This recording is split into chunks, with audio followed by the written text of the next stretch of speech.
starting as a worker from Naruto. This video is purely for entertainment and does not infringe on copyrights or laws. The rights to the novel and image belong to the original author. We do not claim ownership. Don't like waiting and want to listen to this fanfic in full now? Subscribe to our Patreon, where you'll find the best fanfics. Chapter 376, The Storm over Alabasta. On the ship of the Straw Hat Pirates. The little guys of the Straw Hat Pirates were trembling with fear. Luffy, Zoro and Sanji, the three strongest people, looked at Akihara Kagura, who landed on their ship nervously, worried that Akihara Kagura would suddenly attack. The navy that once defeated the entire Straw Hat Pirates in Kokoja village single-handedly chased them here. Why did this guy appear here? Don't be nervous. Akihara Kagura stretched out her hand to signal, chuckled and said, "We are not here to catch pirates, we just want to take a boat." Alalala, do you know each other? Aokiji glanced at Akihara Kagura curiously. I've seen it before. Akihara Kagura glanced at the Straw Hat Pirates and casually put the blame on them. Back then, the Straw Hat Pirates dealt with the Arlong pirates in the East China Sea and killed all the navy that surrounded them. I was the only one who survived. Hey. Nami's forehead twitched when she heard this, and she quickly stood up to refute. It was that guy Arlong who killed the navy. Aokiji looked at the nervous faces of the Straw Hat Pirates, and suddenly understood something in his heart. It seems that it was Akihara Kagura who scared them before, right? Compared to the Straw Hat Pirates' vigilance against Akihara Kagura, Ace, the only one who has seen the big world in the new world, looked at Aokiji with a face full of vigilance and uneasiness. Ace knew the combat power of this Navy admiral.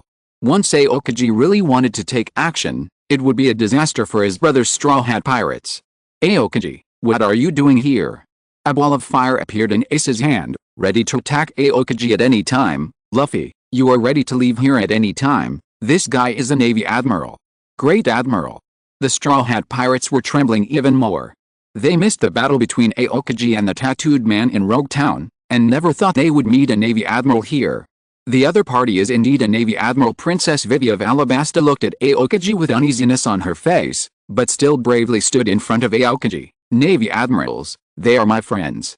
I'm not here to arrest people. Aokiji waved his hand and said indifferently, I was just entrusted by someone to urge the Straw Hat Boy and Fire Fist Ace to leave Alabasta immediately. I won't leave, I'm here to beat Crocodile. Luffy waved his fists, refusing to surrender to the Navy admiral. He also wanted to help Vivi solve the crisis brought by Crocodile. Very good, very courageous. Akihara Kagura nodded and praised, and slowly added, in a few days, Vice Admiral Garp will come to Alabasta. Luffy and Ace's heads shrank back at the same time. Apparently, the name Garp is still very useful. Luffy gritted his teeth and waved his fists again stubbornly. Even if it's my grandfather, he can't stop me from doing what I want to do. I want to beat Crocodile. Grandpa. Vice Admiral Garp is your grandfather. A group of pirates stared at Luffy with wide eyes. Is Luffy's grandfather actually a Vice Admiral of the Navy? Not even an ordinary Vice Admiral. Monkey D. Garp. Nami was born in the East China Sea. She was a little dazed when she heard this name. I remember this seems to be the name of a naval hero. Yeah, we let you go for Vice Admiral Garp's sake. Your adventure is just a game of house that the Navy turned a blind eye to. Akihara Kagura looked at them with a smile. But Vice Admiral Garp is ruthless and will come to hunt you down soon. So if you want to do anything, you'd better be quick, because Crocodile is probably about to take action. Is Crocodile going to take action? Princess Vivi's face was pale. They didn't have time to do anything. They haven't even seen Crocodile yet. Is that guy going to take action? Yes, you have to be faster. Akihara Kagura looked at them with a smile and said softly, they probably won't care about the rebels. They will go straight to attack the palace of Alabasta. If you are a little slower, maybe we can only mourn for this kingdom. We can let the Straw Hat Pirates leave to save this country. Akihara Kagura looked at Portgeist Ace on the side and said with interest, however, this requires Mr. Ace to sacrifice himself for his brother and become our prisoner for the time being. After all, our navy can't just do nothing, right? Admiral Aokiji. Princess Vivi's forehead flashed with anger, and she questioned Akihara Kagura and Aokiji in a harsh voice. Your navy ignored the evil pirates invading Alabasta, but you still threaten people with good intentions here. Are you still the navy? Aokiji hesitated in his heart. There are indeed problems with the navy in this matter. A genuine navy.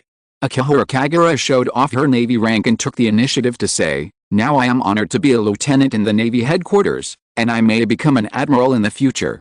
I took the initiative to come here to give you the news about Crocodile. It is not convenient for our Navy to take action against one of the 7 warlords of the sea. We can only ask you to do it." Asshole Princess Vivi felt that she was going to cry, and her eyes were a little red. "Alabasta is a member of the world government. You obviously know Crocodile's evil thoughts. Obviously, the power of the Navy in Alabasta is enough to stop him, but you still refuse to come forward. Such a Navy and such a world government are too dirty.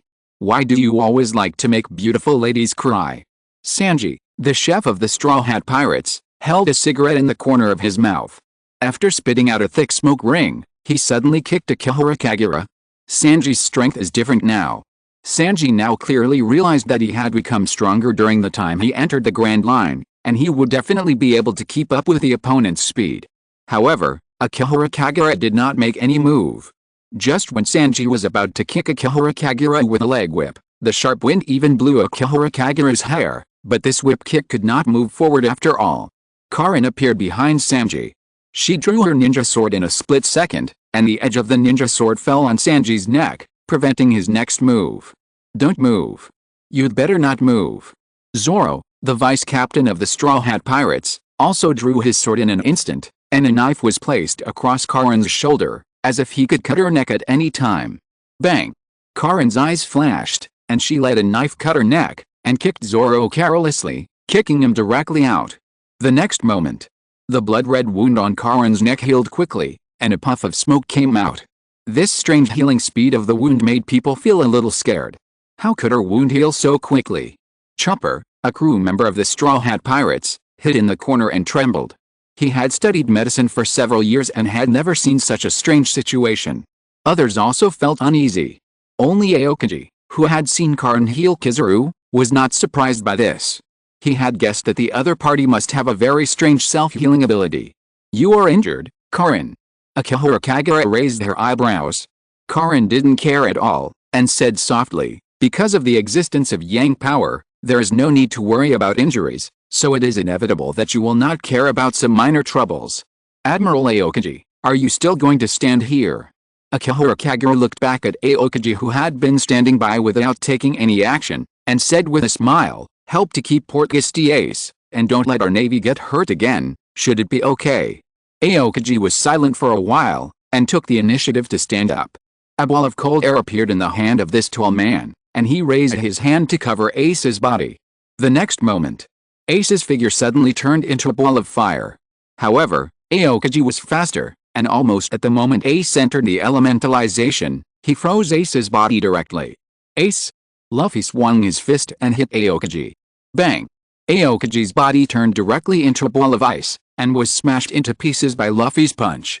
The figure of the Admiral appeared behind Luffy in an instant, freezing Straw Hat Luffy, and the entire ship instantly lost all its combat power. At this moment, everyone also witnessed the horror of the Admiral. "Don't hurt his body." When Akihara Kagura took Ace off the ship, she even took the initiative to provide the Straw Hat Pirates with a way to thaw Luffy, soak him in water and he can be saved. A group of people watched them leave with despair on their faces. "Please tell Straw Hat Luffy for me." Akihara Kagura looked at the Straw Hat Pirates and continued, "This time, his brother sacrificed for him. Next time, I hope he can cheer up himself." The Straw Hat Pirates still looked desperate. However, they did not dare to waste any more time, so they could only take Luffy to the bathroom to soak in water to thaw, and by the way, they hurriedly drove the Golden Mary to Albana. "Why do you want to capture Fire Fist Ace?" Aokiji frowned, looking at the ice block of Fire Fist Ace on his shoulder. "It will be a big trouble if we go to war with Whitebird at this time." Akihara Kagura also glanced at the frozen Fire Fist Ace with a reluctant look on his face. "Fire Fist Ace is a bit too strong, it will inevitably interfere with Crocodile's plan. When things are over, there will naturally be a position for Whitebird's second team captain. The Konoha pirates will definitely come to rescue Fire Fist Ace. The Konoha pirates might even learn some secrets left by the Pirate King from him. The identity of Fire Fist Ace is much more useful than the name of Crocodile. What exactly is Crocodile's plan?" Aokiji no longer cared about Ace's question. His brows were still furrowed, and he wanted to know Crocodile's question. "Will Crocodile really attack the palace of Alabasta as you said?" Of course. Akihara Kagura nodded and clasped her hands together. Because of me, the Konoha pirates need the ability of the sand fruit to know the secret of the Golden Palace. Unfortunately, Mr. Crocodile doesn't want the secret of the Golden Palace. He already knows another secret of Alabasta. And Crocodile is a guy who will not give in by nature. The Konoha pirates know that using violence will not make him give in. It is better to let Crocodile face the reality first and let the 7 warlords of the sea become their chess piece. Chess piece. The Konoha pirates have already planted it. In theory, it will take some time for Crocodile to take action, and he may even need to control the rebels to seize the country before he can officially start his action. However, Mr. Dasbonus brought a message to Baroque Works. The Navy learned of Crocodile's plan to overthrow Alabasta, and has sent people to arrest him, the king of the 7 warlords, and even sent the admiral of the Navy headquarters. This news reached Crocodile's ears directly. In order to save time, Crocodile directly summoned the senior agents of Baroque Works to meet him. He must start his battle plan as soon as possible. It happened that at this time, Crocodile also learned about the news that Smoker, the natural smoke fruit ability user, appeared in the port city. He immediately realized that the Navy might have begun to take action, but the admiral of the Navy headquarters had not yet appeared, and he didn't know whether he had come to Alabasta. Although Crocodile originally planned to betray the world government and the Navy actually wanted to betray him in advance. I haven't turned the table over yet. Crocodile held a cigar in his mouth, took a deep puff, and pressed the cigar in his hand into the glass ashtray. They actually came to catch me first. This is also what Crocodile wanted to get by going to great lengths to overthrow Alabasta. He needs to steal the crown of Alabasta so as not to alarm the world government before getting Pluto. But the situation has changed a little. If the Navy is about to break up, I don't have to care so much. Crocodile directly exposed his identity as the boss of Baroque Works, and ordered MR1 Dasbonus and MR2 Von Clay to rush to the Rain Feast, ready to get Alabasta's national treasure Pluto before the Navy takes action. It happened that MR3 Gallon's Dino had been quietly following the agents of Baroque Works in order to save the lives of his companions who failed the mission of Baroque Works, and took this opportunity to sneak into Crocodile's base camp. I'm here to pray for my life. MR3 Gallon's Dino negotiated with Crocodile carefully. I can tell you the intelligence about Buggy the Clown. Buggy the Clown's gang is not very strong. The bounty on him is just for killing a celestial dragon. Buggy came to Alabasta to seize the Golden Palace left behind by the king of Alabasta, who participated in the establishment of the world government 800 years ago. The man with a candle-headed head urgently hoped to exchange the intelligence about Buggy the Clown and the Golden Palace for Crocodile to stop hunting him and the 4 agents who failed their missions, Miss Golden Week, MR5 and Miss Valentine. I'm very interested in the intelligence you brought back. Crocodile squinted at MR3. He was thinking about whether he should get rid of the other party or treat him as a chess piece. The situation in Alabasta is complicated now. The admiral of the Navy headquarters may come at any time. The Straw Hat Pirates and Buggy Pirates are both troublesome. He doesn't have enough chess pieces in his hand. As long as you complete one more mission, I can agree to your request. Crocodile showed a cruel smile on his face. He figured out what he should do in an instant: go and lurk in the Buggy Pirates. Before my Utopia operation plan succeeds, let that arrogant clown attract the attention of the Navy at will. Okay. MR3 Galdino's face flashed a touch of ecstasy. Now he finally sees the hope of escaping death for himself and his companions. Compared with the threat of the Navy at hand, MR3 Galdino is more afraid of the pursuit of Baroque Works, because he has also been a member of the staff who has handled failed missions. If this mission fails again... Crocodile picked up a cigar on the table, gently put it next to his nose and sniffed it, with that cruel smile still on the corner of his mouth. No. MR3 Galdino raised his hands nervously and said repeatedly, I will definitely complete the task. Buggy and his gang are all idiots. They will listen to whatever I say. Then go.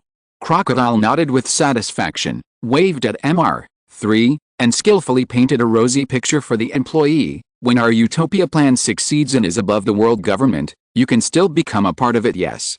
MR3 Galdino ran out happily. To him, Crocodile is already a big shot. This big shot is willing to promise to forgive him and his companions. As long as he completes the task of using Buggy the Clown, they will definitely survive. But how can Buggy the Clown attract the attention of the Navy? Just when Mr. Galdino was leaving here, he learned some bad news. Buggy and his gang were arrested by Navy Captain Smoker in the port city. After all, Smoker is a serious natural fruit ability user. He couldn't catch Straw Hat Luffy and Fire Fist Ace, so how could he not catch a clown Buggy? Those guys are really weak. Mr. Galdino couldn't help but burst into tears after hearing the news. Sure enough, his feeling was right. The clown Buggy and his gang are really weak. However, in order to complete the plan given by Crocodile, he had to find a way to take the initiative to rescue the clown Buggy, and then use Buggy to continue to attract the attention of the Navy. After Mr. left, Crocodile picked up a new cigar again. He seemed to be still thinking about the news brought by the candle-headed waste. Nico Robin, do you think the news about the Golden Palace he brought is true? Can't be sure. The woman in a top hat walked out of the shadows, holding a recording pointer in her hand, and said softly, but there is indeed a magnetic field change in Alabasta, and the recording pointers all point to the desert area of Alabasta. I went to the center of the desert to investigate, but I didn't find any secrets. We should be able to know that it is the burial place of Pluto when we uncover the historical text in the Alabasta royal tomb. Crocodile was full of anger and said coldly, now the Admiral of the Navy will come at any time, and there is no need to pay attention to the trouble of the rebel army and the king's army. Just attack the palace of Alabasta and force King Cobra to take us to the king's tomb. Admiral of the Navy. The woman slowly lowered her head. I don't know which guy will come, Crocodile muttered, feeling that each of the three admirals of the Navy is trouble, and he has no confidence to solve the other party. All the news received during this period was bad. Crocodile was in a terrible mood. The possibility of him occupying the land and becoming the king was greatly reduced. He only hoped that Alabasta's national treasure Pluto would not let him down. At the same time, on the ship of the Konoha pirates, Kizaru was a very familiar person. This admiral did not regard himself as an outsider at all. He was very thick-skinned and soon understood the situation of the Konoha pirates. This is a terrorist pirate group with the purpose of overthrowing the celestial dragons and the world government. They planted 2 spies, Akihara Kagura and Aokiji, in the Navy. By the way, they also wanted to recruit him, the Admiral of the Navy. It is estimated that when they overthrow the celestial dragons in the future, they will prevent the Navy system from collapsing. To be honest, this pirate group is much smarter than those other guys who overthrow the world government. Their goal is not to cause chaos in the world, but to maintain the order of the world from being destroyed. Kizaru pursues ambiguous and non-partisan justice, thinking that it is no big deal to have one more job. Anyway, at any time, he just does the work he should do. The only pity is that this job does not seem to pay much, only the way of practicing chakra. The Konoha pirates already have Aokiji, the Admiral of the Navy, as a spy. One more or one less is not too much, so it is normal that this job does not pay. Kizaru followed the Konoha pirates through the desert. They found the burial place of the Golden Underground Palace and discovered that the Golden Underground Palace needed a sand fruit to be dug out intact. During this period, no one could get close to the Golden Underground Palace. Only a woman in a top hat came here. After she checked the pyramid top of the Golden Underground Palace, she touched her chin and left. Looks like we are going to threaten Crocodile, right? Kizaru felt that it shouldn't be a problem for this pirate group to capture a Shichibuke, so he took the initiative to shirk the responsibility and said, however, I am the Admiral of the Marine Headquarters. If I rashly capture Crocodile, the Shichibuke, the world government will definitely suspect me, and it will also hinder our spy plan. The Konoha pirates all looked at this sideways. What's wrong with this admiral? How could he naturally say that he wanted to slack off? He could even find such a reason to slack off? Even so that they couldn't find any problems. Crocodile is not restrained and can't surrender to us. The red sand scorpion shook his head, his voice mechanical and calm. He looked at the figure of a woman wearing a top hat and walked away, and said coldly, but human nature is extremely complicated. The people around Mr. Crocodile will take the initiative to ask him to come and dig this golden palace. Orochimaru hugged his shoulders and chuckled and said, Crocodile may not be interested in the palace. It seems that he is unlikely to want to come here. Because there is something more interesting to him. The red sand scorpion didn't care and continued softly, Mr. Crocodile has worked hard for 4 years for Hades. Someone refused to tell him the true existence of Hades. He must be furious and want to kill people. In order to survive, that person will definitely use the Golden Palace to deceive him. The Golden Palace was originally a bait to attract the entire Alabasta. Everyone would want to target the Golden Palace. Some people did it for wealth, and some people would use the suddenly appearing Golden Palace as bait to survive. The whole Alabasta was turbulent. The Konoha pirates were lurking in the desert, quietly waiting. From time to time, a captain of Hashirama Senju would sneak out to gamble.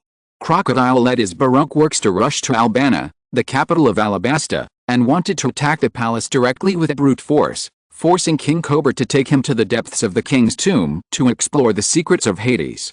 The Straw Hat Pirates were also rushing to the direction of the palace. They heard Akihara Kagura's speculation and had to rush to the palace first to prevent King Cobra from being killed. The buggy pirates captured by the navy were rescued by Mr. Galdino. The clown buggy tearfully determined that Mr. Galdino who escaped from the ship was one of his own. Following Galdino's advice, he went to find the Golden Palace with great fanfare. The Navy headquarters Colonel Smoker and his men were in a state of panic, chasing the traces of Straw Hat Luffy and the clown buggy. He didn't know whether to go to find the Golden Palace or rush to the Alabasta Palace. He just felt that he was in urgent need of reinforcements. Fortunately, Smoker was a qualified Navy. The Navy colonel heard that the Alabasta Palace might be attacked by the Sand Crocodile, so he rushed to the Alabasta Palace to protect the royal family. Unfortunately, Crocodile's strength was superior, and he blatantly defeated everyone, and everyone underestimated the Baroque works under Crocodile. Albana. In the Alabasta Palace. The entire center of the palace was caught in a desert storm.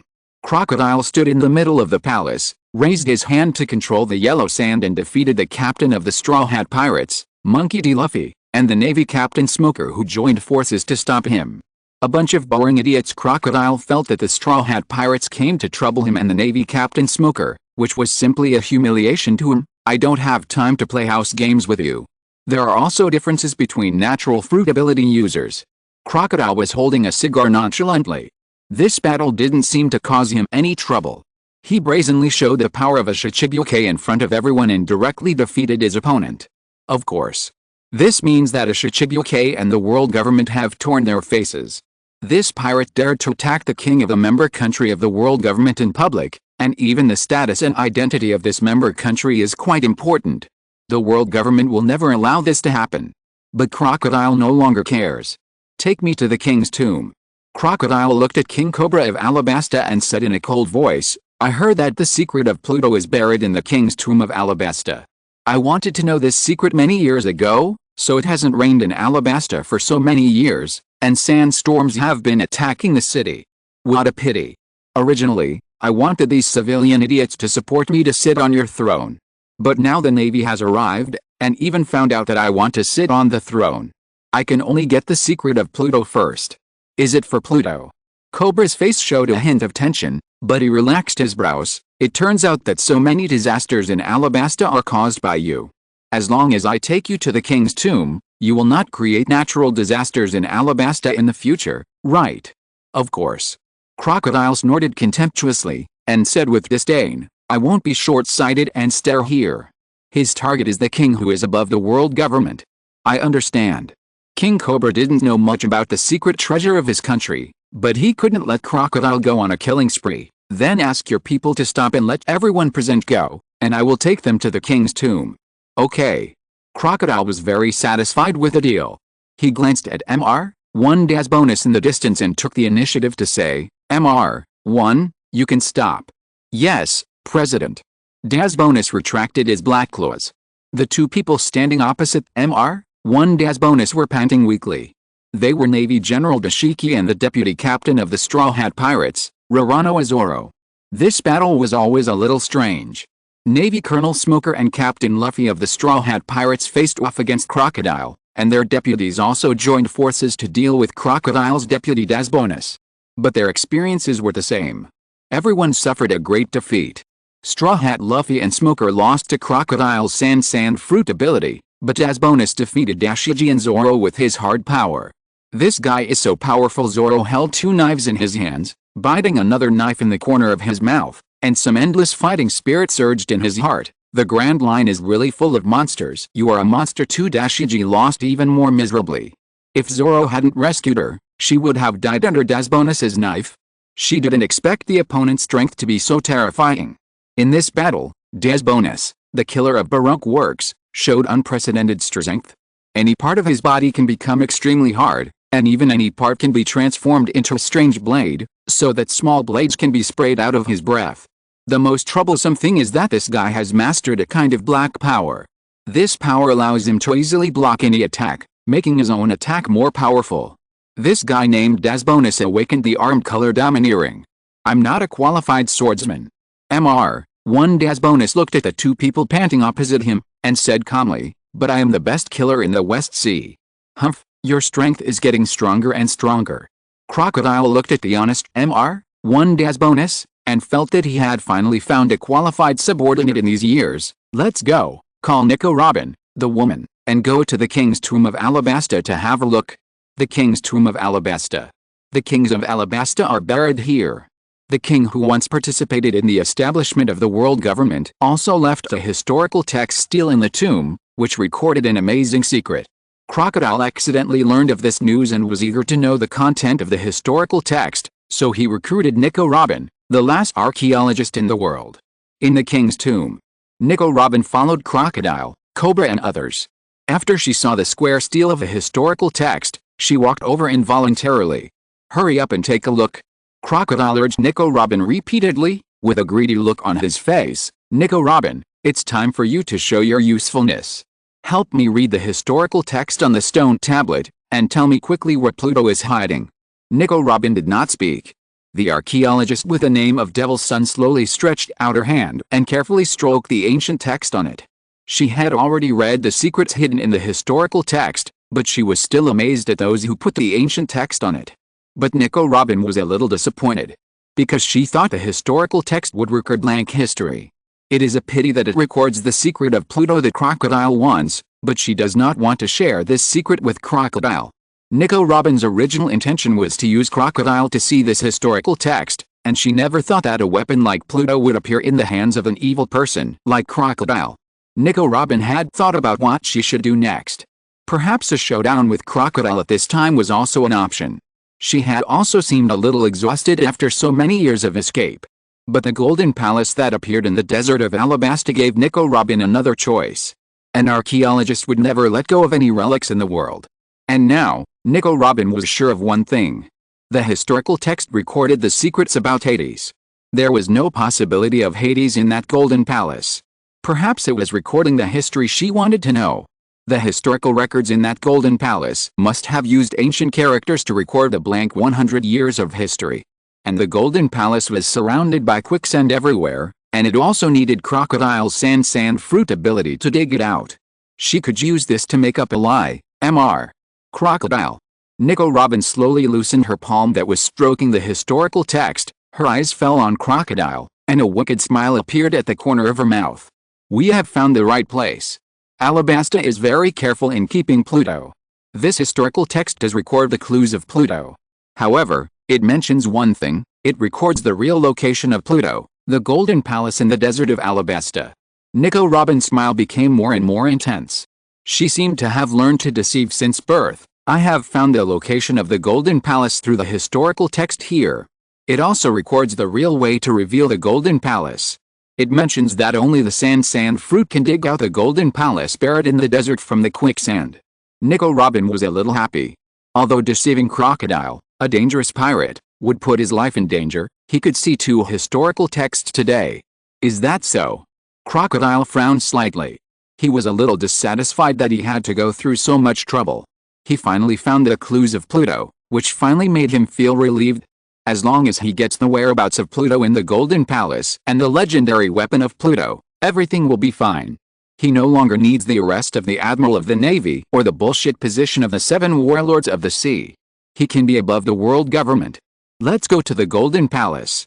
Just as Crocodile was about to leave with everyone, his Den Mushi suddenly rang, interrupting their communication. Pulu Pulu Pulu Pulu Pulu. Crocodile took out his Den Mushi discontentedly, very unhappy that a phone call affected his imagination of his future. You'd better tell me your purpose within 10 seconds. I am the Navy Admiral Sengoku. The Den Mushi gradually turned into Sengoku's appearance. His voice was somewhat calm, Crocodile, now I have arrived in Alabasta, in the name of the world government. Get lost. Crocodile hung up the Den Mushi directly.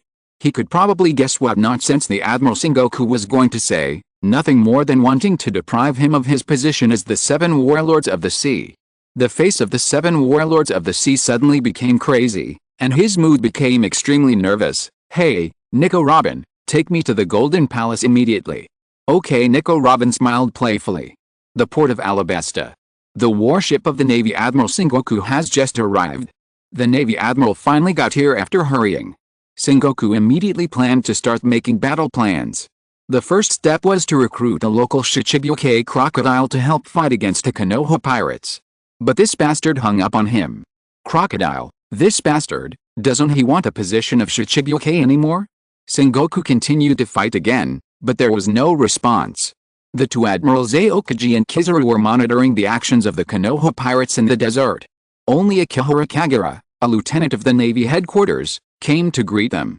By the way, could Crocodile have colluded with that pirate group? Akihara Kagura looked at the furious admiral for Crocodile, and took the initiative to speak well of Crocodile, one of the 7 warlords of the sea. When we were monitoring the actions of the Konoha pirates, we discovered that the captain of the Konoha pirates, Hoshirama Senju, seemed to like gambling very much. He would often go to the casino from time to time and lose a lot of money.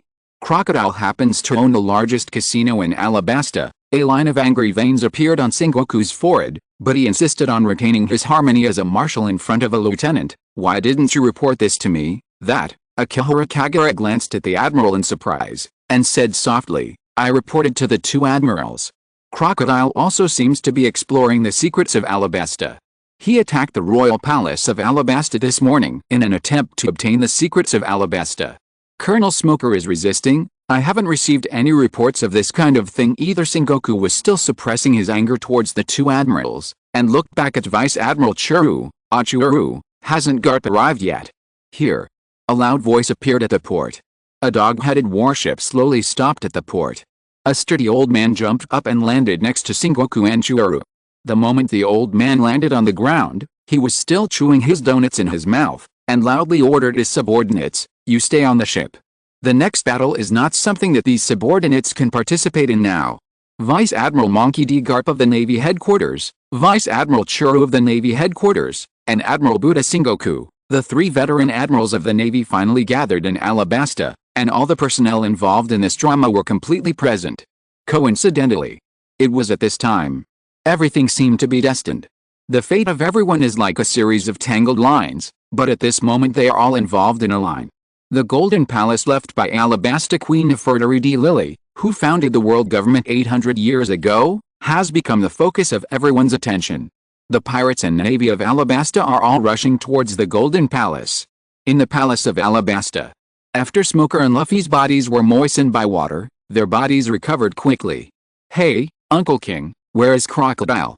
Luffy looked at King Cobra, with a flash of determination in his eyes. He still did not give up the idea of defeating Crocodile. Crocodile went to Golden Palace left by our ancestors. King Cobra frowned, thinking about the message his ancestors had left and what he heard in the king's tomb. But is there another Golden Palace hidden by our ancestors in Alabasta? How could a descendant of the royal family not know about this? There are too many characters in Pirates, and they are so complicated that they don't even have any clues. Chapter 377, The Modified Historical Text, The True History Hidden in the Golden Palace. King Cobra was very confused. Queen Lily, who participated in the creation of the world government 800 years ago, left a secret letter to the royal family. Why didn't she tell the royal family about the Golden Palace? But now he has no time to think about it. Because the revived Straw Hat Pirates and Navy Captain Smoker still want to stop Crocodile, but they don't know where the Golden Palace is. At the critical moment, Nami put forward a point of view. At that time, there was a riot in the magnetic field of the Kingdom of Alabasta. The magnetic field inside the entire kingdom was in chaos, but it all pointed in one direction. Maybe Nami carefully recalled the magnetic field riot that happened that day. She still remembered the direction pointed by the record pointer. That direction is likely to be the direction of the Golden Palace. I'll rush over immediately. Luffy's arms suddenly stretched out and shot towards the position. Humph. Smoker no longer insisted on catching Straw Hat Luffy. His body quickly turned into a cloud of smoke and flew towards the direction pointed by Nami. Compared with the two of them, the others were relatively simple. Crocodile brought Mr. Boss Danis under the guidance of Nico Robin and soon arrived at the Golden Palace area in the center of the desert. They also saw a small pyramid tip hidden in the yellow sand, flashing a needle-sized golden light in the sun. Is it here? Crocodile saw the golden light and frowned. Is there a golden palace hidden here? How can we open the palace? It should be necessary to clear the surrounding quicksand. Nico Robin looked at the surrounding quicksand and continued to deceive Crocodile. According to the records in the underground palace of the king's tomb, only the sand fruit can open the palace. Get out of the way. Crocodile waved his hand to let Nico Robin and Mr. dodge. Desert sunflower. Crocodile stretched out his palm and controlled the movement of the underground sand dunes. The pyramid tip quickly rose and climbed up. In a blink of an eye, it has revealed more than half a person's height. However, this is only a corner of it. A drop of cold sweat appeared on Crocodile's forehead. When he was controlling the sand dunes, he clearly felt the hugeness of this golden palace. This underground palace is more magnificent than I imagined. Crocodile inserted his hands directly into the yellow sand, controlling the sand dunes underground to float up, trying to lift out the golden palace buried deep underground. A golden palace slowly floated out of the quicksand. Both Mr. and Nico Robin looked at this palace made of gold in disbelief. Isn't this palace a little too majestic? The entire palace is hundreds of meters high. This palace looks like it is made entirely of gold. Nico Robin narrowed her eyes. She looked at the golden palace shining in the sun and remembered the information that Mr. gave them. I didn't expect that the saying about the golden underground palace was actually true. This palace is not something that can be built in Alabasta now. The current Alabasta royal family is not very wealthy. Only the king of Alabasta, who once founded the world government, and one of the 20 kings who once plundered the world at will has such financial resources and power to create such a golden palace. Alabasta is really hidden deep. Crocodile never cared about money, but when he saw the golden palace emerge from the sand, he had to be shocked by the appearance of this palace. It is not an exaggeration to say that the gold used to build this palace is enough to buy the entire Alabasta. Crocodile has always liked to decipher, and finally got the whereabouts of Pluto. At this moment, he also completely believed that the secret of Pluto was hidden here. Only the secret of Pluto is worthy of being hidden in this golden palace. The entire pyramid-shaped golden underground palace completely emerged, revealing two tall golden doors, and there was even a golden relief on the door, with two letters engraved on it. D. This letter made Nico Robin ecstatic. Because the entire sea had been stirred up by the D family, and even the destruction of O'Hara was due to the word D, she knew that she had guessed right this time. This golden underground palace must hide the secret of the D family. It must also be able to reveal the huge kingdom that existed in the blank 100 years of history. D. Crocodile narrowed his eyes, pushed open the golden door, and walked in first without a care, followed by Nico Robin. The moment they stepped into the golden palace, they were shocked by the decoration of the entire palace. Everything inside was made of gold. The most surprising thing was the dome above the palace. There was a relief of a woman on the dome. The palace was filled with various sculptures. These sculptures were all from various races on the sea. These sculptures were all made of gold. They all looked up at the woman on the dome, as if they were looking up at the gods of the past. There was only one road in the palace. Both sides of the road were filled with soldiers with golden sculptures. Crocodile looked at this palace made purely of gold, feeling the former wealth of the king of Alabasta, and he walked step by step into the depths of the palace. As long as he got Pluto, he could also use the world's gold to cast such a palace in the future to show his great achievements. However, when Crocodile slowly walked to the depths of the palace, his steps slowly stopped. He saw a golden monument and a sculpture kneeling in front of the golden monument, which looked like Princess Vivi of Alabasta. Isn't it the main text of history? Nico Robin walked to Crocodile's side and looked at the golden monument in disbelief. She also saw the content recorded on the monument.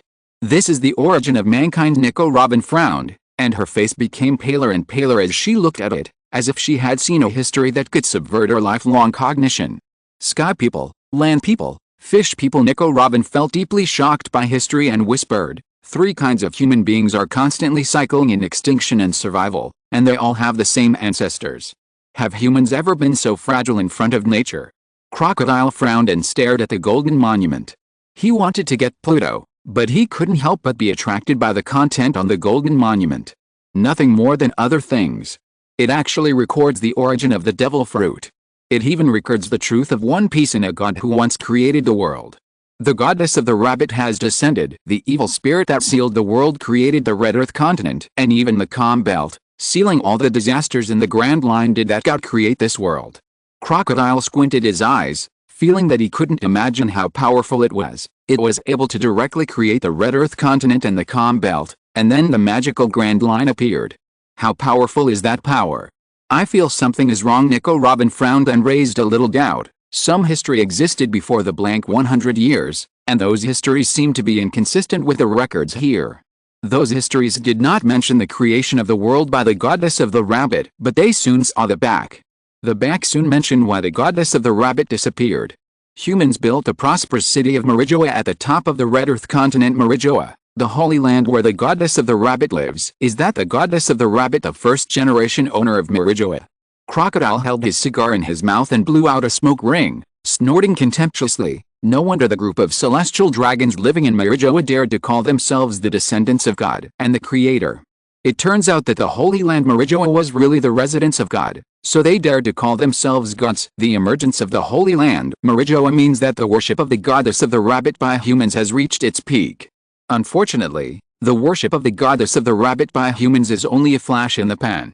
Humans cannot tolerate God. A look of surprise flashed across Nico Robin's face. She looked at the following history in disbelief, almost reading it word by word. 20 kings and the people who liberated the people sealed the goddess of the rabbit in Raftel.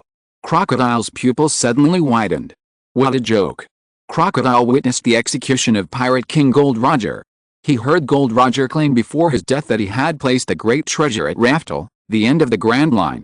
But in this historical record, Raftel was actually the place where the goddess of the rabbit was sealed. A panic suddenly emerged in Crocodile's heart. He was a little terrified that he had set the goal of becoming the Pirate King for many years, but the end of the Pirate King was actually related to God. The one sealed in Raftel was a real god, a god who had created the world, not the scum of the celestial dragons who claimed to be gods. Raftel. Nico Robin's heart also trembled. The end of this Grand Line has always been extremely mysterious. I didn't expect that what was recorded in this golden monument history was the place where the goddess of the creation, goddess of the rabbit, was sealed. The legendary 20 kings actually joined forces with the liberators to seal the goddess of the rabbit, and since then they have gained the power to take the whole world. Before the goddess of Mao was sealed, she cursed the person who got the power. The person who got the power will lose the power if he touches the seawater. Crocodile frowned, as if he understood something. Since then, the fruit of God has become a devil fruit.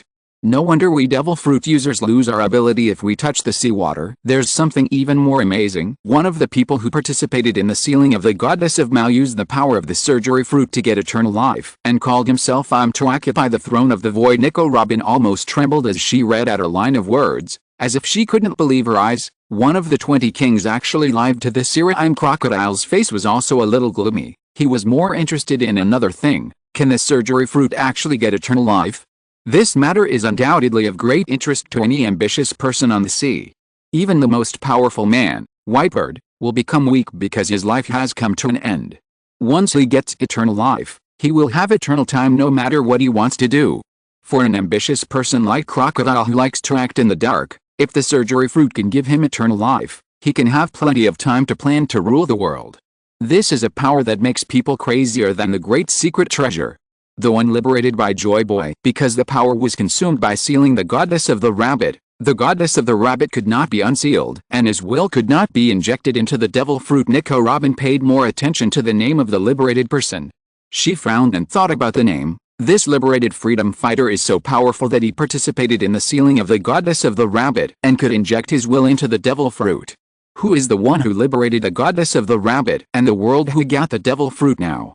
And the D family, the servants of the goddess of the rabbit, had to hide their names under the persecution of Im and hide the surname D, which symbolizes the servants of the gods. Nico Robin thought of the D family that had caused a storm on the sea, and she thought of Sorrow who saved her when her hometown O'Hara was destroyed. Is Sorrow also a descendant of the D clan who once served the gods? And the monkey D Luffy who was defeated by Crocodile also has a hidden surname D in his surname. These people are descendants of the servants of the gods who serve the goddess of Mao. However, these histories will soon come to an end. Because the remaining stories are very specific. One of them realized that he had made a big mistake and dared not live in the residence of the gods, nor did he dare to use his own incognito name to hide Pluto, the king of the underworld. Crocodile muttered the content of the inscription while slowly interpreting the connotation and meaning of the inscription. It seems that one of the 20 kings who realized his mistake should be the original king of Alabasta, so the royal family of Alabasta did not enter the holy land of Marijoa to become celestial dragons. It seems that we have found the right place. Pluto. The whereabouts of Pluto finally appeared. The owner of this golden monument is the former owner of Pluto. Crocodile was no longer particularly happy to know the whereabouts of Pluto. The information he got from these inscriptions was even more shocking than the whereabouts of Pluto. However, Pluto was indeed a necessary tool for him to achieve his goal. Now Crocodile wants to be above the world government, and even wants to dethrone the king of the world, who is hiding in Marijoa. Then he can sit on it himself. Crocodile was even a little relieved in his heart.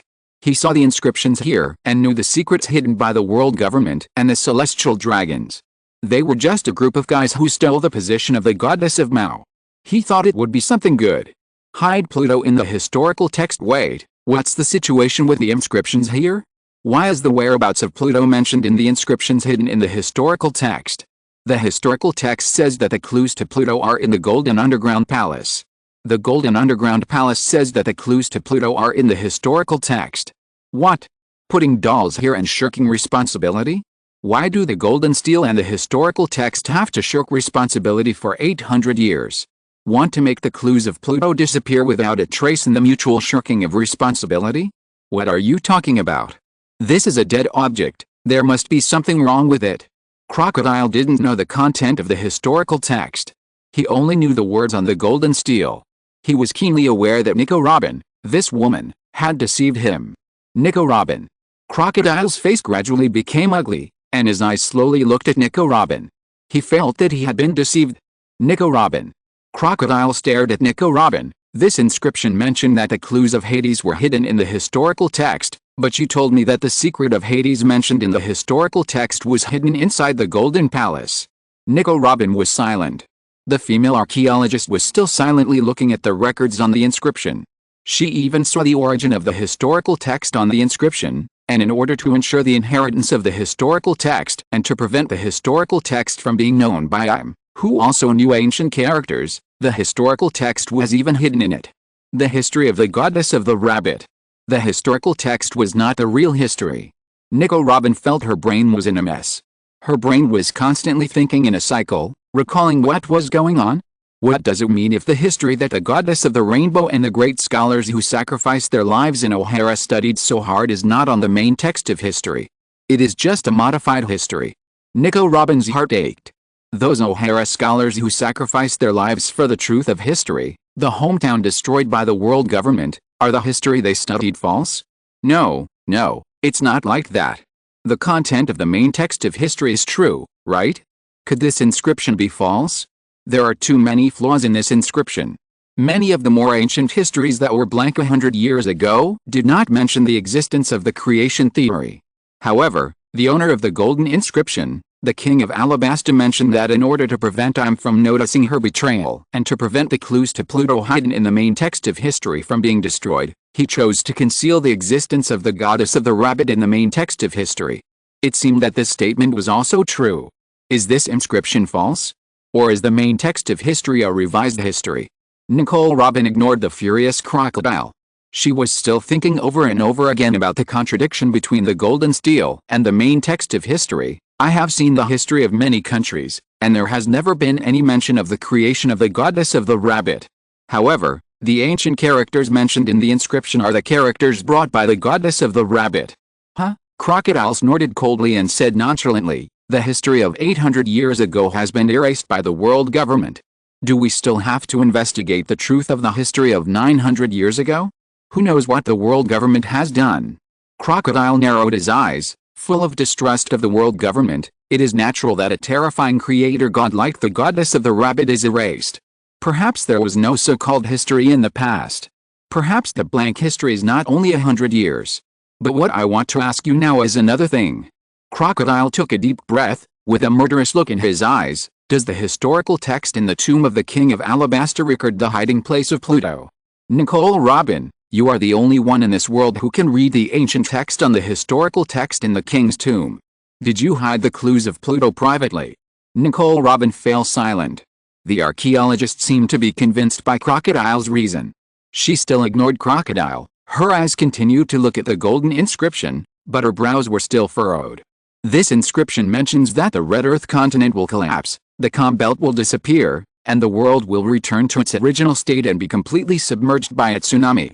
This world needs the protection of the goddess of the rabbit, so it is necessary to go to Raftel to unlock the seal of the goddess of the rabbit. This statement everything can be taken care of. Raftel seals the goddess of the rabbit who saves the world. Nefertari D. Lily, the queen of Alabasta who once participated in the sealing of the goddess of the rabbit, turned out to be the servant of the goddess of the rabbit and a member of the legendary D clan. She betrayed the goddess of the rabbit but regretted her mistake. Nicole Robin knew in her heart that her death was approaching. She knew that Crocodile would definitely kill her if he did not get Pluto. She couldn't wait to finish reading the history recorded on this inscription, hoping that she would have an answer in her heart. Are all the contents recorded in the inscription true? Are the contents of the historical text all the history modified by the King of Alabasta? Nicole Robin frowned and said something to herself. The goddess of the rabbit hates the celestial dragons who sealed her and the hidden dark king. The celestial dragons and the world government are not worried about them being drowned by the tsunami, but they are worried about being retaliated by the goddess of the rabbit. That's why they don't allow pirates to go out to sea, lest the pirates release the sealed goddess of the rabbit. Everything makes sense. Nicole Robin's body collapsed to the ground, as if she was somewhat desperate about the gas in her brain. The ancient texts and historical texts that O'Hara studied are all modified histories. Nicole Robin's mind was blank. At this moment, the archaeologist was a little bit at a loss. She didn't know what to do, because everything she had learned and done was denied at this moment. An archaeologist who likes to study history, but at this moment learned that the history that she and the great scholars in her hometown have devoted their lives to studying is likely to have been modified. How could she accept such a thing? History is the wealth of all mankind. Why is it arbitrarily smeared and modified? Why is this happening? The historical texts have been modified.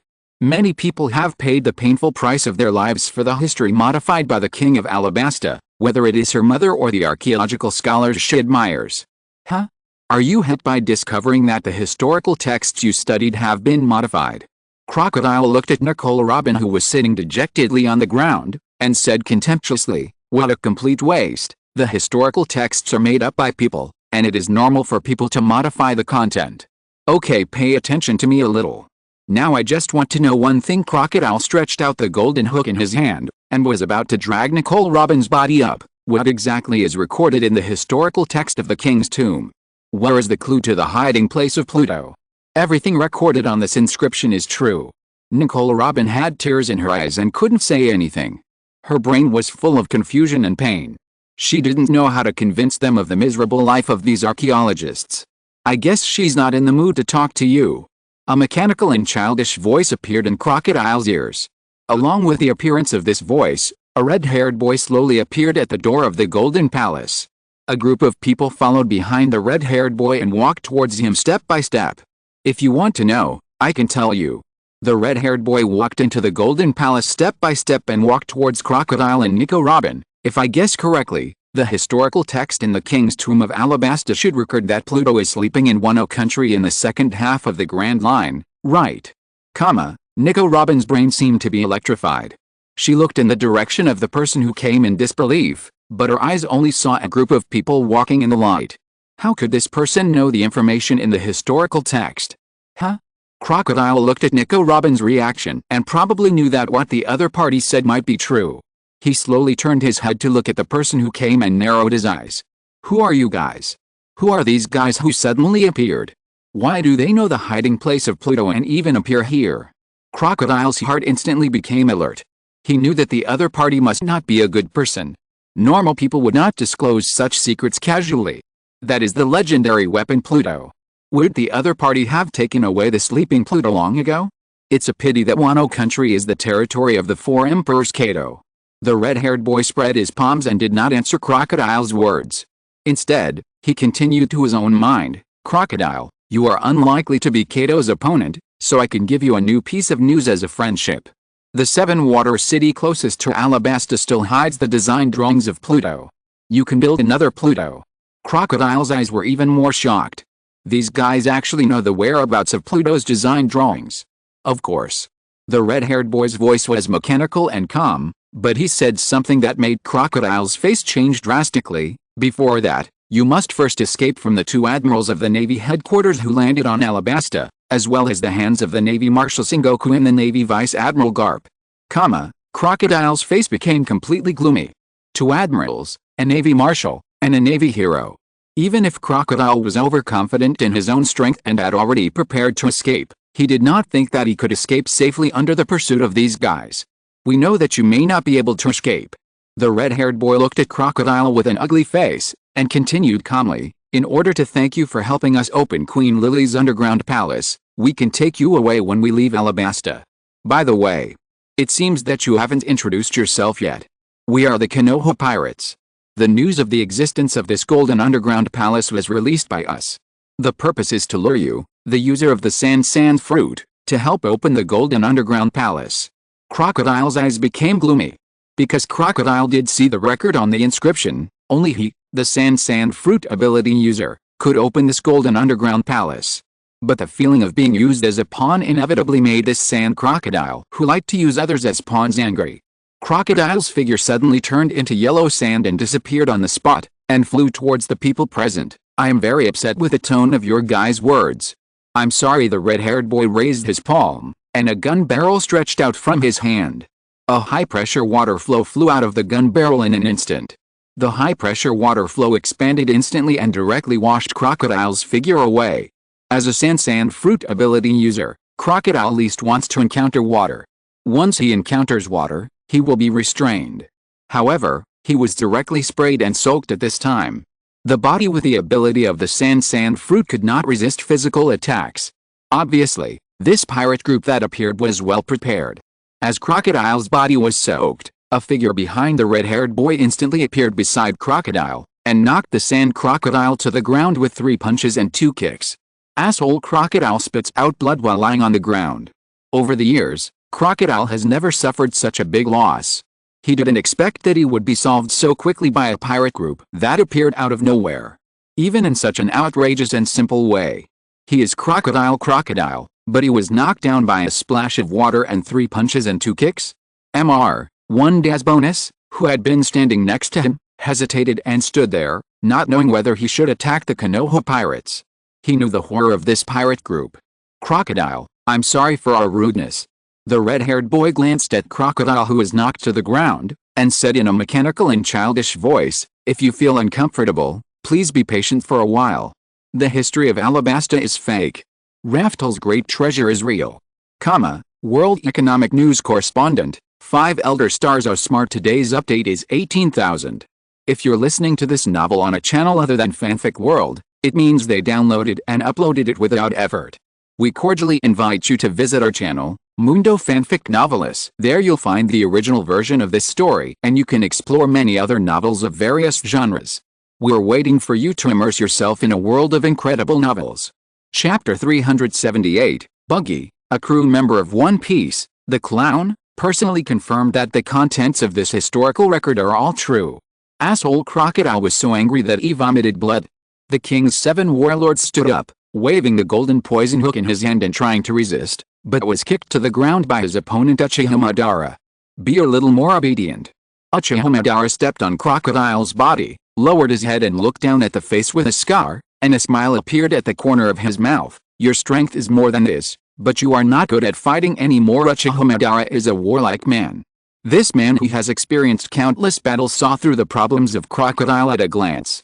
Perhaps it was because Crocodile had ravaged too many weak pirates, and it seemed that he had little chance to compete with powerful pirates, which caused Crocodile to subconsciously think that his opponent was still a weak person during the battle. Crocodile's eyes were a little gloomy, and his yellow sand body was rapidly dehydrated, wanting to make himself able to use the power of the sand fruit again. However, the people of the Konoha pirates did things in a very orderly manner. Uchiha Madara didn't seem to care much about Crocodile's intention to resist again, and he raised his foot to let go of Crocodile. This guy is not very strong, I'll leave it to you. In the Konoha pirates, two figures quickly landed beside Crocodile, and the two figures directly pressed down Crocodile's body. The two figures took out a scroll, and the scroll seemed to be able to store things. They took out a syringe and several glass bottles from the scroll. This scene made Crocodile's heart chill. What do you want to do? Crocodile looked at the other party angrily as they inserted the syringe into his body, and they were trying to extract bottles of blood from his body. These bastards were actually drawing his blood. One Daz Bonus had experienced all this before. He couldn't help trembling when he saw this scene, because he knew that the two people who were drawing blood were both science experiment maniacs. Humph, do you want to collect foreign powers? Uchiha Madara sneered, looking at the two scientists, Tobirama Senju and Orochimaru, who were drawing Crocodile's blood with contempt. He looked down on their behavior of wanting to study natural abilities through experimental methods. Don't be too harsh on Crocodile. The Red Sand Scorpion seemed to find that Orochimaru and Tobirama Senju drew too much blood, and said softly, after all, Crocodile was able to open this golden palace and discover the secrets hidden in it. He can be regarded as a meritorious person who will overthrow the celestial dragons in the future. After saying that, the Red Sand Scorpion walked towards the golden inscription step by step, as if he wanted to see the secrets hidden in this world. Uchiha Madara and Hashirama Senju also stood beside him. I have to say, this inscription is quite interesting. At least the cyclic evolution and degeneration between the sky people, land people and fish people in this inscription is quite curious. But they saw a familiar name on the inscription. The goddess of the rabbit has descended. Uchiha Madara and Senju Hashirama frowned at the same time. At this moment, both of them seemed to recall some not-so-good memories. They all knew that starting from this sentence, the rest would definitely be nonsense. But this inscription is really very readable. Uchiha Madara even felt that the history in this inscription was a bit like the truth. Uchiha Madara had this thought in his mind, and his eyes jumped instantly, and he immediately drove this thought out of his mind. Don't think about it anymore, and don't continue to think about it. This history is definitely fake no matter how authentic it looks. The content in this inscription must only have the name that is real, and the rest must be made up by Akihara Kagura. Akihara Kagura has always been good at forging history. Look at how people in this world have been deceived. Scorpion of the Red Sand and Uchiha Madara looked at Nico Robin, who was lying in front of the golden inscription and almost in a state of mental collapse. They had been hiding beside her. It seemed that this woman was an archaeologist who studied ancient times. Akihara Kagura really did so many bad things that she deceived real archaeologists with false history. If you don't know whether the content above is true or false, Scorpion squatted down and looked at Nico Robin, who was somewhat collapsed and confused. Go to the destination recorded here, Raftel, and you will know. When Scorpion mentioned the name, Raftel, he seemed to emphasize it, and Nico Robin's face suddenly changed after hearing it. I remember it. Nico Robin's pupils suddenly appeared with a glimmer of light. She seemed to have thought of something and wanted to reveal it all in a hurry. Yes. There's a flaw in it. The final island had no name at first. No one has ever arrived at the final island of the Grand Line. The Pirate King Guldo Roger arrived at the final island and named the island Raftel. The name of the island has never appeared in historical documents, but it has only been gradually called by the world in the past 20 years.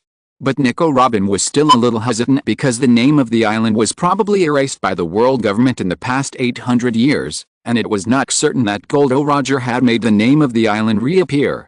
Just as Crocodile said, the world government has 800 years to erase and modify history, whether it is the history of 800 years ago or the history of 900 years ago. These are the history that the world government has a lot of time to erase and modify.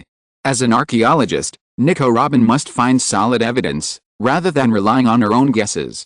But this guy said it so easily. If you want to know the truth, go to the final island of Raftel. However, over the years, only the pirate group of the Pirate King Guldo Roger has reached the end.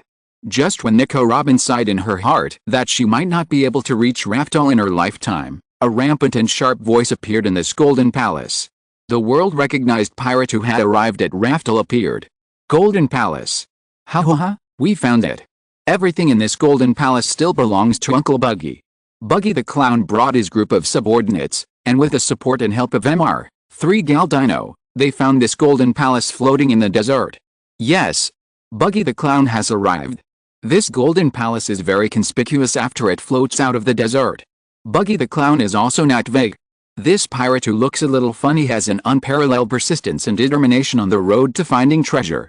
No matter how big the storm and sand disaster in the desert are, no matter how many difficulties there are, they can't stop him from coming here. But Buggy the Clown got a rich reward.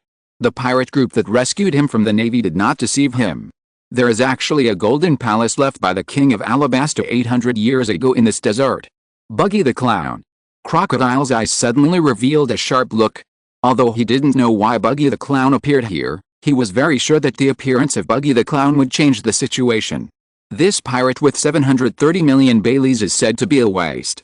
Is it possible for this guy who appeared to change the situation that is unfavorable to him? Crocodile squinted at the group of pirates who came in swaggeringly. He looked at the clown wearing a pirate hat and a red nose.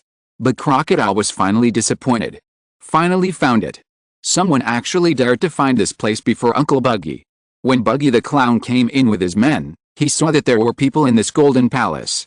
He was ready to have a good fight in his heart. Pirates come out to rob treasures. For this golden palace, it is necessary to fight with the one who got in first. The value of this golden palace is worth fighting for. However, Buggy the Clown slowly walked into the depths of the palace and saw that the one who got in first was actually someone from the Konoha pirates whom he knew. "Why are you here too?" Buggy the Clown's eyes widened involuntarily, and the smile on his face suddenly froze. Is he going to rob the treasure from the Konoha pirates? Buggy the Clown likes to look for treasures very much. It just so happens that the entire underground palace is made of gold. It is conceivable that it contains precious value. This is a treasure that many pirates may not be able to leave behind. But how can I snatch the treasure from my savior? The clown Buggy looked at the entire glittering golden palace, his teeth clenched tightly, but his whole body quickly collapsed, and he was about to take his subordinates away from here. "Let's go, guys." Captain Buggy. A group of pirates looked at their captain in surprise. Even if the other party is their savior, they are all pirates. Facing this kind of golden palace, what morality should be talked about at this time? Even one of the pirates was a little anxious, and hurriedly said, "Captain Buggy, we finally found this place. How can we just—" "Shut up." The clown Buggy angrily scolded his subordinates, as if he wanted to use this incident to scold his subordinates and vent his frustration. "You bastard. I'm Buggy. How dare you question my orders?" Buggy the Clown slapped his subordinate on the head and angrily cursed, "The other party is our benefactor who saved us from the Navy and even took the initiative to tell us about the treasure here. How dare you come out and rob them of the gold?" Once he meets someone he recognizes, Buggy the Clown's mentality will become completely different. It just so happened that the Konoha pirates saved him and shared the treasure place. Buggy the Clown had goodwill towards the Konoha pirates.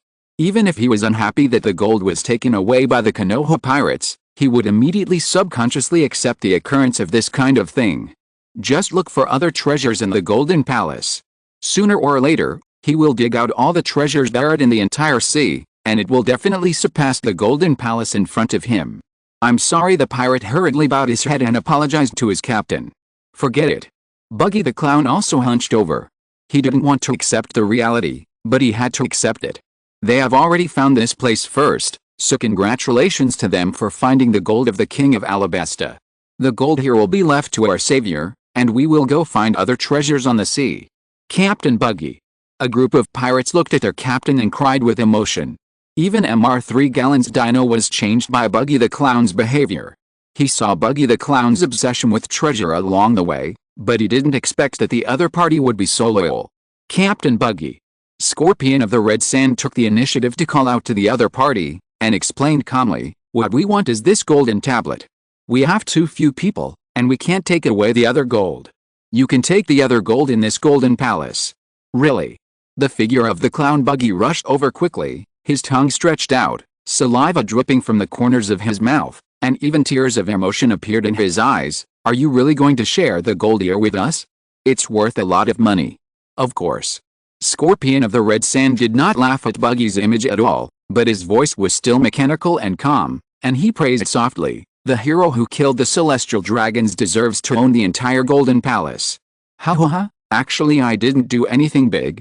The clown Buggy scratched the back of his head embarrassedly, but accepted the praise of Scorpion of the Red Sand without any shame, and took the responsibility of assassinating the celestial dragons that he had always wanted to shirk on the spot.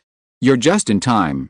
Scorpion's eyes fell on the golden inscription beside him, and he asked softly, "The whole sea knows that Captain Buggy was once a member of Roger's pirate group, and he followed the pirate king Goldo Roger to Raftel, the end of the Grand Line, and he was also a great pirate who conquered the entire Grand Line." Ho ha ho ho ho ha ho ho. Buggy the Clown laughed loudly and awkwardly. How can he explain such a thing? At this time, he wanted to say that he had never reached the end of the Grand Line, but got off the ship early because he was sick when he arrived at the end. But the other party was praising him for conquering the Grand Line. Buggy the Clown could only laugh awkwardly, feeling that telling the truth that he had not reached Raftel at this time would make his face fall directly to the ground. Damn, how can he say such a thing without losing face? Ha ha ha, you guys know about this too, ha ha ha. Buggy the Clown still had a wild and awkward smile on his face, but in his heart there was a fearful devil trembling, afraid that after the truth that he did not board the Grand Line's terminal, Raftel, was exposed, he would be abandoned and despised by everyone. Just so happens we have a question. Scorpion pointed to the golden inscription in front of him and introduced the contents of the golden inscription. This is a golden tablet left behind by Nefertari D. Lily, the Queen of Alabaster who founded the world government 800 years ago. It records the history of the blank 100 years, as well as the truth about the terminal island of Raftel. Buggy the Clown pretended to read it. Don't ask me, don't ask me. Buggy the Clown was looking at the golden inscription, thinking about how much gold this tall golden monument could contain, and he was muttering silently in his heart, "Don't ask me, absolutely don't ask me about Raftel. Captain Buggy, you have been to Raftel." The Red Sand Scorpion first defined Buggy the Clown's identity in one sentence, and then emphasized the important identity of the person who left the golden inscription. Is it true that the king of Alabaster 800 years ago left behind the seal of the goddess of Mao in Raftel? Buggy the Clown's heart suddenly beat a little faster. How could I know such a thing? Buggy the Clown was helpless and furious in his heart, hating the sick self back then, who put himself in such an embarrassing situation at this moment. If it was exposed, why would it be exposed? Buggy the Clown's mind quickly became active. He has always had an extraordinary talent for saving his face. This golden tablet looks very valuable. It was left by the king of Alabaster 800 years ago. He was one of the 20 kings. He must know what is hidden in Raftel. What is written on this golden tablet must be true. As long as you disguise yourself well, no one will find out that you are lying. Buggy the Clown pretended to look at the golden inscription in front of him, not knowing that his action at this moment symbolized the authority of a crew member of One Piece, and symbolized the personal testimony of a person who had been to Raftel. While looking at the golden inscription, Buggy the Clown tried his best to suppress the shock in his heart caused by the content recorded on the golden inscription, for fear that people would discover the secret that he, a crew member of the Roger Pirates, had never been to Raftel. The recorded content is very detailed, but this golden tablet should not be as huge as the golden tablet that records history in Raftel. The golden tablet of Raftel is taller than this one. Buggy the Clown pretended to be calm and nodded his head, making up stories. His brain kept thinking about whether his answer was wrong. However, when he saw that the inscription actually recorded that Raftel sealed a goddess of the rabbit instead of a treasure, a flash of lust flashed in his eyes. Rafter, indeed, it seals a goddess of the rabbit. Buggy the Clown tried his best to think about all the women he had seen. He pinched his chin tightly with his fingers, trying to express through the women he had seen that he had really seen the goddess sealed in Raftel. It seems a bit difficult to go on. In order to maintain his glorious image, he had to continue to make up. Buggy the Clown felt that he had never let his thoughts diverge so much in order to save his face. At this moment, he seemed to be possessed by a flash of light, and he actually thought of the white-haired woman he had seen on the ship of the Konoha pirates. Because the woman with the long white hair was more in line with the image of a god than any woman Buggy had ever seen. There's nothing that can be done about it. Buggy the Clown has never seen any gods, so he doesn't know what a god should look like. That goddess of the rabbit. She has long white hair on her head. Buggy the Clown took a deep breath and continued to make up his lies. He even stretched out his arms with an exaggerated look on his face. She is obviously more than 1,000 years old, but she doesn't look like an old man at all. She looks cold and emotionless. Buggy the Clown looked at the Konoha pirates who seemed indifferent. He could only clench his fists and decided to sacrifice the idiot he hated the most in the past. When the idiot Shanks saw her, he was so scared by her look that he dared not move. Stop talking nonsense. The young man in a straw hat stood at the door of the Golden Palace. His palm pressed down on his straw hat. His body was just a black shadow under the sunlight. He just interrupted Buggy the Clown's performance with a cold voice. "Shanks is very powerful. He won't be scared by others." Even though no one could see the appearance of the newcomer, they knew who was standing at the door of the palace. The captain of the Straw Hat Pirates, Monkey D. Luffy. This 16-year-old new pirate announced his declaration to all those who were spying on Raftel. "Baki, don't tell your story casually. I won't believe what you say. I will go to the end of the Grand Line, Raftel, to see the truth of this world. I will become the Pirate King." One thing leads to another, and one thing leads to another. Most people will believe what Buggy says, right?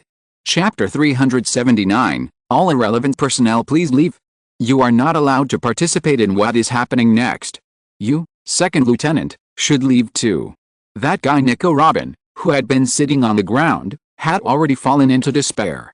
When she heard the declaration of Straw Hat Luffy, she looked back at the figure at the door of the palace in disbelief. Everyone on this sea knows that Buggy the Clown has been to the end of the Grand Line. Does the Straw Hat Kid think that he has not been there, so he wants to question Buggy's authority? However, what Straw Hat Luffy said planted a seed in Robin's heart. Just as the red-haired boy in the Konoha Pirates with a strange identity said, "If you want to know the truth of this world, you should go to Raftel and see it with your own eyes." Of course, Buggy the Clown definitely does not agree with Luffy. Asshole Buggy the Clown was directly angered by Luffy's words. This Straw Hat Kid is so annoying that he is lingering.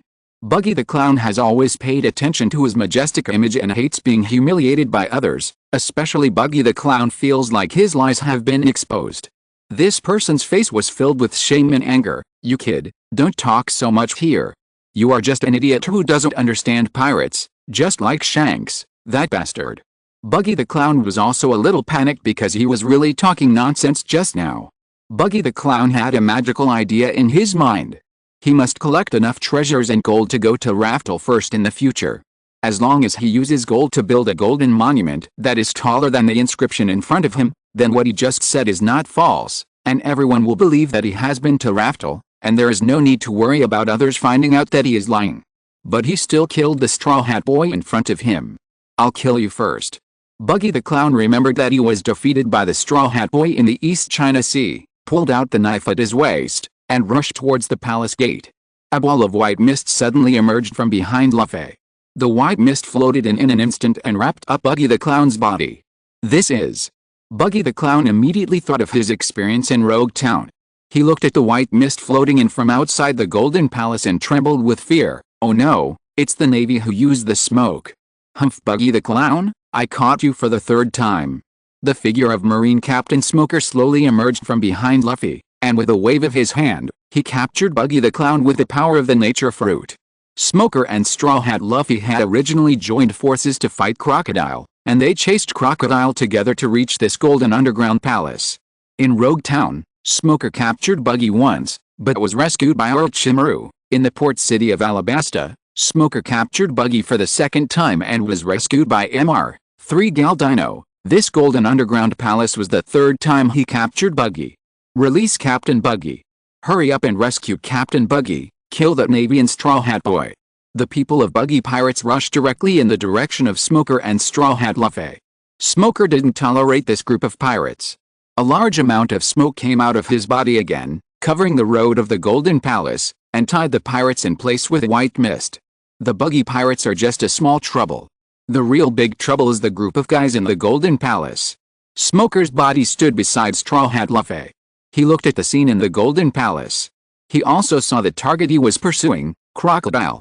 However, Crocodile seemed to have some new situation.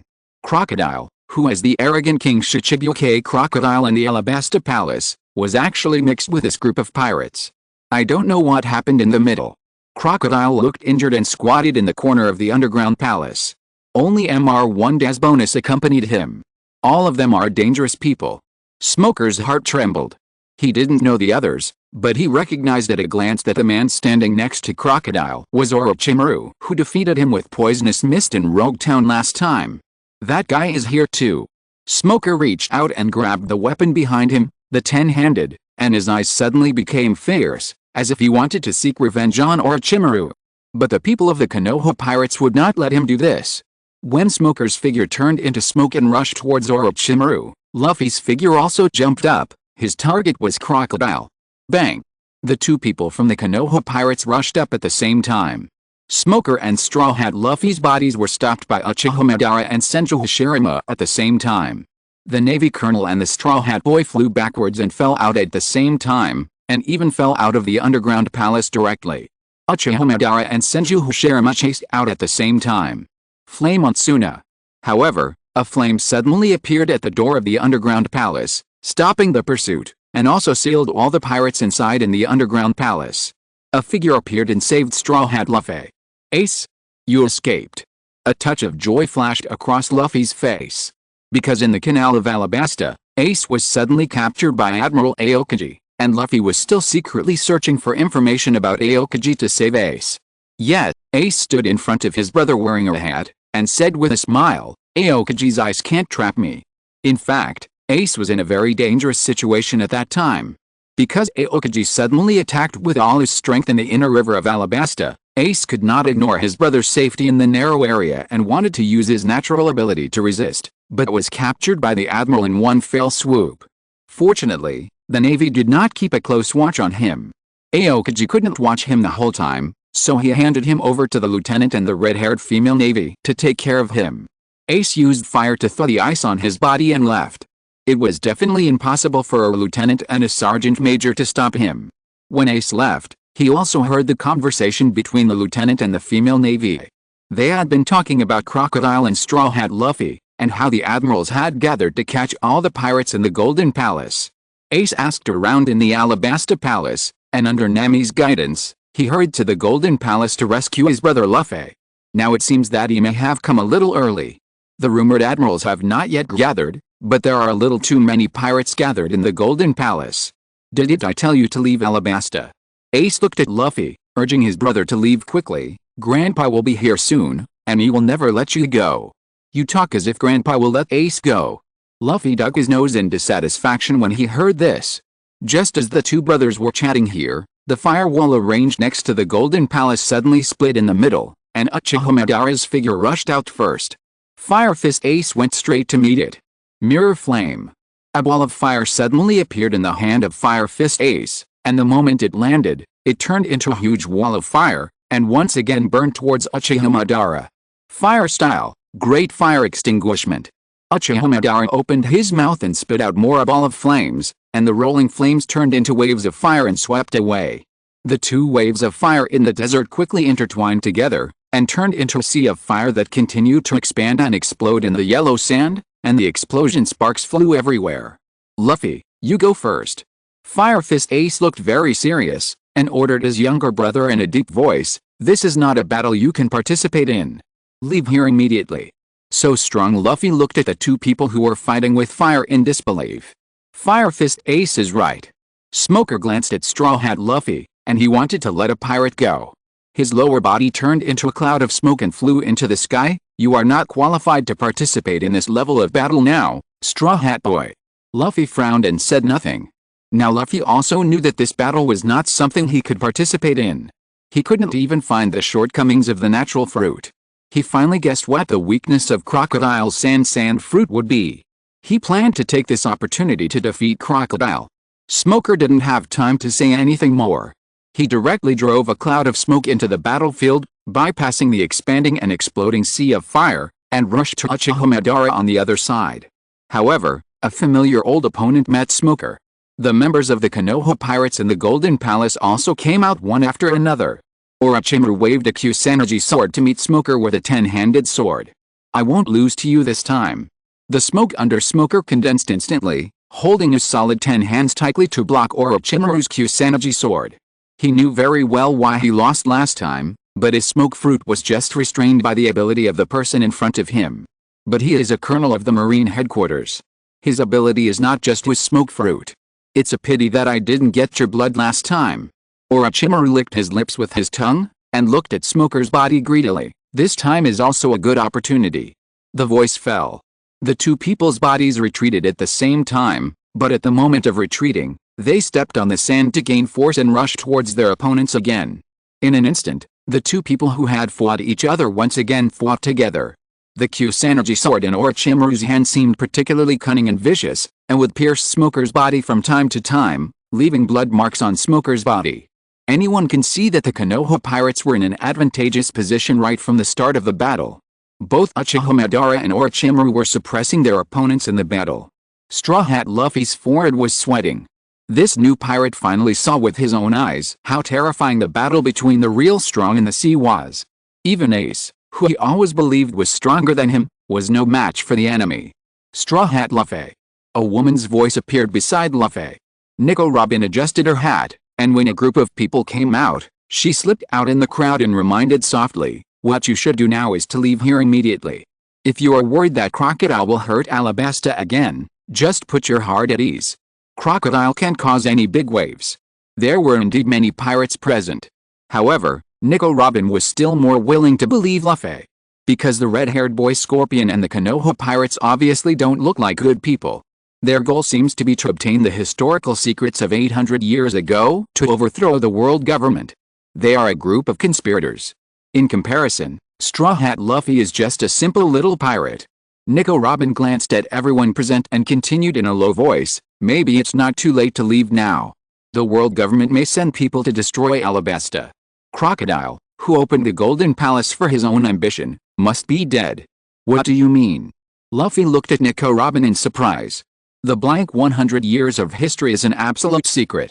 Nico Robin thought of her hometown and continued in a deep voice, "There used to be an all-knowing island called O'Hara. It was destroyed by the world government just because of the research on that history. All scholars who participated in the research on that history were killed, and even some refugees Alabasta. Maybe there will be no exception. Everyone present today who has heard of that history in the Golden Palace will definitely be wanted by the world government, and they will use fierce means to kill all those who know the truth. Now we must leave here immediately." So whether it is her or Straw Hat Luffy, they must escape quickly. Once the world government kills people to seal up a secret, they will not care how many people are killed, and they will not care whether they kill pirates or civilians. Even if the king of Alabasta 800 years ago once participated in the creation of the world government, this kingdom is very likely to be affected and destroyed by the world government. What's more, the group of pirates in front of them must know the truth. At least they have been involved in the history of 800 years ago. Of course, they will become the key targets of the world government. The Konoha pirates, Buggy Pirates, Crocodile, Straw Hat Luffy, Fire Fist Ace, and even himself who was studying the main text of history. The world government will never let go of anyone present. The only way is to escape as soon as possible, before the news spreads, and before other people will attract the attention of the world government in the future. Nico Robin is very smart. She knows how to use other people. She knows that this time is their best chance to escape. Knowing that some things are dangerous, you still have to get involved. A lazy voice appeared behind Nico Robin, and a tall shadow enveloped Nico Robin's body like darkness. "If you want to escape now, isn't it a little late?" Nico Robin at the end, the owner of this voice became a little cold and ruthless, as if he might kill someone at any time. Luffy looked at the tall man who appeared behind Nico Robin, and there was a hint of panic in his eyes. He remembered that the tall man had captured Ace on the Golden Mary. Aokiji. Nico Robin said the Navy code name of the person behind her with a trembling voice, and her lips almost whispered, "You are here too after many years." When the man Aokiji appeared, O'Hara's fear reappeared in Nico Robin's mind like a nightmare, making her think of that tragic day involuntarily. From that day on, her life fell into the abyss of darkness. "It's not just me." Aokiji did not take action directly, but his eyes became a little deep, looking at an old Navy vice admiral who appeared behind Straw Hat Luffy. "Luffy." A familiar voice appeared in Luffy's ears. Grandpa Luffy's teeth couldn't help but shiver. "Remember me?" Garp, the old admiral of the Navy, was not vague. He punched Luffy on the head and knocked his grandson out with one punch. His face was full of anger. "You bastard boy actually became a pirate, and even dared to stay in Alabasta at this time." "I'm not." Straw Hat Luffy's body fell out directly. The stubborn new pirate covered his head, endured Garp's punch, and muttered dissatisfiedly, "I want to be the Pirate King." "Shut up." Garp raised his fist and punched Luffy's body into the desert. The grandfather and grandson had not seen each other for many years and had become enemies when they met again. Fortunately, at this time, Garp was not in the mood to continue educating his grandson. He even pulled Luffy's body out of the desert and threw it on the ground, I don't have time to talk to you now. I will deal with you after I have dealt with these troublesome guys. This grandson is important, and the other grandson is also important. After that, Garp's figure did not stop any longer. The old admiral of the navy was fearless and rushed directly into the battlefield between Uchiha Madara and Ace, punched Ace of Fire Fist on the head, and knocked Ace of Fire Fist, who was still trying to use fire to fight Uchiha Madara, out. Ace? Why are you here too? I was very sad to hear that you went out to sea as a pirate. Garp looked at Ace of Fire Fist, who was thrown out, and his eyes became gloomy. You bastard boy actually joined the pirate group of that old guy Whitebird. This dead old man. Ace of Fire Fist cursed angrily, holding his sword, and dared not move, and refused to admit defeat. I want my dad to become the pirate king. You dare to say that? Garp had no consciousness of interrupting the other party's battle, and flew directly towards Ace of Fire Fist, wanting to punch Ace again. Okay. A steady voice stopped the righteous Vice Admiral Garp from beating the two pirate grandsons. Navy Admiral Sengoku, wearing a navy cloak, walked towards this side step by step with Vice Admiral Churu and Admiral Kizaru, and a Navy ensign and Navy sergeant followed him. Sengoku glanced at Fire Fist Ace and then at Straw Hat Luffy. These two little guys were the reverse scale of the old man Garp. The friendship between Sengoku and Garp lasted for decades. He knew his old friend's temper very well, and he didn't want these two troublesome little guys to affect the next battle, because in the next duel with the Konoha pirates, Garp must not be distracted. This is also the wisdom of Sengoku. He knew that it would be impossible to catch Straw Hat Luffy and Fire Fist Ace at this time. If the two little guys were really caught at this time, the old guy Garp would definitely divert some of his attention during the battle. But the combat power of the Konoha pirates is quite terrible. If Garp is not focused enough, he may not be the opponent. Sengoku wanted to turn a blind eye and let Luffy and Ace go first, and even let Buggy and Crocodile go for the time being, in order to prevent more people from knowing what he had communicated with the Konoha pirates. If that happened, he might even have to drive away some of his own people. Sengoku slowly took off his navy cloak and threw it on the yellow sand. He looked at the Konoha pirates who were slowly gathering on the opposite side, and his voice gradually became steady and powerful. All members of the Marine headquarters below the rank of colonel must leave.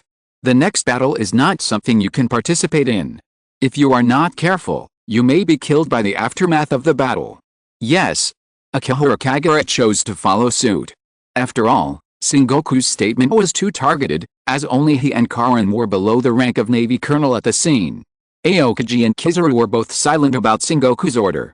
Especially Admiral Aokiji.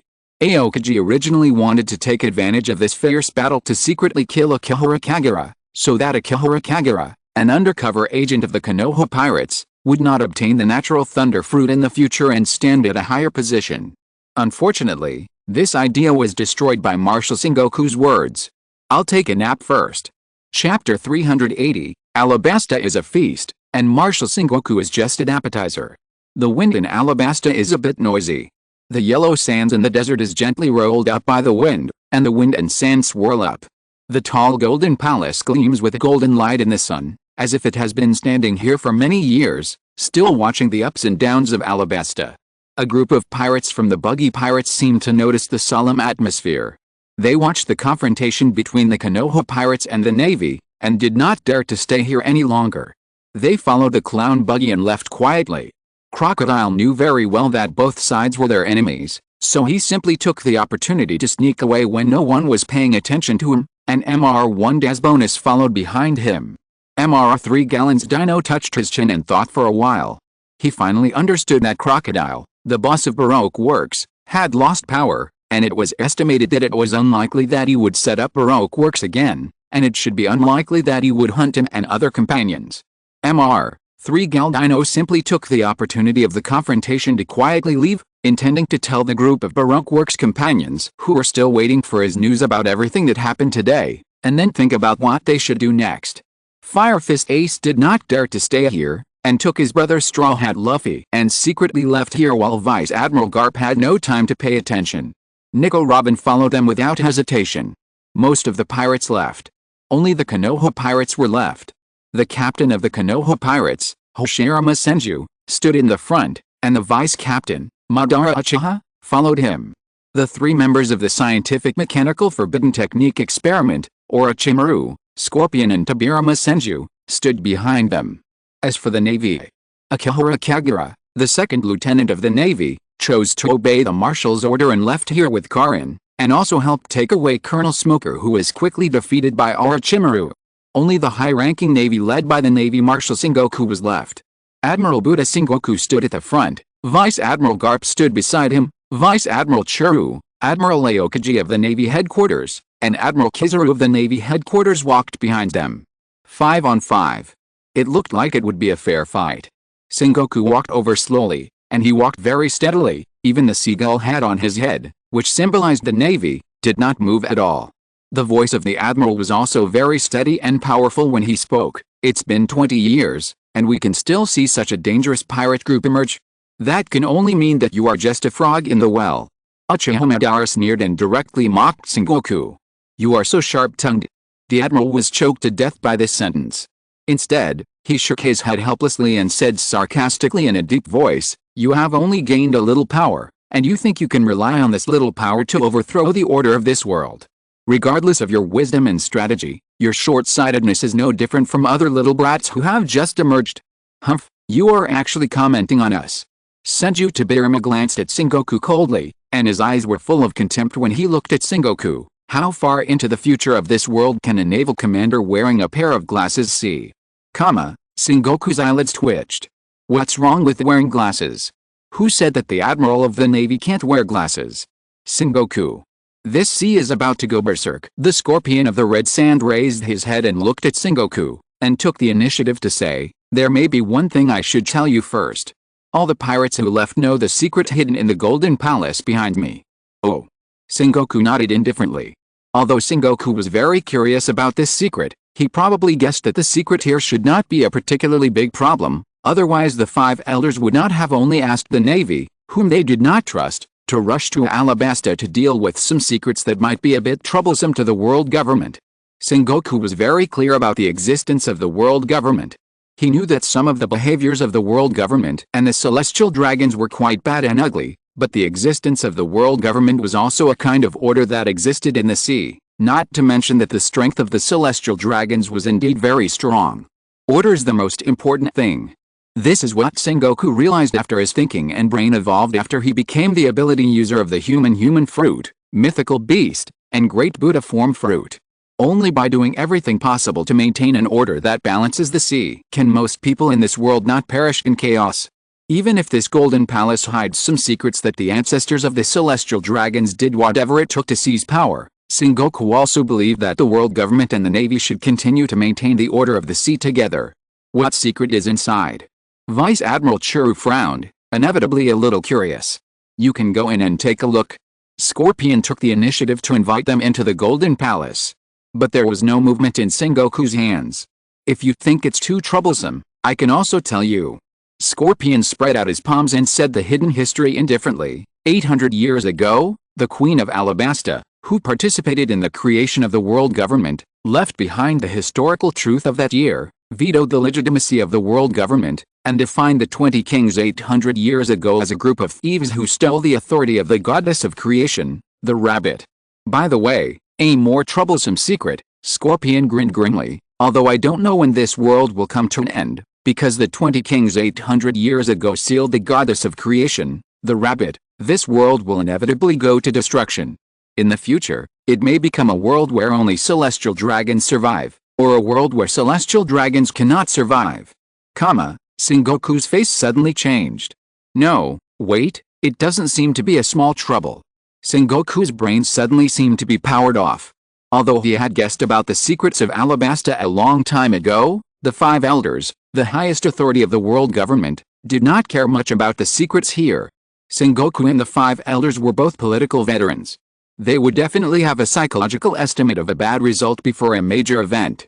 Since the 5 elders believed that no matter how bad things were, they would not be too troublesome. This also made Sengoku fall into a wrong mindset when he rushed to Alabasta. He always thought that the situation in Alabasta might not be so serious and would still be under the control of the world government. But now it seems that this is not the case. Sengoku's face was extremely ugly, and he couldn't help but want to curse in his heart. If it weren't for the 5 elders, how could they sit in Marijoa with peace of mind? They actually swore to him before leaving that there would be no big problems in Alabasta, as long as the Navy admirals were dispatched to control this situation. Now is this something the Navy can still control? The world government's old bottom is about to be exposed by the other side. Sengoku, something big is going to happen. Vice Admiral Churu also suddenly remembered the degree of trouble in this matter. As a naval staff officer, Vice Admiral Churu knew very well that if what the other party said was true, the legitimacy and rationality of the world government would be questioned, and the sea would go into a state of chaos, and everyone might attack the world government and the celestial dragons. A layer of cold sweat broke out on Sengoku's forehead. As a naval marshal, Sengoku certainly knew the seriousness of the matter. This kind of secret with a huge impact cannot be leaked, at least at this time.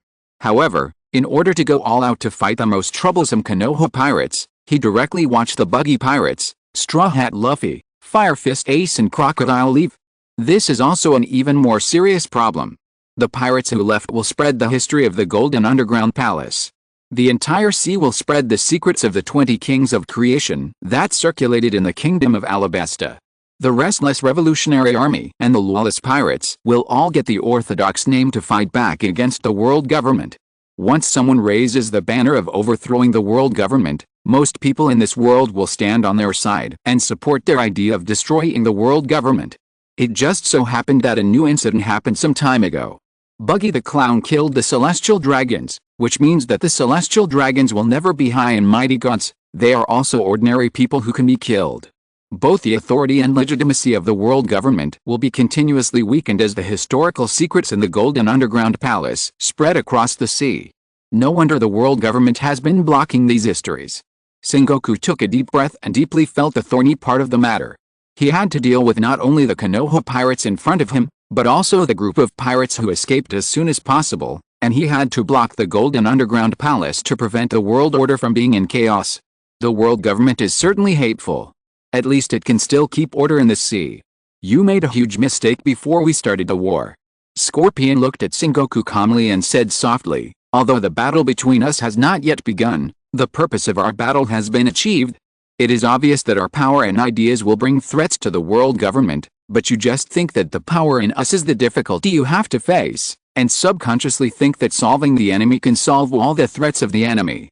Scorpion's voice was mechanical and indifferent.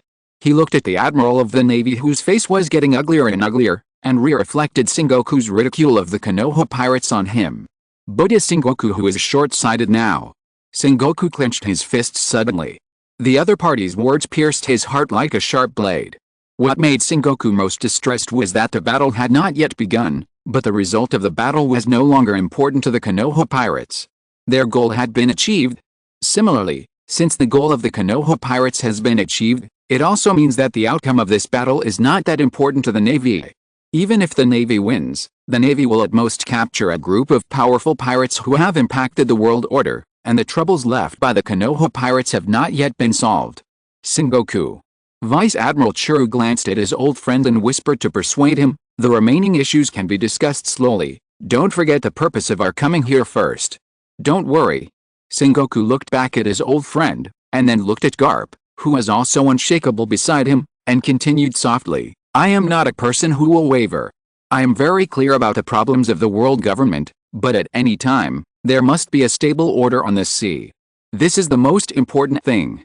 As Vice Admiral Churu said, no matter what, we must first control this situation in our own hands, and the rest of the things can be solved slowly. No matter how the Navy and the world government will find ways to block the leaked historical information in the future, or use this history to negotiate with the 5 elders of the world government to solve the crisis of world destruction, in short, we must first solve the Konoha pirates in front of us. It seems that I underestimated you. Sengoku stepped forward step by step, and the tyrannical domineering aura slowly vented from his body. His eyes flashed with a cold light. I have to admit it. Sengoku's body slowly radiated golden light, and his eyes were fixed on Senju Hashirama in the front. Konoha pirates, your existence is a very deadly threat to the world government, even more troublesome than Roger pirates. In order to ensure the order and stability of the sea, I must arrest you here. While speaking, Sengoku's body has slowly turned into a huge golden Buddha statue, and the human fruit, mythical beast, great Buddha form is directly activated at this moment.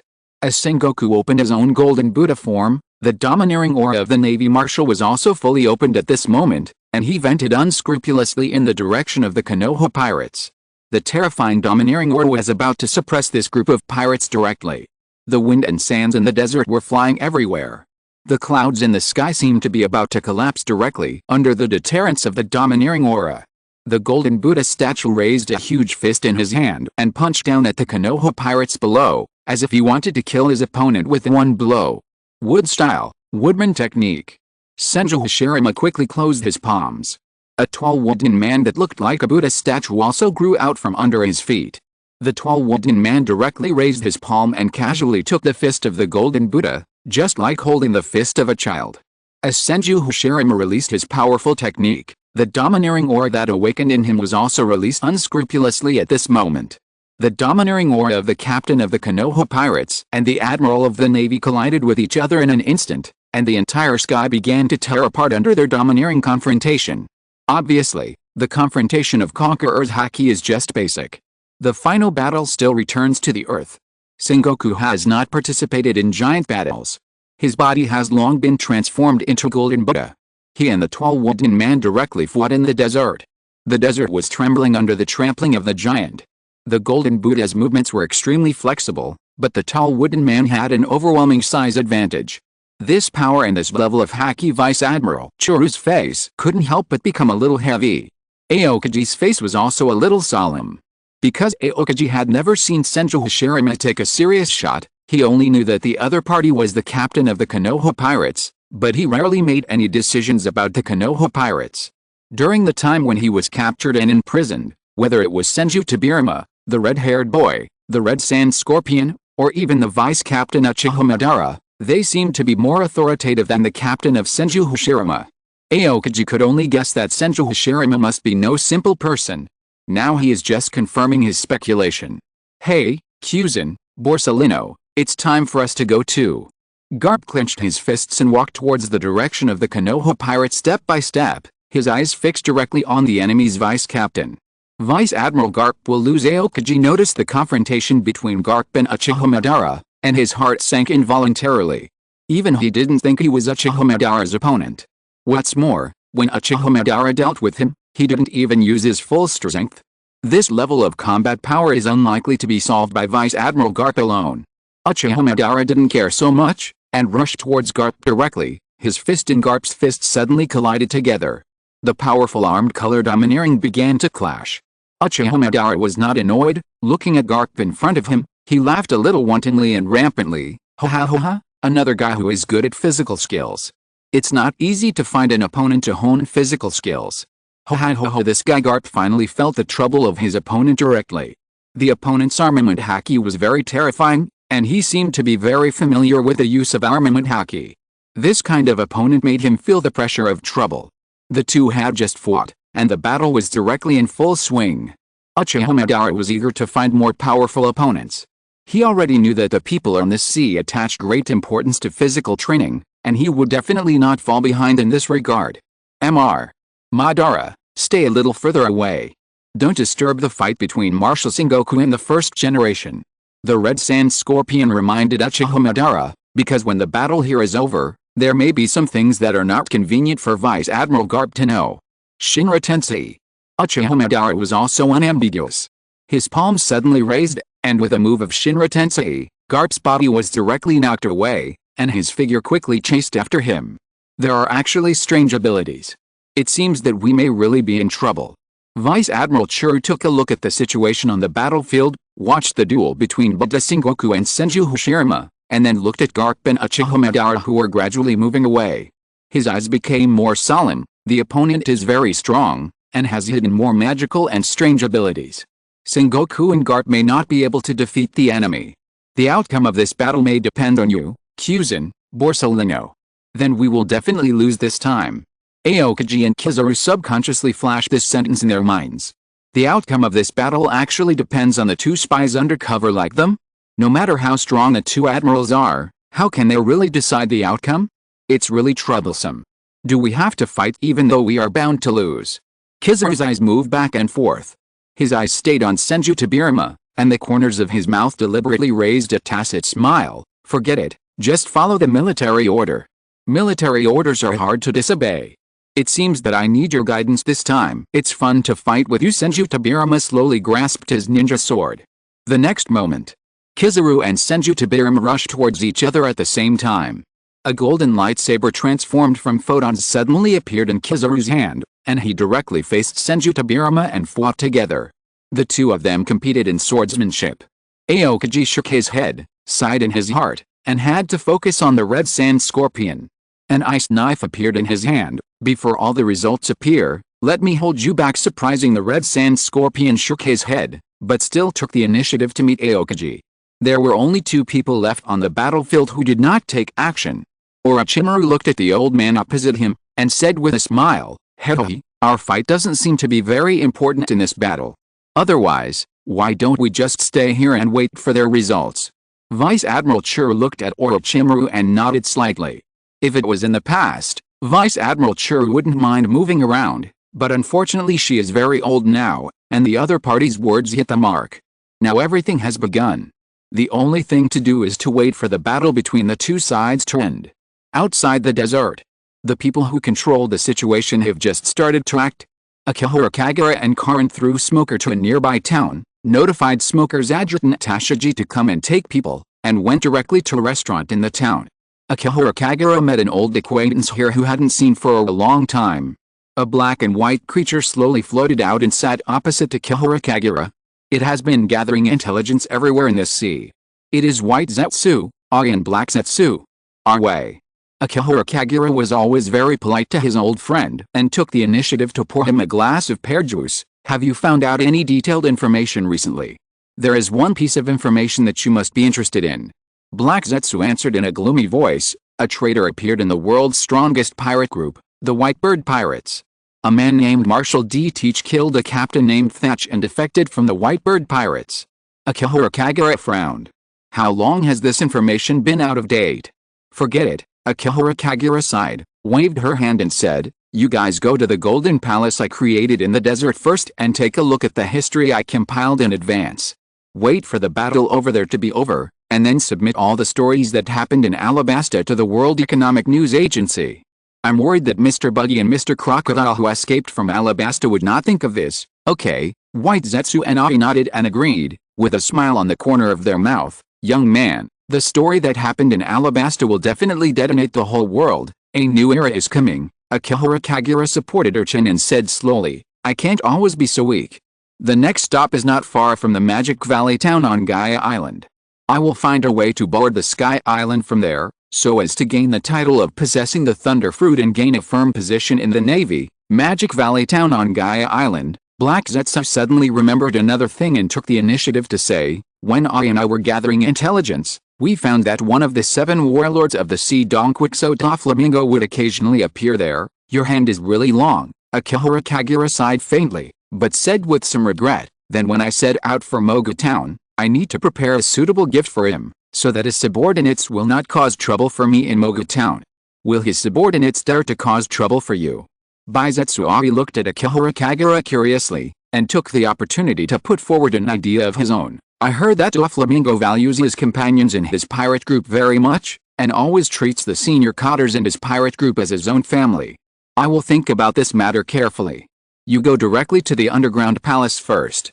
Akihara Kagura waved his hand and said softly, "I guess by the time you arrive, I will almost let Admiral Aokiji and Admiral Kizaru take action together, so that our Navy Marshal and Vice Admiral Churu will not feel despair. When they despairingly think that the situation on the battlefield has reached the worst low point."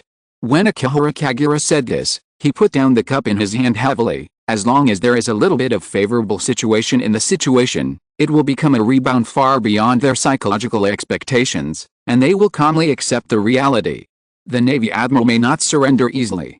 Black Zetsu was not optimistic. When he was gathering intelligence, he had heard a lot about Buddha's warring states. "I heard that Buddha's warring states is quite experienced in doing things, and it is unlikely that he will succumb to power. Even gods have weaknesses." Akihara Kagura shook his head and insisted on his point of view. "Marshal Sengoku advocates justice that dominates the world. This kind of justice means that absolutely powerful force is needed to suppress everything. He has always believed that the power of the celestial dragons and the world government can make the Navy dominate the world. Marshal Sengoku is not an old guy with a stubborn mind, so he will promote me, a lucky guy, after the East China Sea incident. However, what he urgently needs is the power that the Navy can use to maintain the order of this world, even if it is the world government and the celestial dragons who have done too many evil things. He knows better than anyone how many evil things the world government and the celestial dragons have done, but he still stubbornly executes the orders of the world government. It just so happens that what we have the most is the power that he can use to maintain the balance of the world. Marshal Sengoku won't care who is above his head. As long as the person above his head can maintain the balance of this sea, that's enough.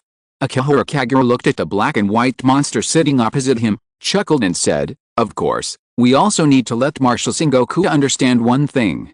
We will be stronger than the celestial dragons, and our methods will be more fierce than the celestial dragons, so that he will become well-behaved and obedient.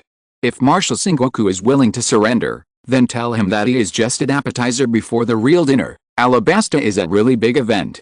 It may attract the 5 elders or even more powerful people to appear." White Zetsuai thought curiously and suddenly proposed a plan. "Young man, you don't want Madara and the others to stay here to attack the 5 elders. I don't have such courage." Akihiro Kagura couldn't help laughing, and the corner of his mouth revealed a terrifying plan. Why not take advantage of the opportunity that the 5 elders may come to Alabasta to view the Golden Palace, and the Holy Land of Marijoa is very likely to have a chance of unpreparedness, and directly attack the Holy Land of Marijoa. Take the opportunity to capture more celestial dragons. The celestial dragons have always regarded other humans as inferior creatures.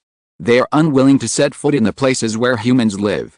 Once they appear, it will be a bloody storm. Most celestial dragons live in the Holy Land of Marijoa, and there are still too few celestial dragons coming out for patrol. There are simply not enough for other people on the sea to assassinate. Akihiro Kagura looked at the empty cup in front of her, as if she was thinking about what to do after the plan succeeded. "Let all those who join us take part in the game of assassinating the celestial dragons, so that they don't always think that the celestial dragons and the world government will always be their masters. There are really too few celestial dragons, and not even many identities that can be utilized. Who are the currently known celestial dragons who are out there? The Alabasta royal family, Doflamingo, red-haired Shanks and others." Chapter 381. We want to see if they will kill you. The Admiral. In the desert of Alabasta, Vice Admiral Chiru's expression became more and more serious. Because the battles on all sides were all in a stalemate, and no battle had been decided yet, even the guys of the Konoha pirates seemed to be at ease. Especially the captain of the Konoha pirates, Hoshirama Senju. Hoshirama Senju is powerful, but he was a peace-loving person by nature. He was always tolerant of those weaker than himself, and would not suddenly attack in the middle of a battle like his old friend Uchiha Madara, making his opponent fall into despair. Moreover, in the eyes of Hoshirama Senju, Sengoku was not an extremely evil person. Hoshirama Senju just controlled the tall wooden man to stretch out his huge palm, slowly clenched it into a fist, and smashed it towards the golden Buddha body of Sengoku. Armament Haki, Entanglement. A layer of armament Haki covered with pitch-black armament Haki appeared on the palm of the golden Buddha.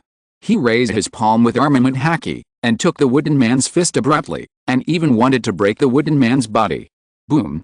The ground of the entire desert trembled. The wooden man's body broke apart, but recovered under the control of Senju Hoshirama. "Did you use Haki directly?" Senju Hoshirama stood on the wooden man's head, curiously watching this scene, nodded seriously and said, "It looks like he has quite terrifying power. It seems that we can be more serious." The already tall wooden man's body actually grew again. The hundreds of meters tall wooden man clenched his fist and pressed down again. The golden Buddha was just about the same as its calf, making the Buddha warring state suddenly feel a strong pressure. Shock wave. The golden Buddha gritted his teeth, his palm suddenly shrank, and then suddenly raised it again, with a ray of light in his palm, suddenly hitting the wooden man's body. The moment the tall wooden man was hit, its arms and fists were even somewhat cracked under the strong pressure of the shock wave, and the huge body couldn't help but step back a few steps, and was about to fall to the ground in a bit of embarrassment. "Is it going to fall?" Senju Hoshirama stood on the top of the wooden man and closed his palms. Vines came out from the wooden man's body and instantly stuck to the ground, helping to stabilize the wooden man's body. It's a very interesting ability. Using a huge body and high-speed movement to press the air to fight. Senju Hoshirama touched his chin, looked down at the panting golden Buddha, and his expression gradually became serious. He directly controlled the huge wooden man to raise his palm. The next moment, the tall wooden man also slapped the golden Buddha. Under the impact of the wooden man's extremely fast speed, the air actually produced a strong impact pressure. At this moment, the yellow sand on the ground set off a huge sandstorm. With it came the powerful force of the wooden man's body. Senju Hashirama's wooden man can compete with Uchiha Madara's complete Susanoo, but it has never been a show-off. What a trouble. The golden Buddha-shaped Sengoku suddenly raised his arms, as if he was holding up the sky, and blocked the palm of the wooden man with both hands. What kind of joke is this huge force? What kind of strange ability can suppress the user of the mythical beast fruit? This kind of wooden man, which is just grown by vines and tree roots, should have been just a mere facade like some giants on the sea, right? Why can the wooden man even suppress him, the user of the mythical beast fruit? Sengoku was even a little overwhelmed, feeling that his Buddha body was difficult to fight the opponent, but he was just relying on the powerful recovery of the mythical beast fruit ability to support it. Not good. Vice Admiral Churu stared at the golden Buddha with blood oozing from the corner of his mouth, and her eyes jumped. The power of the wooden man controlled by the opponent is too strong, and he has no way to suppress the opponent. Sengoku is already old, and it is difficult for him to maintain this level of battle for a long time. Perhaps no one will realize one thing. In fact, the Navy Marshal Buddha Sengoku is already over 70 years old. This age is the age when most Navy officers need to retire. Zanguo only has the vitality of the animal-type fantasy beast fruit ability, so he doesn't look particularly old. But aging is still unavoidable. On the contrary, Hashirama Senju's body is at the peak of his prime, and his vitality and physical strength are far more terrifying than ordinary people. This level of battle is not difficult for him at all. Huh? Don't underestimate me. The golden Buddha slowly lowered his head and gritted his teeth. The golden Buddha suddenly put away one of his hands that supported the sky, and the armed color domineering was wrapped around that palm again. The palm was clenched into a fist and hit the giant hand pressed down by the wooden man again, and the wooden man's palm was smashed from the inside. The armed color domineering was released from the inside, bombarding the enemy's body through the air. Countless wood chips fell down. However, Hashirama Senju didn't care about the wooden man's broken palm at all, and even had a broken arm. Under the blessing of his wood escape chakra, the wooden man's injuries recovered quickly, and he slapped the golden Buddha heavily. The golden Buddha rolled and fell in the desert, splashing a large amount of yellow sand. Zanguo felt as if his body was hit by a heavy hammer. The next moment, this golden Buddha actually jumped up directly from the ground, ignoring the blood at the corner of his mouth, and punched the Senju Hashirama on the top of the wooden man with a fist with air waves. Buddha fist. Zanguo's voice was still cold. This marine marshal would not give up the fight when he was at a disadvantage. He had been observing the situation around him. Yellow Monkey and Kuzan's opponents were also in trouble. Now I must continue to fight. The huge wooden man was not the body of Senju Hashirama, but a fighting creature that he created with his ability. Then he might as well attack the opponent's body directly. Very motivated. Senju Hashirama praised softly. Wood release, ranking technique. The captain of the Konoha pirates still had a good mentality. He just slowly closed his palms, and a huge wooden shield with a ghost face blocked him. The golden Buddha's Buddha fist slammed heavily on the wooden shield. However, the wooden shield only cracked a gap. The wooden man took the opportunity to stretch out his palm and grab the body of the golden Buddha, and threw him to the ground, as if he had dropped a golden ragdoll. That guy Aokiji showed a drop of cold sweat on his face. Because his battle with Scorpion was not particularly fierce, Scorpion had been using his flying ability to dodge attacks and using a steady stream of rockets to greet him. To put it bluntly, they are all family members. Don't underestimate our captain. Scorpion's figure quickly stopped in the air, his eyes fell on the huge wooden man who captured the golden Buddha, and whispered, "If you're serious, our captain has the blood of God in his body, and he is a true descendant of God. He is not a scum who calls himself a god like the celestial dragons, but a strong man who is revered and respected as a god by the world." It's a bit subtle to say. In another world, Hashirama Senju ended the Warring States period and was known as the god of ninjas. In this world, he could easily defeat the Navy Marshal Sengoku. Speaking of which, Scorpion glanced at Aokiji, who was close at hand, and said softly, "You should know how to choose, right? Admiral Aokiji, you don't want your predecessor to die here, do you?" Aokiji slowly lowered his head. Borsellino, Kuzan. Just at this time, Vice Admiral Churu hurriedly called out to the two admirals who were still free in the battle, hoping that the two admirals could find a way to help their old friend at this moment. Sengoku is bound to lose. This also means that the balance of the battlefield situation will be broken soon. The captain of the Konoha pirates can free up his hands and completely help others defeat the two Navy admirals. Borsellino, cover, Aokiji, Sengoku, let's retreat first. Vice Admiral Churu has completely confirmed that the Navy has lost the possibility of winning this battle, and immediately plans to evacuate here together to seek reinforcements before fighting again. Borsellino is the fastest user of the flash fruit, and he is the best candidate for pursuit after victory or cover after defeat. The Golden Buddha looked back at his old friend, and then at the calm Hashirama Senju. He also realized that he was no match for the other party. It seemed that it would be irrational to continue fighting. Maybe the two admirals would be dragged into the quagmire here. I didn't expect that I would bring two admirals and two old friends to deal with the Konoha pirates, but when the high-end combat forces were almost out in full force, I would still fall into such a disadvantage. Maybe I am really old. But the captain of the Konoha pirates is indeed quite tricky. Sengoku had never encountered such a troublesome enemy. He could have fought for a while before the battle began, but he didn't expect that the opponent was not fighting seriously enough. Maybe the pirate captain in front of him, who looked very honest and gentle, was not much worse than the old man Whitebird. At least another 4 Emperors Kato could not be a match for Hashirama Senju. Retreat first. Sengoku approved Vice Admiral Churu's decision and said in a deep voice, Borsellino will cover me.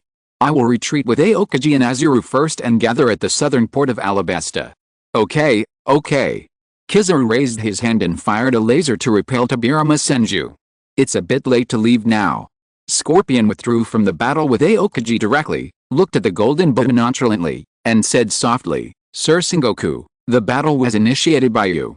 If you want to end it, it should be ended by our people in fairness, right? Sengoku didn't have time to refute or pay attention to him. The body of the Admiral of the Navy shrank rapidly, and quickly became the size of a normal person. He turned around and stepped back step by step, intending to leave the desert battlefield with Vice Admiral Churu with a vigilant look on his face. The bodies of Aokiji and Kizaru also fell beside them. However, Scorpion of the Red Sand only looked at them and uttered a word. Stay. Sorry. The ice knife in Aokiji's hand suddenly crossed Sengoku's neck. Kuzan. Sengoku widened his eyes in disbelief, looking at this junior whom he had always been optimistic about. He had always planned to train this junior as a Navy admiral. Does this guy know what he is doing? What are you doing? Sengoku questioned Aokiji in a deep voice. Sorry. Aokiji felt that he would always apologize in the future, and said calmly, I'm sorry, I chose to join the Konoha pirates a long time ago. Kuzan, how could you? Vice Admiral Churu also looked at Aokiji in surprise. Nothing is impossible. A golden lightsaber was placed on Vice Admiral Churu's shoulder. Kizaru pursed his lips and revealed a strange smile. He took this opportunity to reveal himself. I seem to be a spy for the Konoha pirates as well.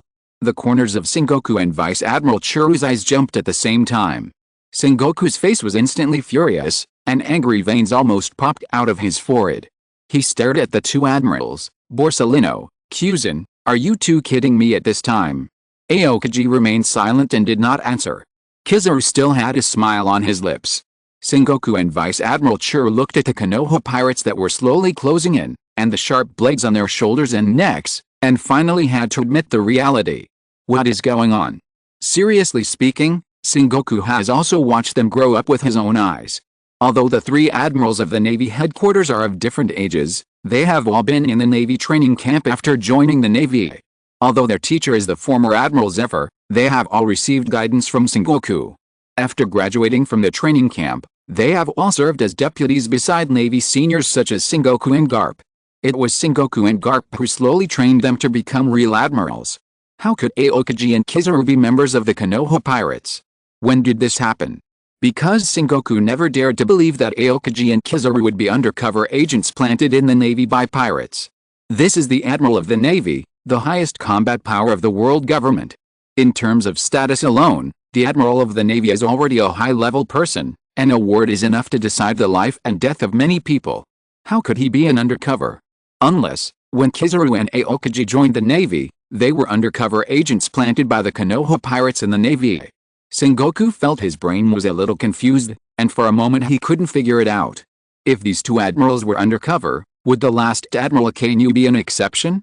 Sorry, Aokiji felt like he was back to the time when he apologized to Kizaru. It seemed like he couldn't say anything. The only thing he could say was an apology. Because Aokiji knew that they were no match for the Konoha pirates. If the Konoha pirates went all out, Sengoku, Vice Admiral Churu, and Vice Admiral Garp would not be able to escape their pursuit. Scorpion clearly threatened him with Sengoku's life, forcing him to stop Sengoku from leaving at this moment. Okay. Let's talk, Marshal Sengoku. Scorpion landed beside them and said softly, although you are old, you still have very high value. One of your values that is relatively useful to us is that as a Navy Marshal, you should have a channel to contact the 5 elders directly, right? Don't worry. We won't ask you to do anything inconvenient or troublesome. We just need Marshal Sengoku to tell the 5 elders all the secrets of the Golden Palace left by the King of Alabasta. Of course. We also want to take a look by the way.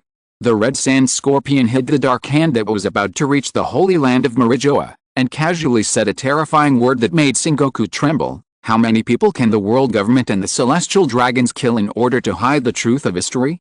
Will they include you, the Admiral of the Navy? I'm going to have dinner and sleep for a while.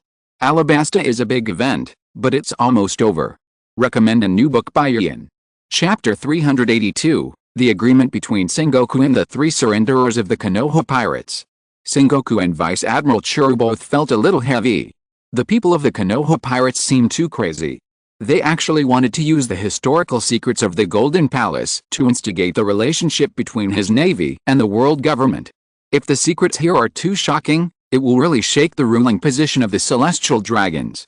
The 5 elders will definitely find a way to slowly clean up all the insiders. Sengoku also knows the 5 elders very well. As political creatures, once someone who threatens the world government and the navy appears, Sengoku will ruthlessly clean up any uneasy factors. The 5 elders are naturally no exception. When Sengoku and Vice Admiral Churu were forced to enter the Golden Palace, they finally saw the secrets hidden in this underground palace, which made the 2 of them sweat. The 5 elders will definitely kill people. What Navy Marshal, what Navy hero, what Navy Admiral, will eventually become a victim of maintaining the stability of the celestial dragon's rule. The goddess of the rabbit created the world. 20 kings joined forces to free the people who sealed the goddess of the rabbit. The immortal king usurped the void throne of the king of the world in the name of Ambu as the ancestor of that guy. Garp actually a servant of God who served the goddess of the rabbit. Sengoku was unable to maintain his Buddhist composure. His heart was throbbing. He looked at the golden inscription in front of him and couldn't believe what was recorded on it. This must be fake. Sengoku was the admiral of the navy, already ranked among the top powers in this world. And he had no idea that Marijoa even had him, who was above the 5 elder stars. Vice Admiral Churu remained silent. The naval staff calmed down her inner shock. Her eyes stayed on the name of the person who signed the golden inscription to pray to the goddess of the rabbit. This is the historical truth left by Queen Lily of Alabasta. Scorpion directly used the name of Lily, the king of Alabasta 800 years ago, to prove that the unofficial history here is true, and even took the initiative to say, we also wasted a lot of time to find this name hidden in history. Perhaps this name has also been erased by the world government, but the royal family of Alabasta should have traces of her existence. Sengoku and Vice Admiral Churu felt that they were shocked. If the history here is just that the ancestors of and the celestial dragons betrayed the goddess of the moon who created the world, sealed the goddess of the moon in Raftel, and took the opportunity to seize the world power, then Sengoku and Vice Admiral Churu are not psychologically unacceptable. The winner is the king and the loser is the enemy. This is the most important principle of the operation of the world. But without the goddess of Mao, sooner or later this world will be submerged by a tsunami. Zanguo knows more than others. He suddenly remembered some measures implemented by the world government. 700 years ago, the world government began to order criminals in the East China Sea and civilians from non-member countries to build the Tequila Wolf Bridge as hard labor to connect large islands with bridges. Obviously, the world government also foresaw the disappearance of the Grand Line, and also foresaw that the chaotic magnetic field of the sea would cause humans to no longer be able to step on the sea safely. However, they still wanted to connect large islands with the Tequila Wolf Bridge so that humans could rely on bridges for communication. In addition, There are also proposals to build sea trains, etc. The celestial dragons may have long known that the world-destroying disaster may come. Once the calm belt and the red earth continent disappear, the magnetic field of the sea will be completely in chaos, and the sea kings will wander around the world. The sea will completely become a forbidden area for humans, but they can still use this to continue to maintain their rule. The celestial dragons have long made plans for human civilization to no longer be connected. The celestial dragons have always been high and mighty, and have always regarded ordinary humans as inferior creatures who can deprive them of their lives at any time, because most humans will surely die or be injured when the world-destroying disaster comes. But the celestial dragons can still rely on the first move they arranged in advance, and they are still the high and mighty world nobles, and they are still the rulers of this sea. Cold sweat slowly dripped from the forehead of the warring states. It's a bit troublesome. What should I do? Should I have a good chat with the 5 elders? No, the 5 elders will not pay attention to him. Once the 5 elders know the secrets here, for the stability of the celestial dragons and the world government, they will definitely clear out all the insiders. Even the Navy Marshal will not be an exception. At that time, nothing will change. This sea will be as predicted by the golden inscription here. Most ordinary people will perish in the world-destroying tsunami, but the celestial dragons will be able to survive and continue to rule the world. The 20 kings at that time had already prepared the opportunity for their descendants to survive the world-destroying disaster. But what about ordinary people? Most human nations may be destroyed directly, countless humans will die in that tsunami, and everything in the sea will return to the primitive society. Only the celestial dragons are still enjoying the grace left to them by the 20 kings. Zanguo's heart was in turmoil. All along, the reason why Zanguo chose to maintain order was that he hoped that this order could ensure that most people could survive in order. But the celestial dragon's approach would cause most people to perish. Once one of the maintainers of world order, Zanguo's brain was soberly telling himself that now he might also become a factor that disrupts world order. We can't just sit back and watch all this happen. Sengoku narrowed his eyes and quickly thought of a countermeasure. We must find a way to get the 5 elders and the world government to make more changes in order to save the world. Even more naive than our captain, Scorpion mocked Hashirama Senju and ignored his captain who wanted to argue. He asked slowly, "You are the admiral of the navy.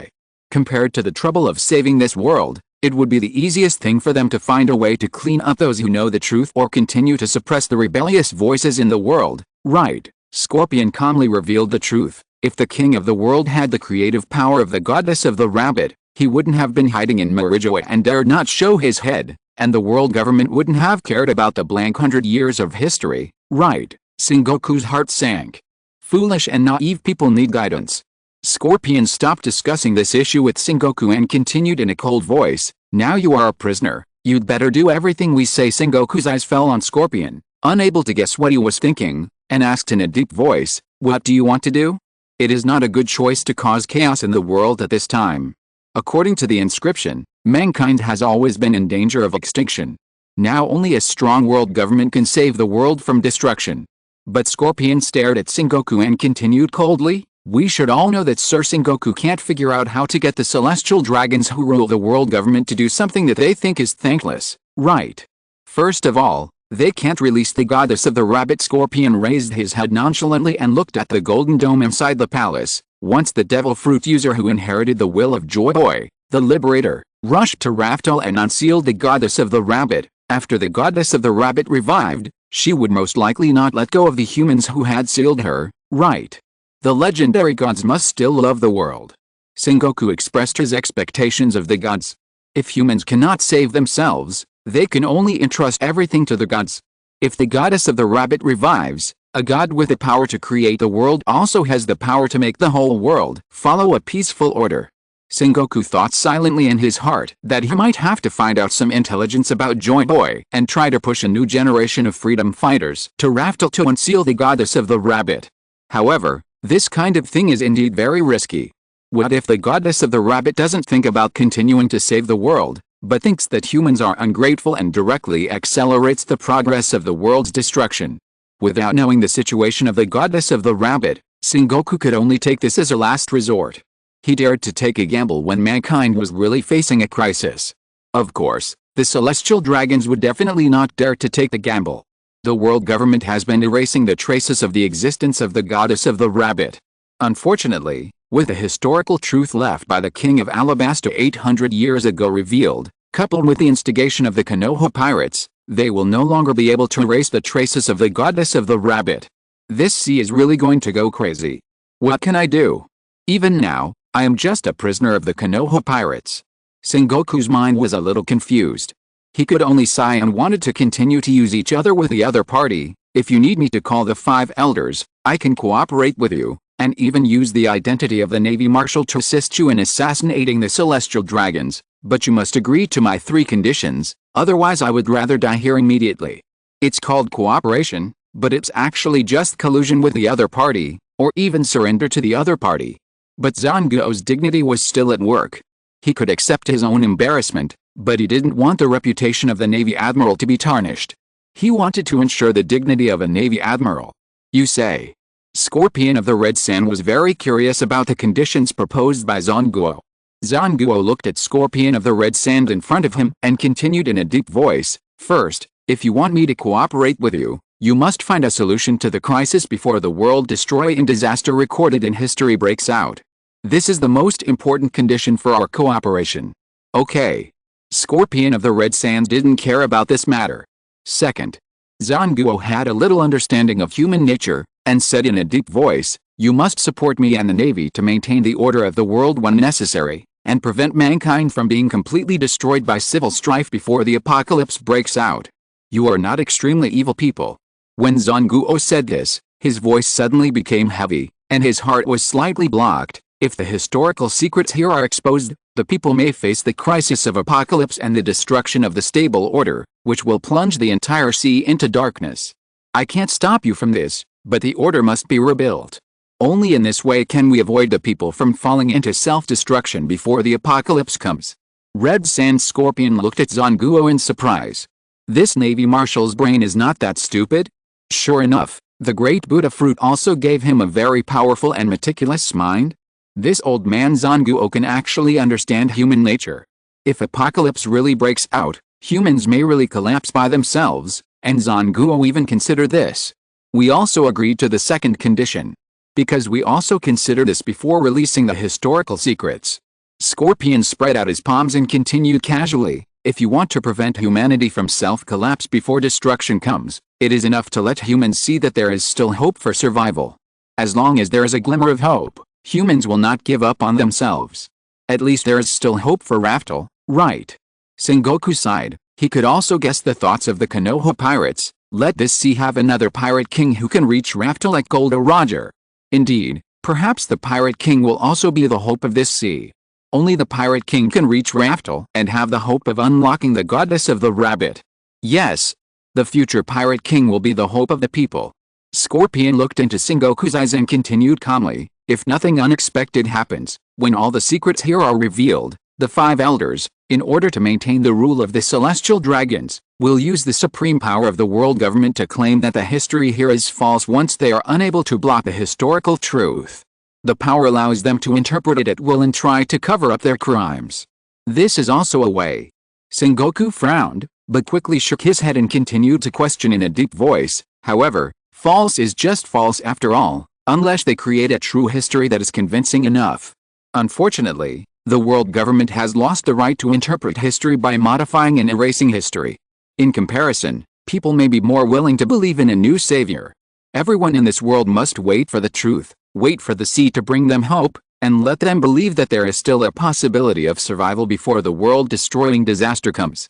When Sengoku said this, he suddenly changed the subject and brought up the last issue of concern. "Third, I need to know the information about the goddess of Mao. The Konoha pirates have always been seeking to overthrow the celestial dragons, and have always been seeking historical secrets that are unfavorable to the celestial dragons. The existence of the goddess of the rabbit is of top priority." Sengoku's gaze fell on Scorpion of the Red Sand, and he continued softly, "You must have information about the goddess of the rabbit, right? This is Sengoku's top priority. Because the goddess of the rabbit, who is sealed at the end of the Grand Line, may be the hope for mankind to avoid a world-destroying disaster in the future.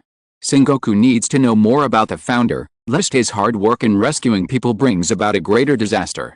"Okay," Scorpion of the Red Sand nodded, and continued softly, "But do you want real information or fake information? I feel a little uncomfortable. Chapter 383. Let's frame Crocodile. He's not a good person anyway, right? How can you tell the real from the fake intelligence? And you can even ask whether you need real intelligence or fake intelligence?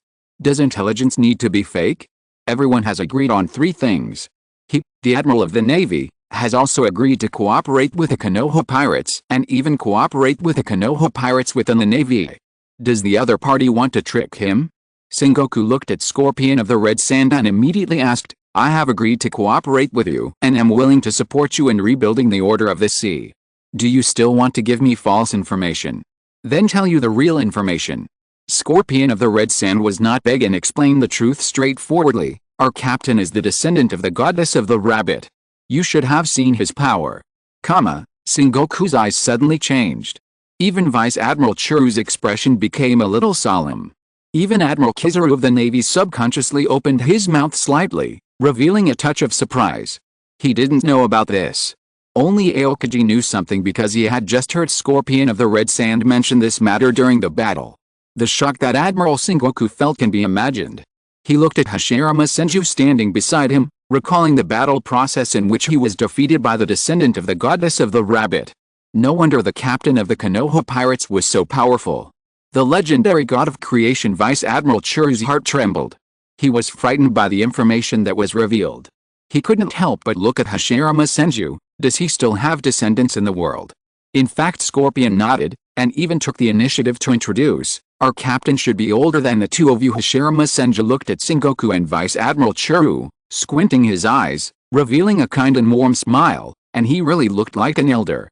After all, his age is really not young, and he only looks so young because he was resurrected once. Sengoku narrowed his eyes, as if thinking of something. So, do you want to help the descendants of the goddess of the moon take back the ruling power of the world from the hands of the celestial dragons? Sengoku, Sir Scorpion's words directly choked Sengoku's throat. Do you think our captain looks like he cares about power? Sengoku was actually unable to answer. Whether it was the appearance of Senju Hashirama or his temperament, he looked like a person who was easy to trust, and he didn't even think there would be any danger when he saw him. Even though Sengoku was beaten by Senju Hashirama once, he didn't think that the captain of the Konoha pirates in front of him was a guy who liked to kill, nor did he think that the other party would be the kind of person who liked to kill innocent people. After all, Senju Hashirama's appearance was too deceptive. He had long, smooth black hair and a warm smile on his face. Moreover, during the battle, Senju Hashirama found that Sengoku was not his opponent, and he would not kill him directly. Instead, he was like an adult teaching an obedient child. So far, Senju Hashirama has never said anything arrogant. The Konoha pirates seem to get along well with their captain, because these pirates don't seem to respect the captain, which means their captain is not arrogant and is a good person to talk to.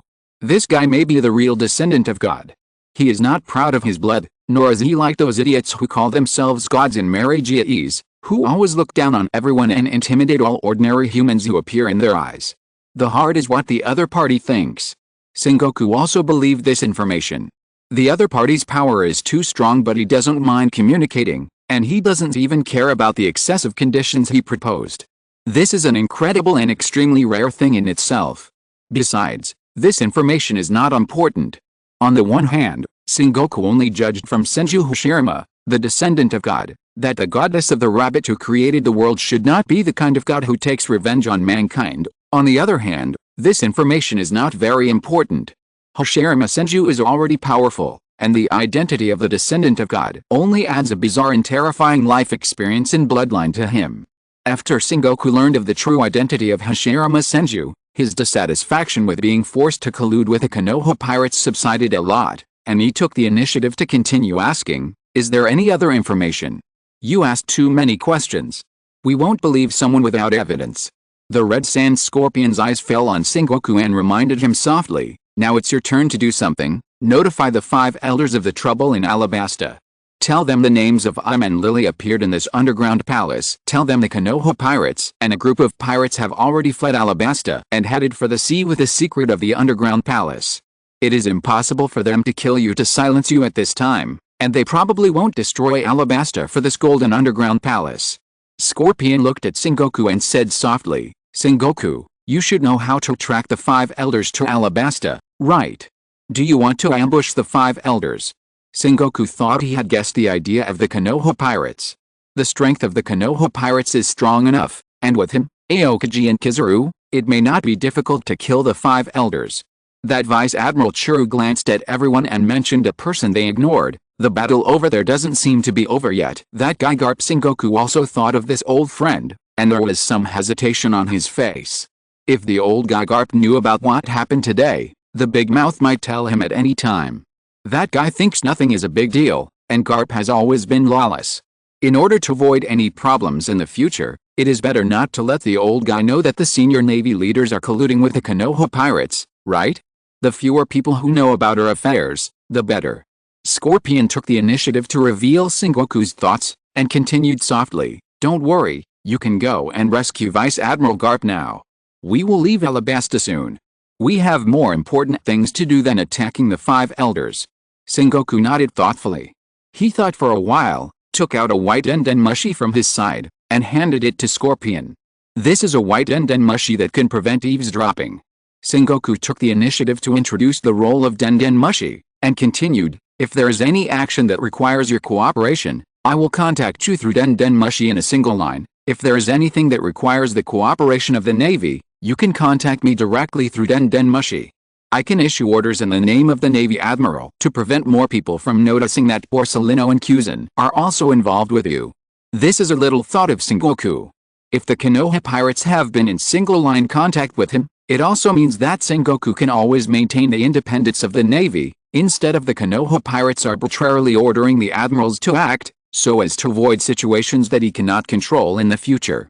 If the Konoha pirates really overthrow the celestial dragons in the future, the Navy will still have enough autonomy, but all the problems from the Konoha pirates will be terminated by him, the Navy Admiral. Scorpion reached out and took the mushi from Sengoku's hand. Just when Sengoku felt relieved and thought that his idea was successful, Scorpion took out 2 rings and threw them directly to Kizaru and Aokiji. "This is our communication tool." Scorpion took the initiative to talk about the communication method of the rings. "These rings can be injected with your chakra, and we will receive your communication. There is no need to notify Marshal Sengoku for some small troubles, the Admiral is enough to handle it." Sengoku clenched his fists. The other party's reason is really impeccable. He, the Navy Admiral, claimed that he could solve all problems, but the other party used small problems and there was no need to trouble the Navy Admiral to contact 2 Navy Admirals separately. How could he refute this? He couldn't tear his face over such a small matter, right? Forget it. I'll go back and have a good chat with Aokiji and Kizaru and find out when they joined the Konoha pirates. From the rings, it seems that they are not spies planted by the Konoha pirates a long time ago. Just at this time, Uchiha Madara also returned to the Golden Palace, but Garp was not beside him, which made Sengoku's heart tighten. That guy is really tough. Uchiha Madara grinned and laughed happily. At least among the strong physical players I have seen, that guy is almost as good as you now, Hashirama. Did you kill Garp? Sengoku clenched his fists, and his arms began to tremble. If we go to save him now, maybe we can still make it. Uchiha Madara chuckled. He didn't care about Garp's life or death. This battle was very enjoyable. At least he learned a lot of new things from the battle with Garp. Madara is very careful. The red sand scorpion spread out his palm and said softly, "Okay, now you go to save Vice Admiral Garp, and we will leave Alabasta first. By the way, if you have any questions later, you can ask someone for his opinion. This Alabasta incident, including the high-level Navy, will come to encircle us, and we should take the opportunity to rebel later. Were all planned by him personally. If nothing unexpected happens, you should go to him immediately." After that, the people of the Konoha pirates left. "Let's go find Garp first." Sengoku didn't have time to think so much. He hurried to the battlefield between Uchiha Madara and Garp with his subordinates, and found the seriously injured Garp in the desert, which made him feel relieved. At least he didn't have to bear too much guilt and pressure. If Garp, his old friend, died here, Sengoku really couldn't think of how he could cooperate with the Konoha pirates.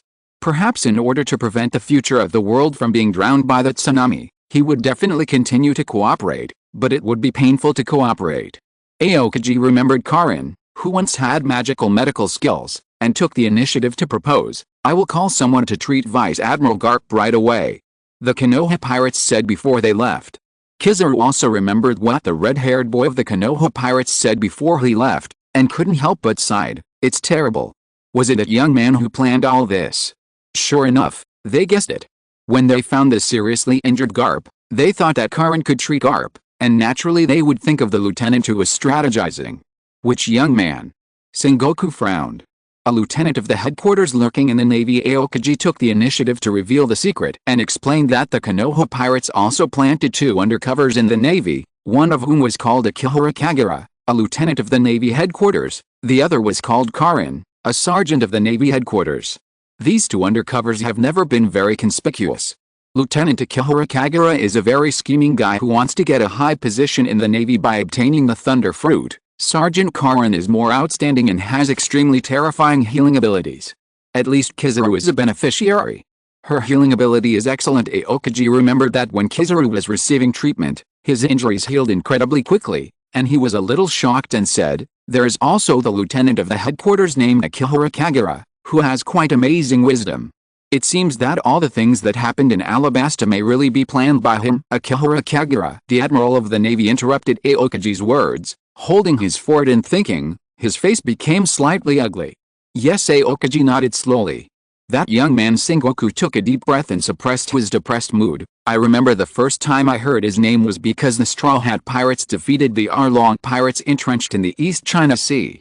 The Arlong Pirates killed Captain Mouse and most of the Navy, leaving only a lucky private Akihara Kagura alive.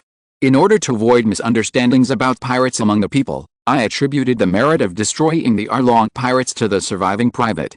At that time, I thought that the private was not an extreme person, and even felt that the private honestly reported the past of Colonel Mouse, Arlong and the Straw Hat Pirates. I thought that the private was a Navy who had no overall view, but was sincere in his character for justice. It was even Akihara Kagura who received me, Azuru and Garp at the port, and sent them, a group of veterans, to the desert of Alabasta to meet with the 2 admirals Kizaru and Aokiji.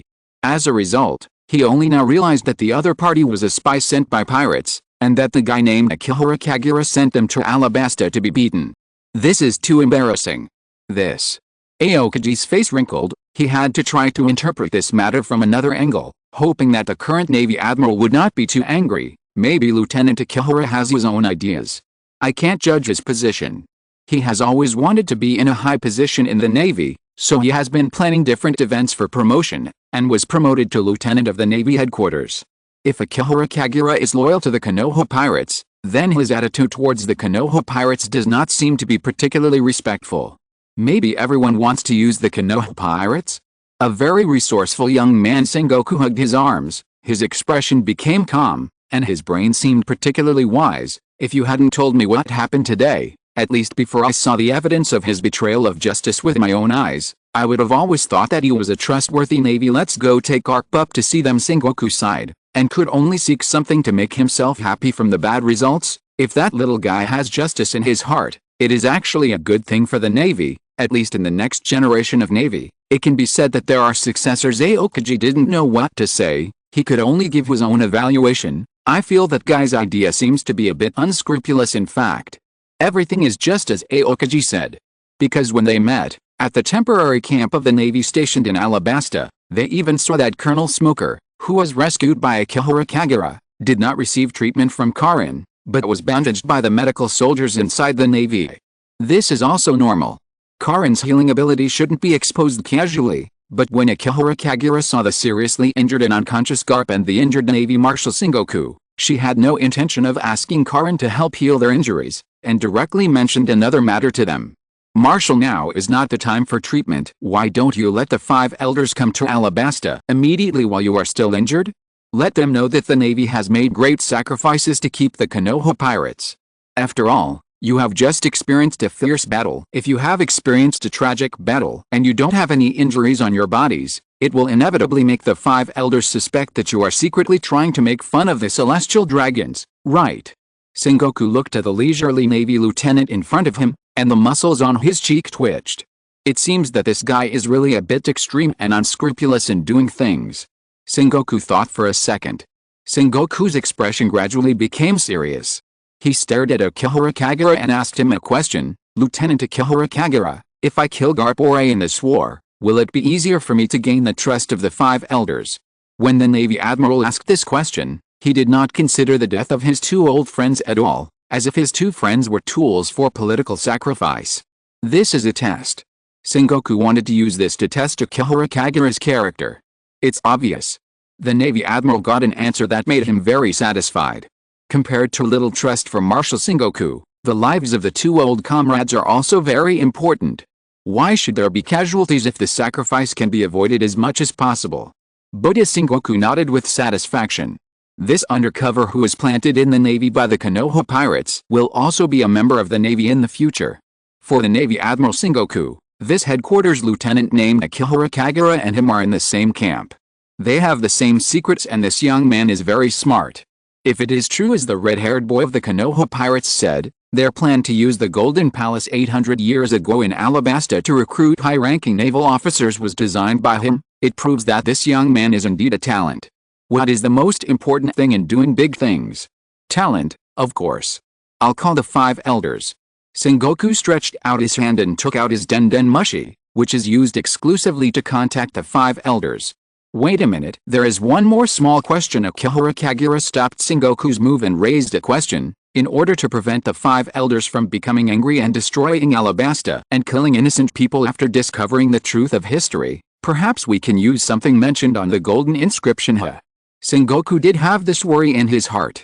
The people from the Konoha pirates told me the details of the inscription, which mentioned that the sand fruit is the key to open the door of the Golden Palace. In that case, Akihara Kagura spread out her hands and proposed her own plan. Perhaps 800 years ago, when the Golden Palace was built and buried in the Alabasta Desert, the person responsible for building and burying the Golden Palace should be the natural type sand fruit user 800 years ago. After all, only the sand fruit user can do it.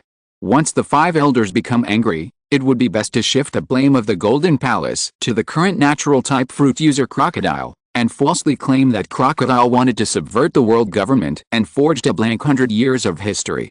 This would also give the world government an explanation. Anyway, the world government itself would never admit the historical truth in it. That happens. According to the evidence found by the Navy, Crocodile took the initiative to admit that he wanted to find the whereabouts of Pluto, one of the 3 great weapons, from the historical text, and use this to secretly subvert Alabasta. In the future, he must want to surpass the world government from the desert kingdom of Alabasta. He is a very ambitious pirate, and we don't have to worry about harming innocent people if we frame him.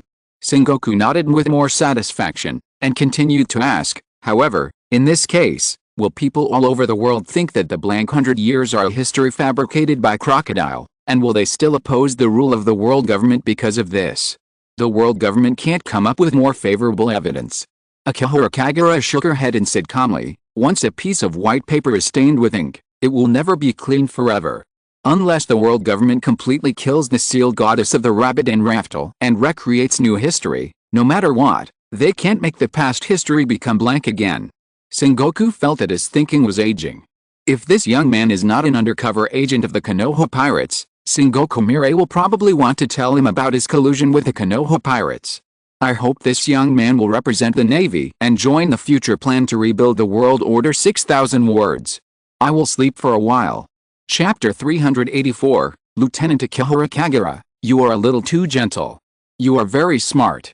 A touch of appreciation flashed across Sengoku's eyes. Because in any aspect, Akihara Kagura's plan was perfect, allowing the Navy, an organization that maintains peace in the sea, to learn the truth about the world and even embark on the path of protecting the world, although this path cannot be completely judged as right or wrong. And even the ending was prepared.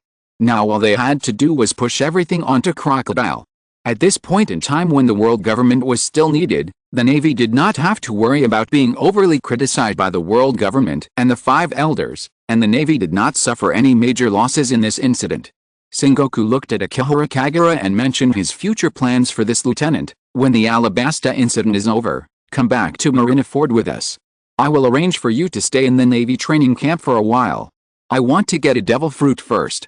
Akihara Kagura quickly put forward his idea and said very honestly, the people of the Konoha pirates promised me that they would help me get a natural thunder fruit, so that I can live in the Navy and provide them with more information inside the Navy. Akihara Kagura seemed to be worried that Sengoku would be angry, and explained softly, "When they needed me to be a spy in the Navy, I raised the issue of my strength. They were willing to provide a natural devil fruit. Anyway, I have no power to resist. It is better to use them to get the thunder fruit." Sengoku's face showed a touch of realization. The Navy admiral was not angry about the transaction between Akihara Kagura and the Konoha pirates, because the lieutenant stood on the side of the Navy in his heart. Otherwise, this little guy would not have so directly told the information about the transaction between him and the Konoha pirates.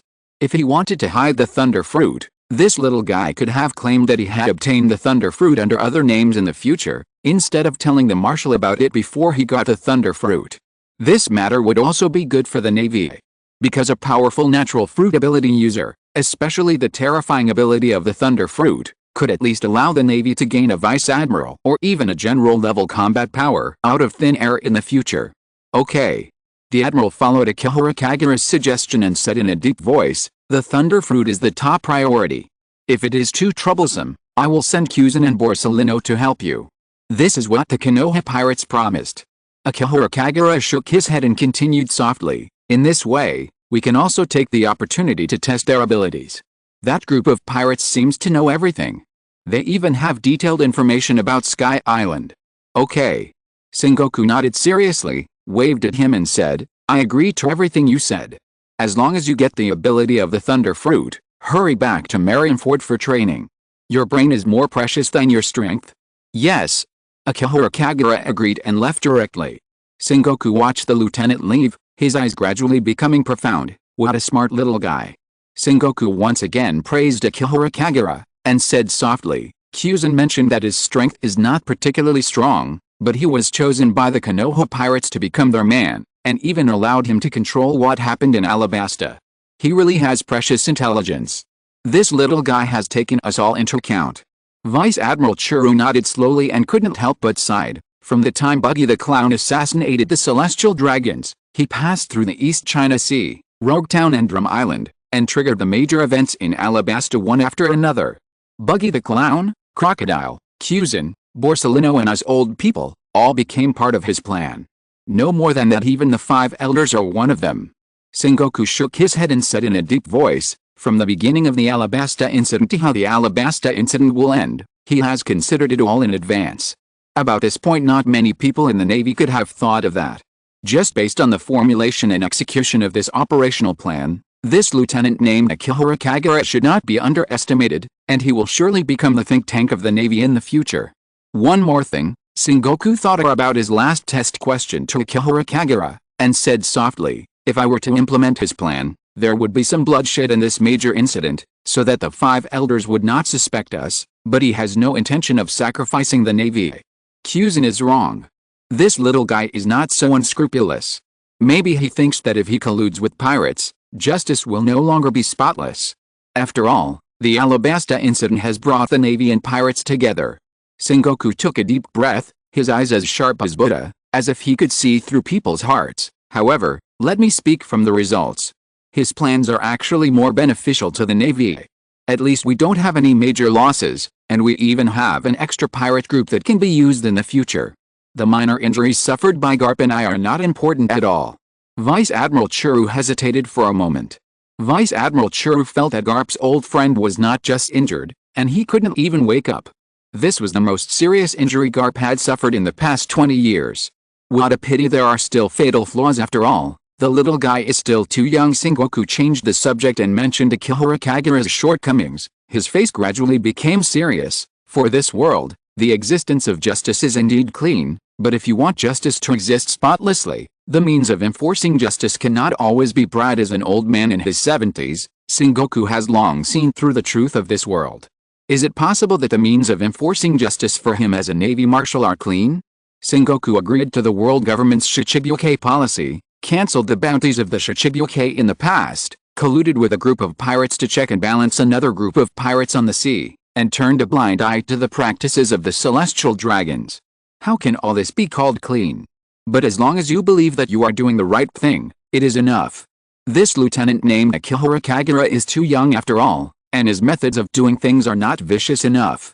Even when he wants to achieve his goal but needs to pay a price, he may still be a little soft-hearted. Blood flows like a river. One general's success is the result of the sacrifice of thousands of lives. For the peace of the entire sea, there are many innocent souls in the orders executed by the Navy leaders over the years. However, as long as the great peace order they want can be realized, the sacrifice of life is just a trivial price. Even Sengoku himself is among the sacrifices. Buddha Sengoku is not a soft-hearted person.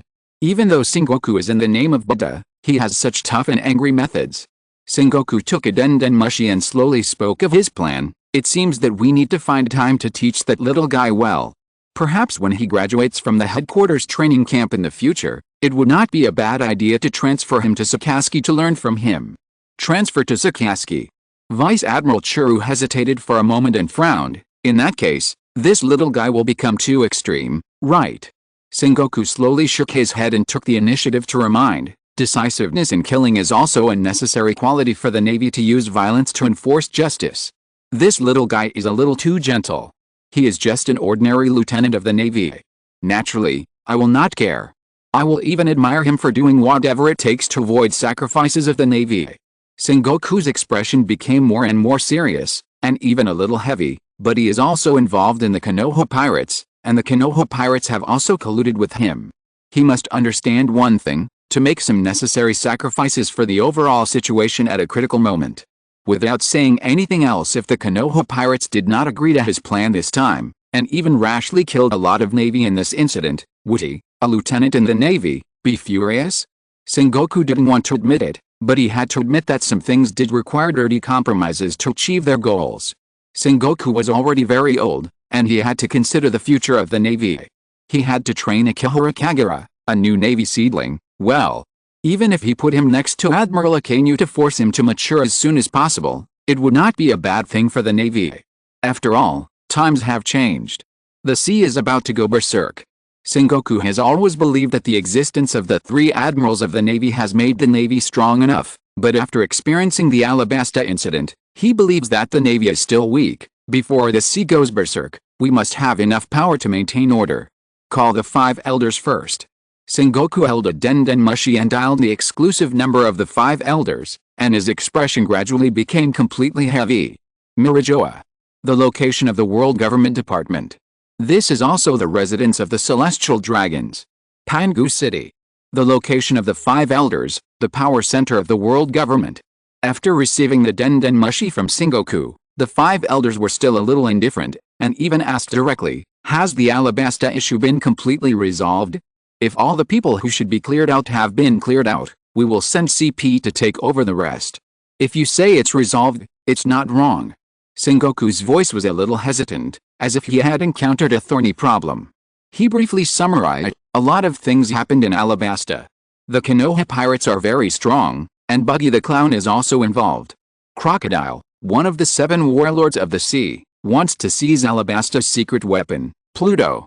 The captain of the Straw Hat Pirates and the Whitebird Pirates' second team, Ace, is also involved.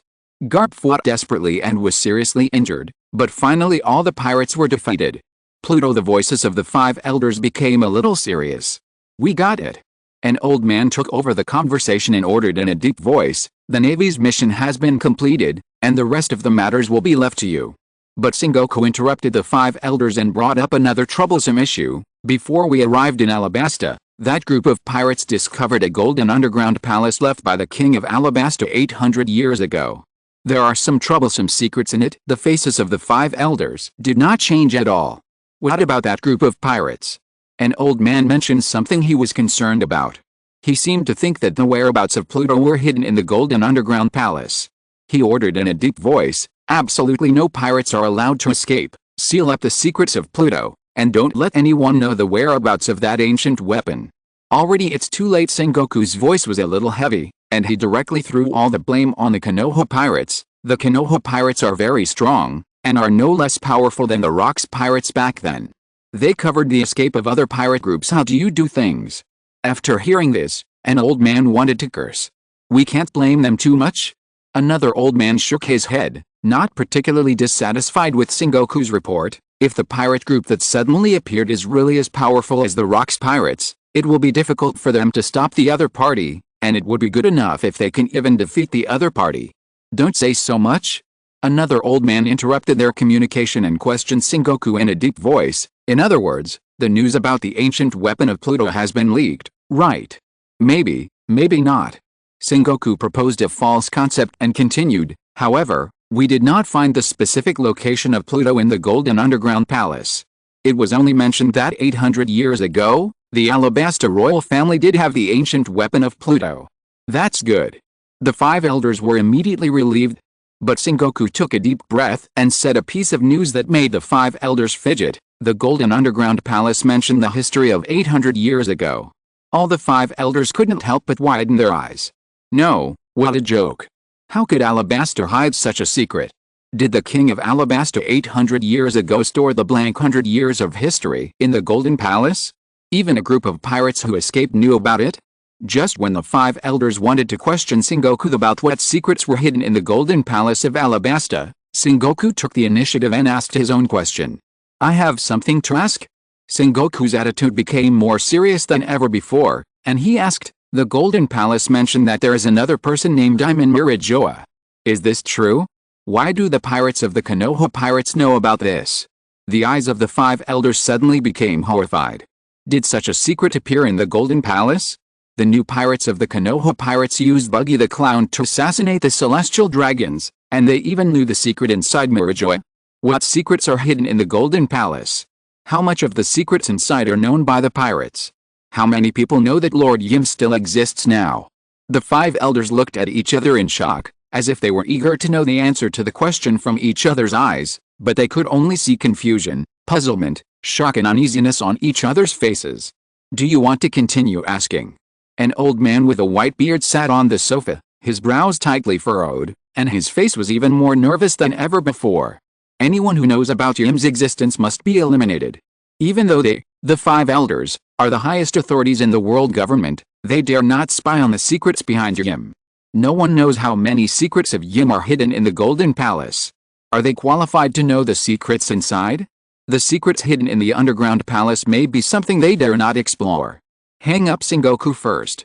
An old man reminded his colleague to hang up the phone of Navy Marshal Sengoku, and before hanging up the phone, he reminded in a deep voice, tell Sengoku that no one is allowed to know the secret of the Golden Underground Palace at present, and the pirates who already know it must be eliminated immediately by all means. The Navy does not have the strength to do so. Another old man had to remind his colleague. The phone was hung up. The 5 elders need to hold an internal meeting first. Because they need to hold an internal meeting first to determine whether they should continue to ask Sengoku about the secret of Im in the Golden Underground Palace. Even if we don't ask, a lot of pirates already know about it.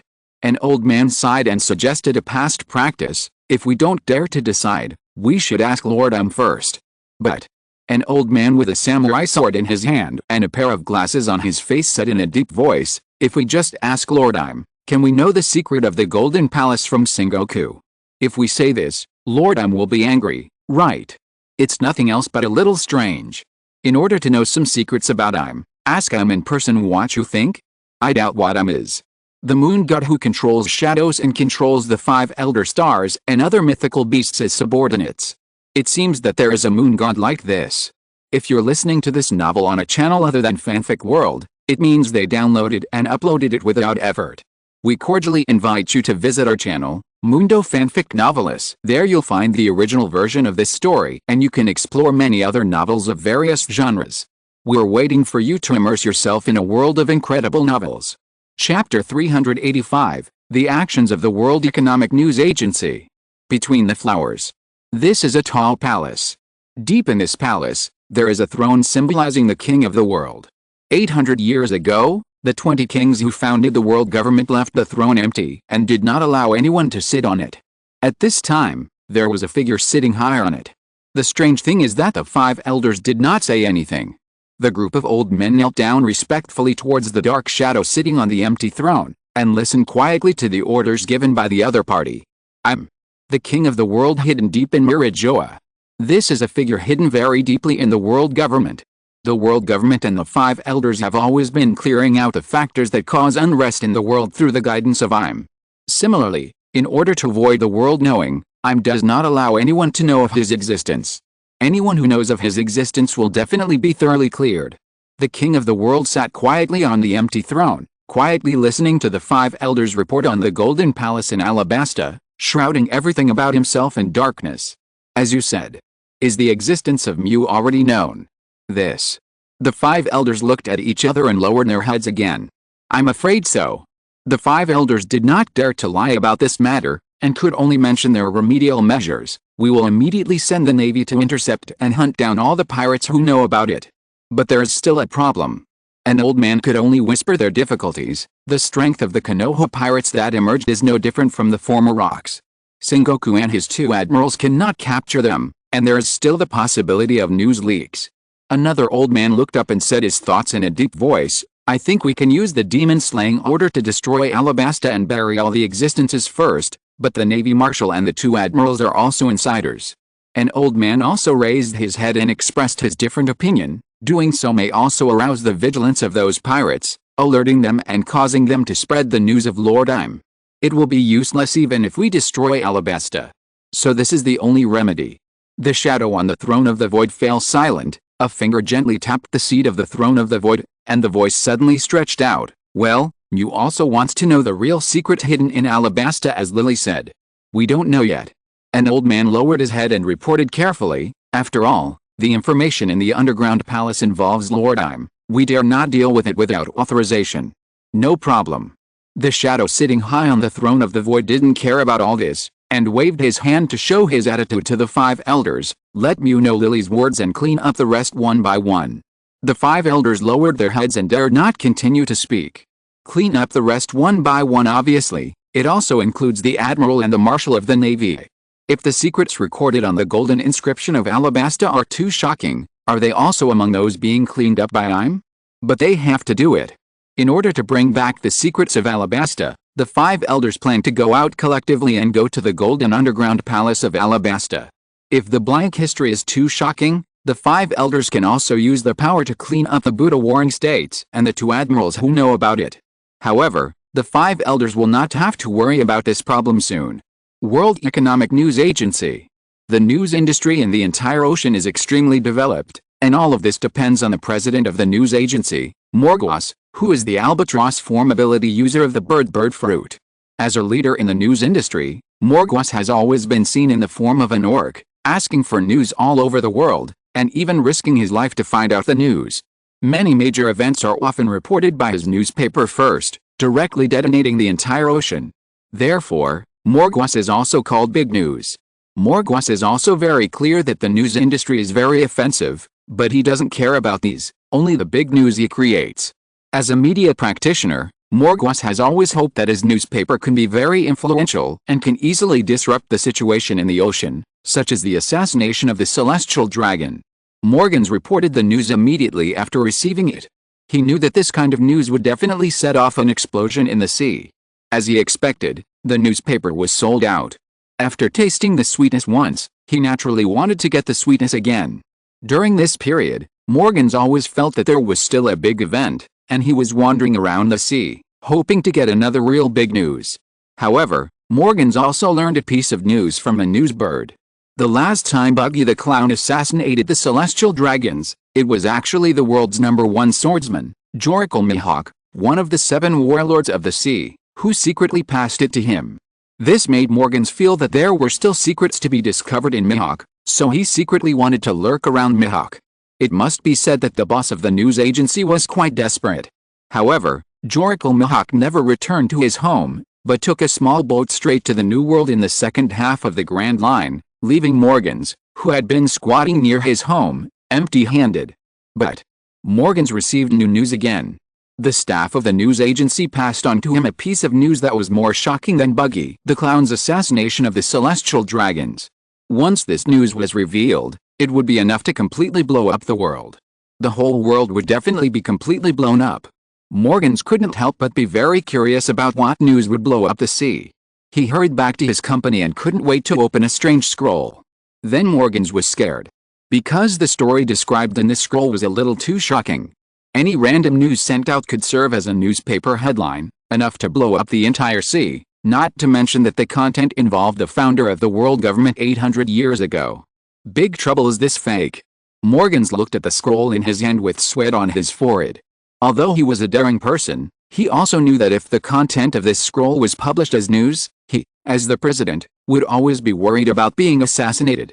However, another person also sent the same news. Sand Crocodile, the 7 warlords of the sea, Crocodile. Although Buggy the Clown, another insider, had never thought of this, Crocodile was very smart. He knew the nature of the world government very well and directly sent the secret of the Alabaster Golden Palace to the World Economic News Agency. The world government would definitely abolish his position as a Shichibuke and would definitely send admirals to hunt him down. Crocodile simply went all out and directly revealed the secrets of the world government to create a huge trouble for the world government. Compared to the scroll, Crocodile's submission was very organized. Big news, Morganus. Anyone who knows about the blank 100 years of history will be dealt with by the world government, and now you are also an insider, threatened me. We will not be threatened like this. Morganus held Crocodile's letter and loudly ordered his employees, work overtime immediately. We must quickly publish big news. One article enough news to really detonate the whole world. Morganus' heart trembled with excitement. It seemed to see the scene where its newspaper caused heated discussions all over the world. Whether it is the peaceful place in the Four Seas or the end of the Grand Line, it will be shocked by this news report. The blank 100 years of history will be presented in our hands. The secret of Raftel will be revealed by us. The revival of the goddess of the rabbit will start from our pens. The whole world will tremble because of our news reports. Morganus is very sure of this.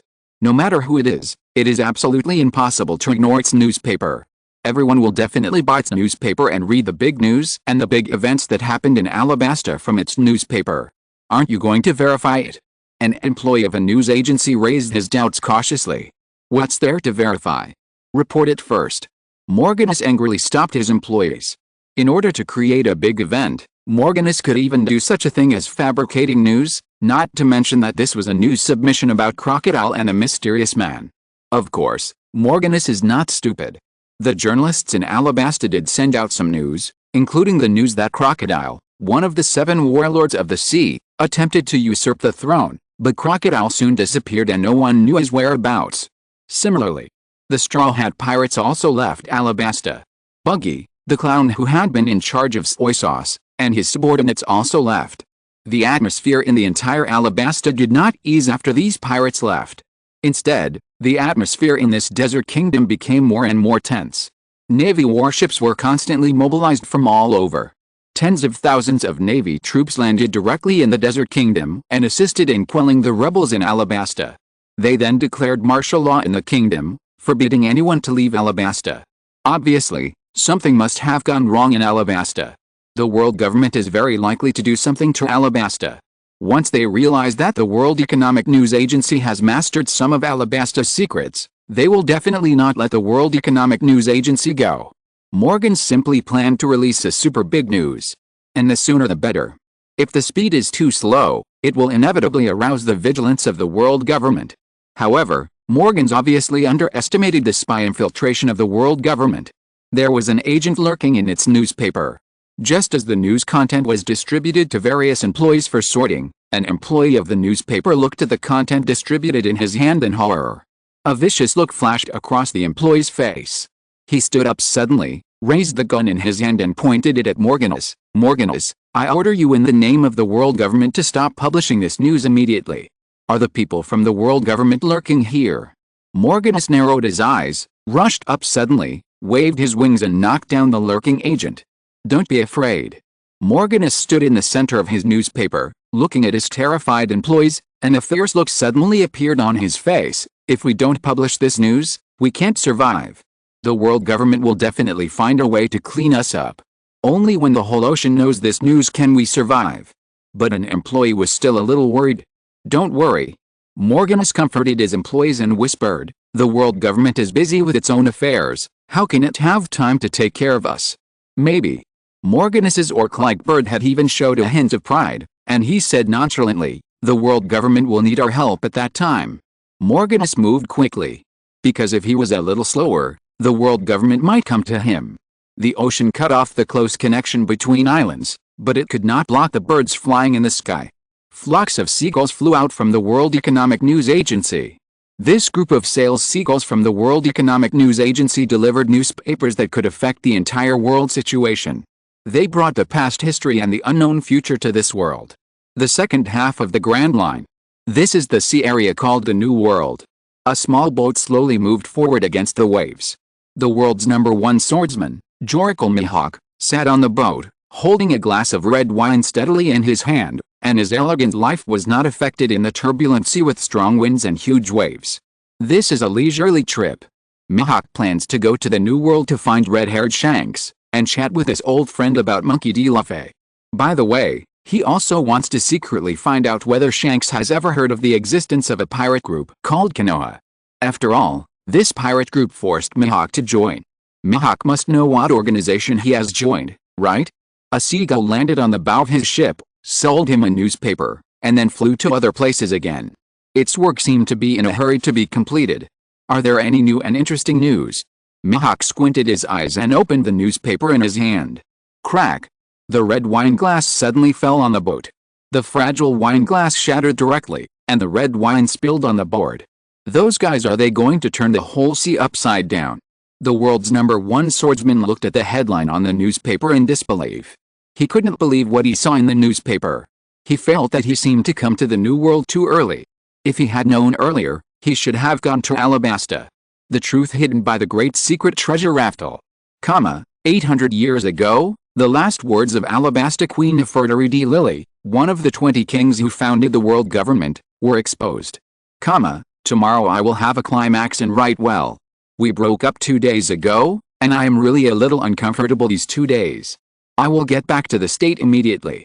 Chapter 386, You don't have real history, how do you prove that what is said in the news is false? Great secret treasure. Raftel. These words can undoubtedly arouse the nerves of everyone in the world. Last time, the whole world was alarmed. Before his death, Pirate King Guldo Roger claimed that he had buried all his life's treasures in Raftel, the end of the Grand Line, and let all the people in the world with dreams and ambitions step into the sea. This time, the whole world was agitated again by the content published in the world's newspapers. If the Konoha pirates ignited a fire that was enough to burn the whole world, the reports in the newspapers were like spreading a layer of kerosene on the whole world. Are you kidding me?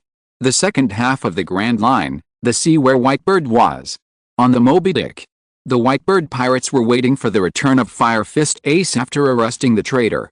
However, they did not wait for the return of Fire Fist Ace, but saw a big news that shocked everyone in the news, and even saw Ace's figure in it.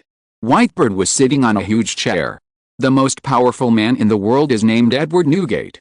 His face looks a little old, with a crescent-shaped white beard, an IV needle hanging on his arm, and his body is affected by aging and illness all year round.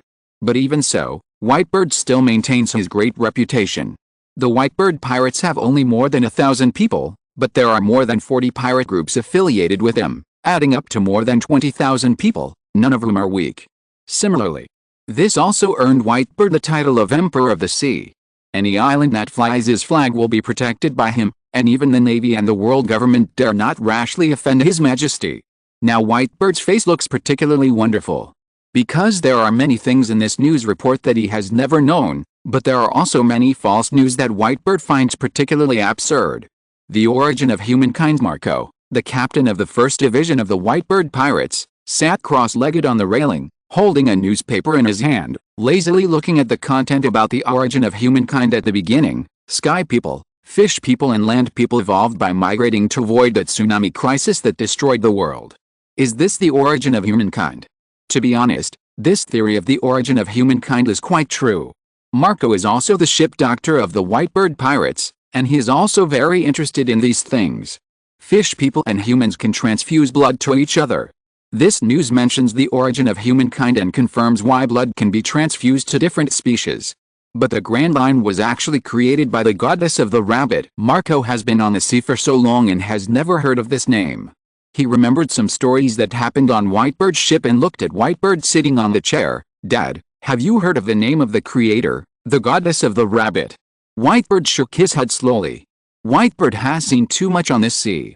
He has seen ambitious people who once wanted to compete for the king of the world. He has seen powerful pirates rise to become kings. He has seen the pirate king Guldo Roger who returned from conquering the Grand Line. And he has even seen people who traveled through time 800 years ago. But what is the goddess of the rabbit? Why have I never heard anyone mention it?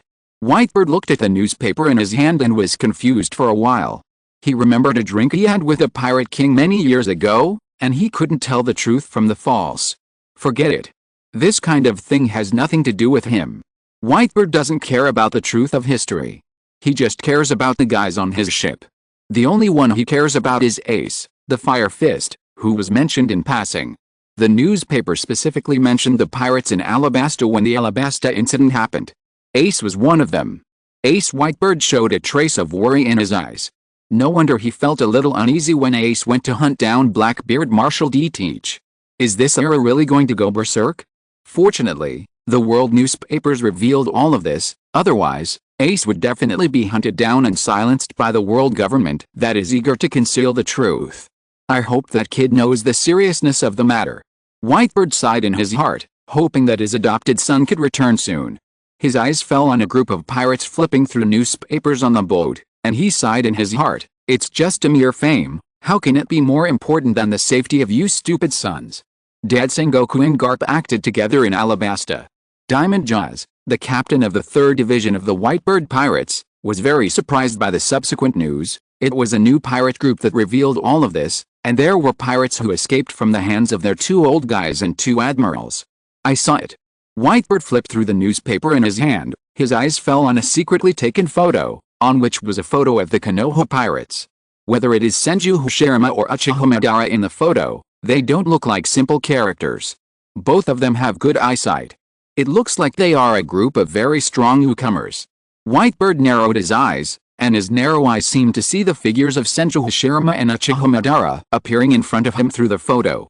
No matter how strong they are, they can't be our opponents. A pirate waved the machete in his hand, disdaining the news in the newspaper. They are the most powerful pirate group in the world. Of course. We are the Whitebird Pirates. A group of pirates immediately echoed with laughter. However, Whitebird did not say anything. Marco frowned, like an elder brother, and scolded these arrogant guys. The other party is not a simple character, anything can happen on the sea.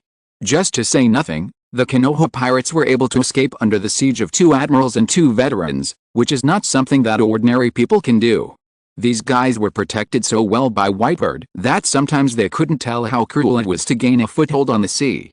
Firm eyes, powerful and strong Marco also saw the photo of the Konoha pirates. It was unknown from which angle this photo was secretly taken.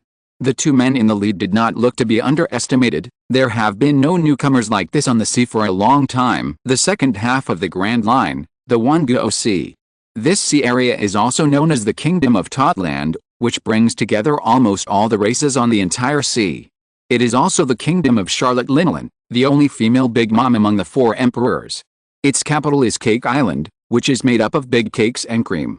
A huge and fat woman was holding a newspaper in her hand, and she was still stuffing cakes in her mouth. Her face was full of dissatisfaction. What the hell is written in the newspaper? Is there a damn god of creation sealed in a place like Raftel? It was the 4 emperors Charlotte Linlin. This 4 emperor suffers from bulimia and has always been addicted to sweets. Perhaps she has been eating desserts constantly, and her figure has become fatter and fatter with age. This was left by the king of Alabasta 800 years ago. A tall man stood beside her. He had a scarf around his neck, covering his face. His voice was deep and heavy. If the information repeated in the newspaper is true, the ancestors of the celestial dragon sealed the goddess of creation, which will cause the Grand Line to disappear one day and the world will return to its original state. Katakuri Charlotte Linlin licked the cream marks on the corner of her mouth with her tongue, slowly put down the newspaper in her hand, and grinned. You are a smart child, but you still don't understand. Forget it, you are just a child after all. What do you mean, Mom? The tall man Katakuri raised his head slightly. However, Charlotte Linlin did not answer. This 4 emperor knew far more secrets than her own son. Her eyes fell on a line of words on the newspaper. If what the newspaper said is true, among the people who sealed the goddess of the rabbit, there was also a liberator named Joy Boy. His will was passed down along with his fruit ability.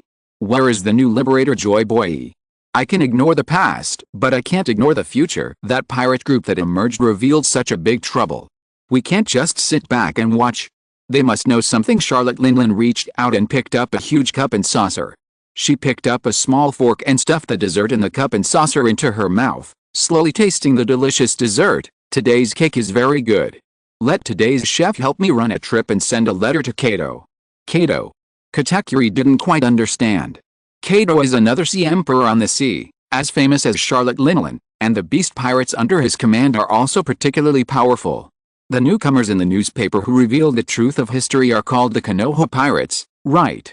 Charlotte Linlin said this bluntly, as if she wanted to give another sea emperor the same tone as ordering her younger brother. Let today's chef send a letter to Kato, telling Kato that when the pirate group enters the new world, let him get rid of the pirate group and make them spit out all the secrets that the newcomers know.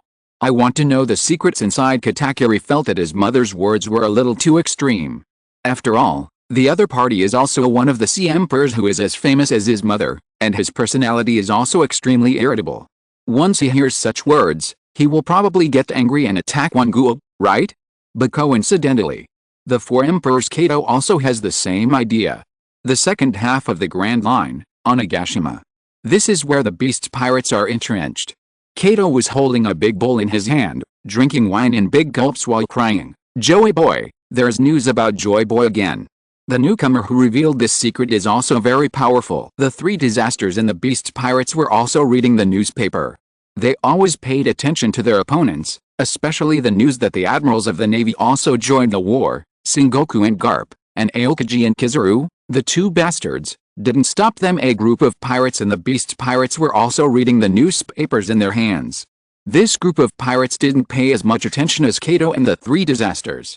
They only cared about the big news they saw, and were just shocked by the blank history of 800 years ago. Has the god of creation been sealed by the bastard ancestors of the celestial dragons? There is actually a king of the world alive. This news is really shocking. The great secret treasure is a sealed god. So are we going to rob the great secret treasure? Of course we have to rob it. If we don't, the world might be destroyed. And the one that Raftel sealed is the god of creation who created the Grand Line. Maybe she can help us realize any wish we want. A group of pirates with strange looks were whispering to each other, chattering to each other from time to time, and they didn't care about the crying captain. It has to be said that the news in the newspaper this time is too shocking. What these pirates are most concerned about is what the great secret treasure Raftel collected is.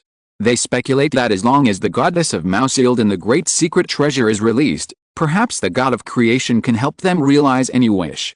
This idea is very likely to be accurate. No wonder Pirate King Guldo Roger thought that the great treasure he got was in Raftel, because as long as the goddess of the rabbit was liberated, he could get everything in this world. Not only the pirates of the beast pirates speculated so, many pirates also guessed so when they saw the news. A goddess of the rabbit who created the Grand Line, what else can she do?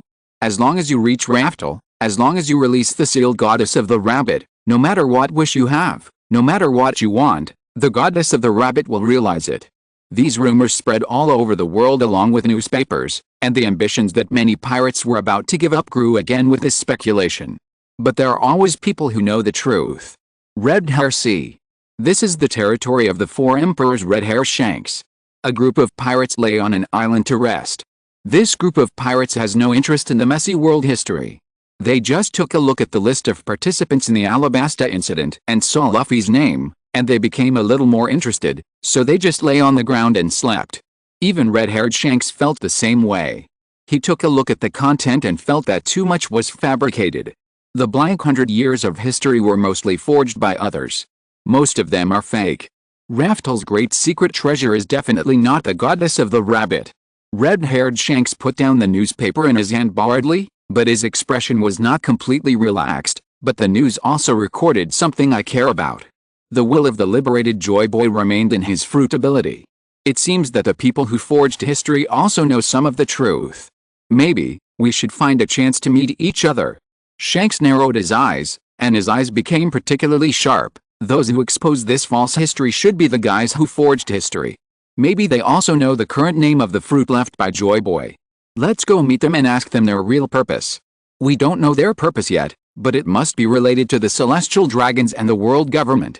The whole ocean must be out of control because of this news report. Shanks' deputy Ben Beckman was still looking down at the newspaper seriously. He just reminded Shanks casually, "Shanks, You know many secrets of the sea, so you know that the will of the king of Alabasta in this newspaper is all fake history, but before the blank 100 years of history actually appears, other people will not think it is fake. Even if the real history appears. Who can prove which history is true and which history is false? Ben Beckman held a cigarette in his mouth, slowly blew a smoke ring, and told a truth that shocked Shanks. When this news came out, the world government had lost the right to interpret history. Before the great treasure of Raftel appeared, the real history would be replaced by this false report. Ah! Shanks widened his eyes in surprise. Ah! Shanks grabbed his hair in disbelief. Ah! Shanks rubbed his head hard, feeling as if he had heard a very reasonable yet extremely absurd fact. Wait, Beckman, you mean that this fake history will replace the real history? The fake will defeat the real history. Unless someone obtains the great treasure at this time to reveal the truth. Ben Beckman looked back at his captain and continued slowly. Everyone will believe that Raftel has sealed the real creator, the goddess of the rabbit, and will believe that the world government and the celestial dragons have stolen everything from the goddess of the rabbit. The entire ocean is going to be in chaos. Those who want to rebel against the world government have already found a reason. Even if the world government announces the blank 100 years of history they have sealed, people will no longer believe it. They will only want to overthrow the world government and the celestial dragons. Unless someone finds the great treasure at this time and becomes the new pirate king. But it's not without benefits. This news will lead everyone to Raftel, the end point of the Grand Line. There are new rumors on the sea. The pirates want to find the goddess of the rabbit sealed by Raftel to realize their wishes. The people of the world government also seem to need to find the great treasure of Raftel to prove that this history is false and forged. The people who want to destroy the world government and the rule of the celestial dragons will also believe that if they unlock the goddess of the rabbit sealed in Raftel, they can overthrow the rule of the celestial dragons. The sea is bound to be in chaos. Ben Beckman was lying next to a big tree, looking up at the blue sky, and sighed softly. We are going to have more opponents. Shanks, red-haired Shanks, fell silent. The youngest emperor of the sea closed his eyes. When he opened them again he saw a sharp blade. If no one finds Raftel's great treasure, the sea will never be calm, right? That's right. Ben Beckman answered Shanks' words and continued calmly. Someone wants to subvert the world with false history. They are probably the group of rookie pirates who found the Alabaster Golden Palace in the newspapers. They are the most likely to do this. To be honest, they are quite strong. Ben Beckman picked up the newspaper again and looked at Hashirama Senju and Madara Uchiha standing in the shining golden light of the Golden Palace. If it were me, a piece of forged history could overturn the world's peace and plunge the world into chaos. They could also take the opportunity to redefine the ownership of this sea. This group of newcomers. Ben Beckman stared at the two sharp-eyed men of the Konoha pirates in the newspaper. Their methods are really terrifying. Not only their methods, but even their strength is far beyond the horror of others. At least Ben Beckman felt a little ashamed. When he assisted Red Hair Shanks in the fight for the position of the four emperors, he could not match the methods of this group of newcomers nor their strength. At least Ben Beckman did not think that the Red Hair pirates could escape unscathed from the siege battle of Sengoku, Garp, Kizaru and Aokiji. I want to go to the first half of the paradise. Red-haired Shanks looked solemn, and stretched out his hand to grab the rapier in his hand. I'm going to find out their purpose and reconcile any possible war. At least, we can't let the sea fall into chaos at this time. You want to find a way to let everyone know that this historical report is false, and there is no such thing as the goddess of the rabbit. Ben Beckman directly proposed his own solution, and even said that what Shanks wanted to do might be useless, unless we find out the great treasure of Raftel. Otherwise, we can't change the situation. After all, Ben Beckman's finger slowly pointed to a name, and he took the initiative to say, there was a pirate who once claimed to have been to Raftel. And he personally pointed out that all the contents of this fictional history are true history, and Raftel does seal the true creator, the goddess of the rabbit. Tell the truth. Whether it is the king of Alabasta, one of the 20 kings, or a former crew member of the Roger Pirates, they are all footnotes to prove this fictional history. Ben Beckman looked at the red-haired Shanks, exhaled smoke rings faintly, and sighed. Shanks, I can't help but believe that this news report is true. Isn't the great treasure of Raftel the sealed goddess of the rabbit? Shanks looked at his newspaper with a headache. The pirate who claimed to have been to Raftel was his best friend in his youth. Buggy. This former friend has suddenly become successful after so many years, and even became the focus of the world. Buggy's words can actually change the world. Shanks felt his head hurting more and more, and couldn't help asking, Beckman, I am standing up to tell the truth at this time.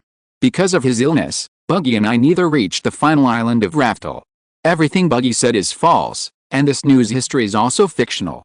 What do you think? The title of the Four Emperors is indeed scary. Ben Beckman glanced at his captain, shook his head slowly and said, there will only be a part of people who believe in you. Not many people believe what the world government says, let alone we are just a group of pirates. The most troublesome problem now is still that. If you don't show the real history, how can you prove that this history is fictional? Even if we have the real history, how can we prove that we are the real one, and the historical information in the newspaper is fake? Ben Beckman reached out and put out the cigarette butt in his hand. His voice gradually became heavy. Shanks, this is a storm that has affected the entire ocean. I know. Shanks stretched out his palm, feeling the dampness in the air. I can feel it. This sea is about to go completely wild, right? Hawkeye is coming. A pirate on guard rushed over in fear, looking at his captain with a panicked face, and tremblingly said, Captain. The world's #1 swordsman Hawkeye Mihawk is here. He. Relax, relax. Shanks' seriousness on his face was restrained, and he picked up a bowl of wine and placed it in front of his companions with a smile. Hurry up, have a drink first and talk slowly. Mihawk is coming, so he comes. No, the pirate on guard was still a little shocked, and hurriedly said, Captain Hawkeye is walking directly on the sea. Outside this small island. The world's #1 swordsman Hawkeye Mihawk walked over step by step on the sea. A group of pirates looked at Mihawk's movements with shock and vigilance. They would rather see Mihawk flying over by moon steps than believe that they saw the other party walking on the sea. Should we say that he is worthy of being the world's greatest swordsman? Even the way he appeared was beyond their understanding. Good afternoon.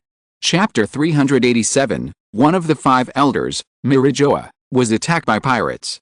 Hurry up and teach me first.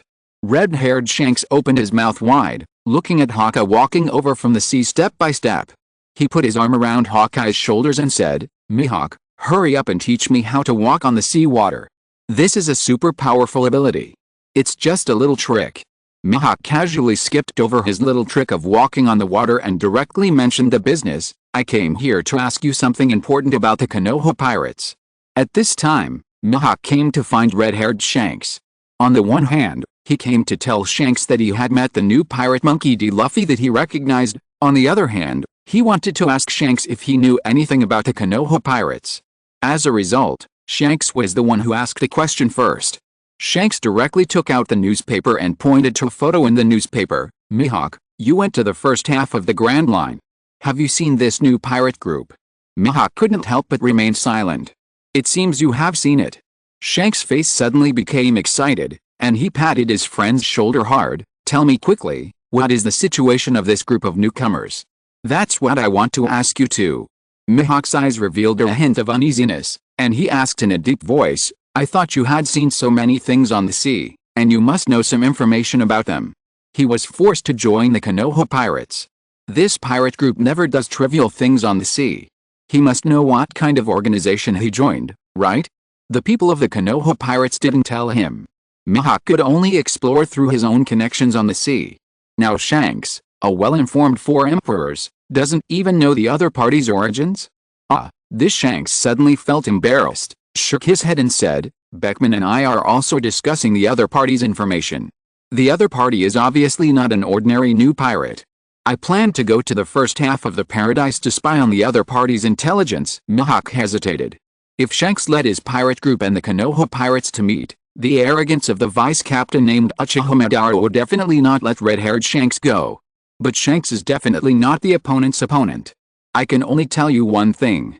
Mihawk looked at his former friend and could only give him a little reminder. Some of the content in this news report is false. I know.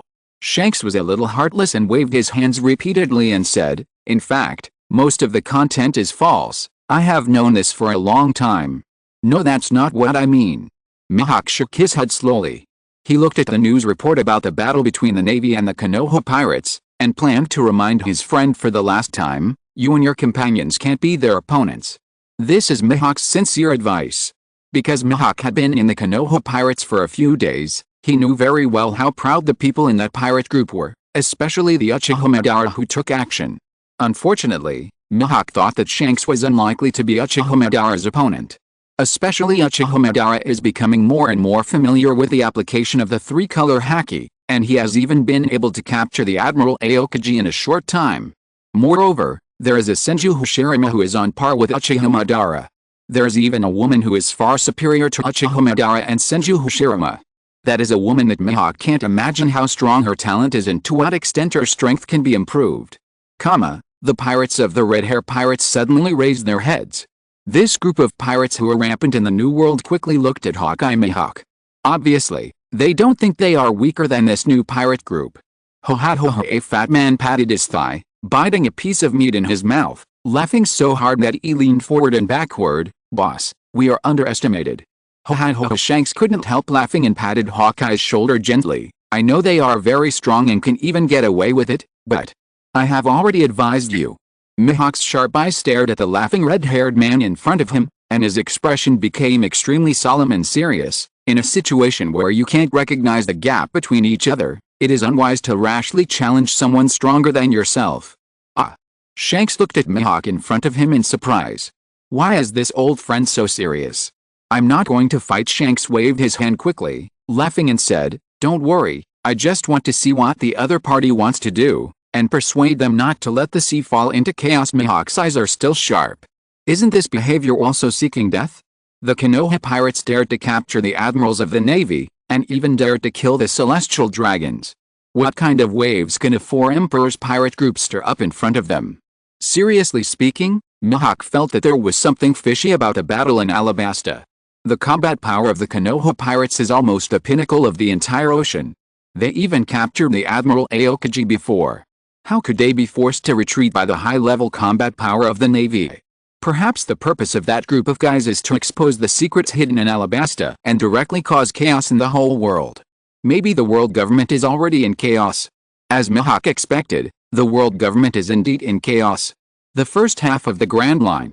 The five elders were on their way to Alabasta on a warship, and they received a newspaper delivered by Seagull.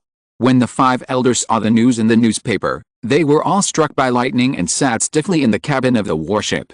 It's over. Things have become a big deal. The whole world knows about the big events that happened in Alabasta. Even the newspapers have published all the secrets of the Golden Palace. The newspapers have also directly exposed the king of the world, who was once hidden deep in Mirajoa. In addition, there is the history of 800 years ago. Even the five elders can't bear this kind of thunderbolt. As the top of the power of the world government, the five elders have been working hard to maintain the balance of the world and conscientiously assist them in dealing with the unstable factors that endanger the world government. But a newspaper has made the world government an unstable factor for the whole world. Even if the five elders are just sitting in the cabin of a warship, they can imagine how chaotic the whole world will be after receiving the newspapers, and what will happen to the member states of the world government, even if there are many wrong contents in these histories. How could such news be published? An old man tightly grasped the newspaper in his hand, his brows tightly furrowed, as if they could never be melted away. Hasn't the CP department been monitoring the World Economic News Agency? Another old man felt that his heart was not well.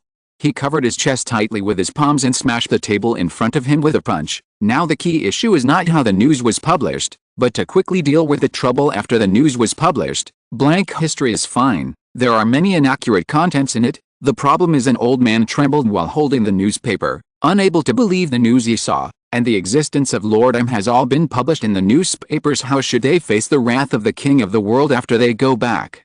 Now even maintaining the balance of the world is a problem. There is no need to think too much.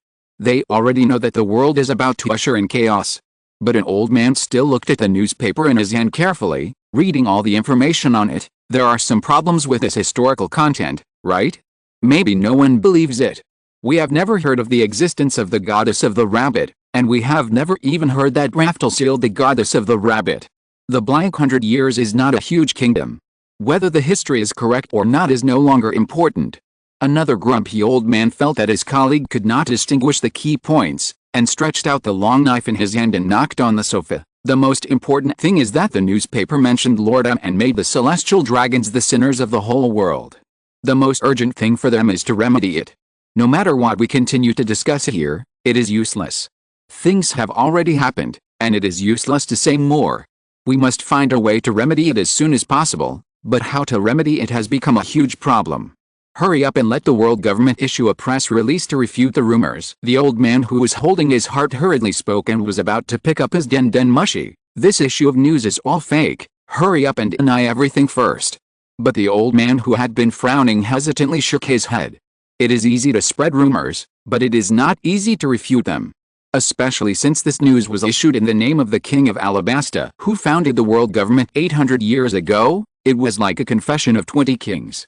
The founders who once founded the world government personally admitted their faults. How can the world government still gain the trust of others? How can it gain the trust of the member countries? Those stupid inferiors won't believe it. The old man who had been wearing glasses and holding a knife was also very clear about the situation. His expression was a little heavy. We must return to Mirijo as soon as possible to apologize to Lord Im, and then ask Lord Im how to deal with this matter.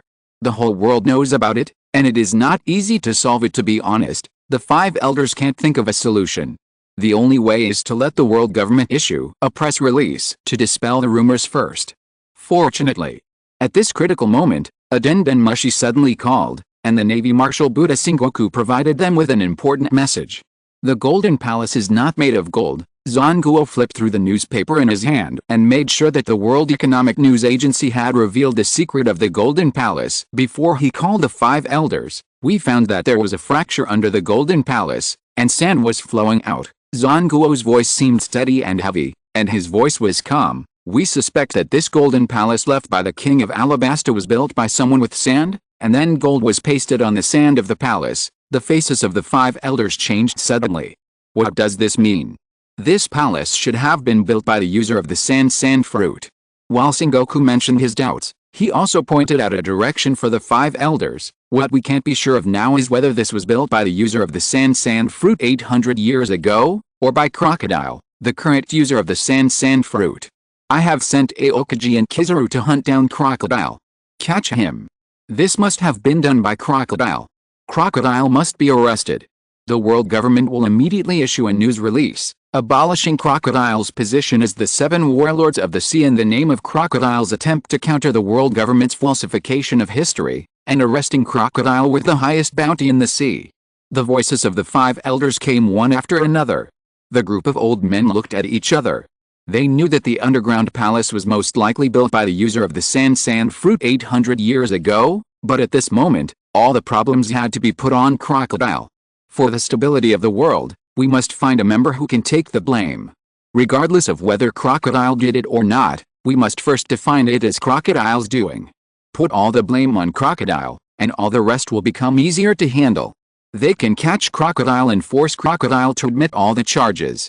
Only the Golden Palace was built privately by Crocodile to provoke chaos in the world. The purpose was to fight against the world government. It was not the real history. Only then can they deal with the upcoming turmoil in the whole world in name. What a twist. I didn't expect there was a solution. If Crocodile's brain is not enough, then add the newly emerged Konoha pirates. Don't they want to kill the celestial dragons? Just put the charge of falsifying history on them. Throw all the charges on this group of pirates, and then let the world government slowly tell those stupid mortals in the world that all the exposed history of Alabasta is false. All this is a conspiracy of pirates. The 5 elders found a way to solve this crisis without a teacher, and discussed with each other how to clarify the innocence of the world government as quickly as possible. The tense atmosphere on the warship disappeared immediately. They even began to think about how to make the world believe that the world government did not hide Lord Im. After all, Im's existence was top secret. Okay. Call the world government office first. An old man sitting on the sofa hung up Sengoku's den mushi and directly dialed the world government's den mushi, intending to order them to immediately issue a news release to refute the rumor. But the call from the Holy Land Merijo was connected. The voice from the other end of the den mushi was not the usual respectful voice of the world government officials, but a trembling voice, as if the man on the other end of the den mushi was afraid of something, and they even heard the sound of teeth chattering. Why are you not talking? The 5 elders frowned again. They didn't quite understand the situation of the world government.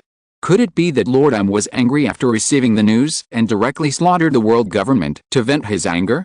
It's impossible. Lord Im is the king of the world. He is always calm and should not show up before meeting them. However, on the other side of the Den Mushi, the voice of the world government official seemed to be trembling. No, that official was really trembling. Because the thing that the official wanted to report made him feel a little panic. Marijoa was attacked by pirates. The Konoha pirates broke through the holy land of Marijoa. The world commander-in-chief Sora Steel and the commander of the Knights of God, Figolando Green, were defeated in the Holy War, and the people of the Konoha pirates are capturing the world's nobles in Marijoa. The faces of the 5 elders turned pale at the same time. This moment was a real bolt from the blue for them. Is it a call from the 5 elders? A strange mechanical voice soon appeared on the other side of the Den Mushi. Yes, the trembling voice of the world government official came again from the other side of the Den Mushi. Give me the Den Mushi in your hand. The strange mechanical voice appeared in the ears of the 5 elders through the Den Mushi, and seemed to speak casually. If nothing unexpected happens, the 5 gentlemen should be arriving in Alabasta soon, right? The strange mechanical voice did not wait for their answer, and calmly gave an answer directly. This answer was so calm that it made people feel scared. It seems that our plan to lure the tiger away from the mountain is good. After all, the beast is just a beast. It will never learn to think like a human. It was easily tricked into the Golden Palace. Today is the day. It's time to go to bed. Chapter 388. We plan to hold a hunting game with the celestial dragons as prey. Marijoa. This prosperous place was reduced to ruins. A huge gully appeared in the central area of Marijoa, dividing the entire Marijoa in half, just like someone cut a piece of cake with a knife on the Red Earth continent, but the knife mark was very shallow, only cutting half. The commander-in-chief of the world government, Kongangu, and the commander of the Knights of God, Figeland Gringashin, were lying on the ground. The 2 old men with long hair closed their eyes and their lives were unknown. The war came very quickly. The Konoha pirates attacked Marijoa very suddenly. The entire Marijoa never thought that one day someone would sneak in and attack, and they didn't even expect the enemy's ferocity. Of course, the war ended faster. Uchiha Madara single-handedly captured the entire Holy Land, and even the celestial dragons had just organized a counterattack, but were killed by Uchiha Madara alone. Countless bodyguards, CP agents and hundreds of celestial dragons were scattered in the ruins, and it was almost impossible to see their original appearance. Even the commander of the Knights of God among the celestial dragons personally took the field, and even the commander-in-chief of the 3 armies, Steelbone Sora, became a record of Uchiha Madara. A group of world government officials slumped around with horror on their faces, staring at Uchiha Madara standing in the center of Marijoa Square with panic. It was this man who defeated the guardian of Marijoa by himself.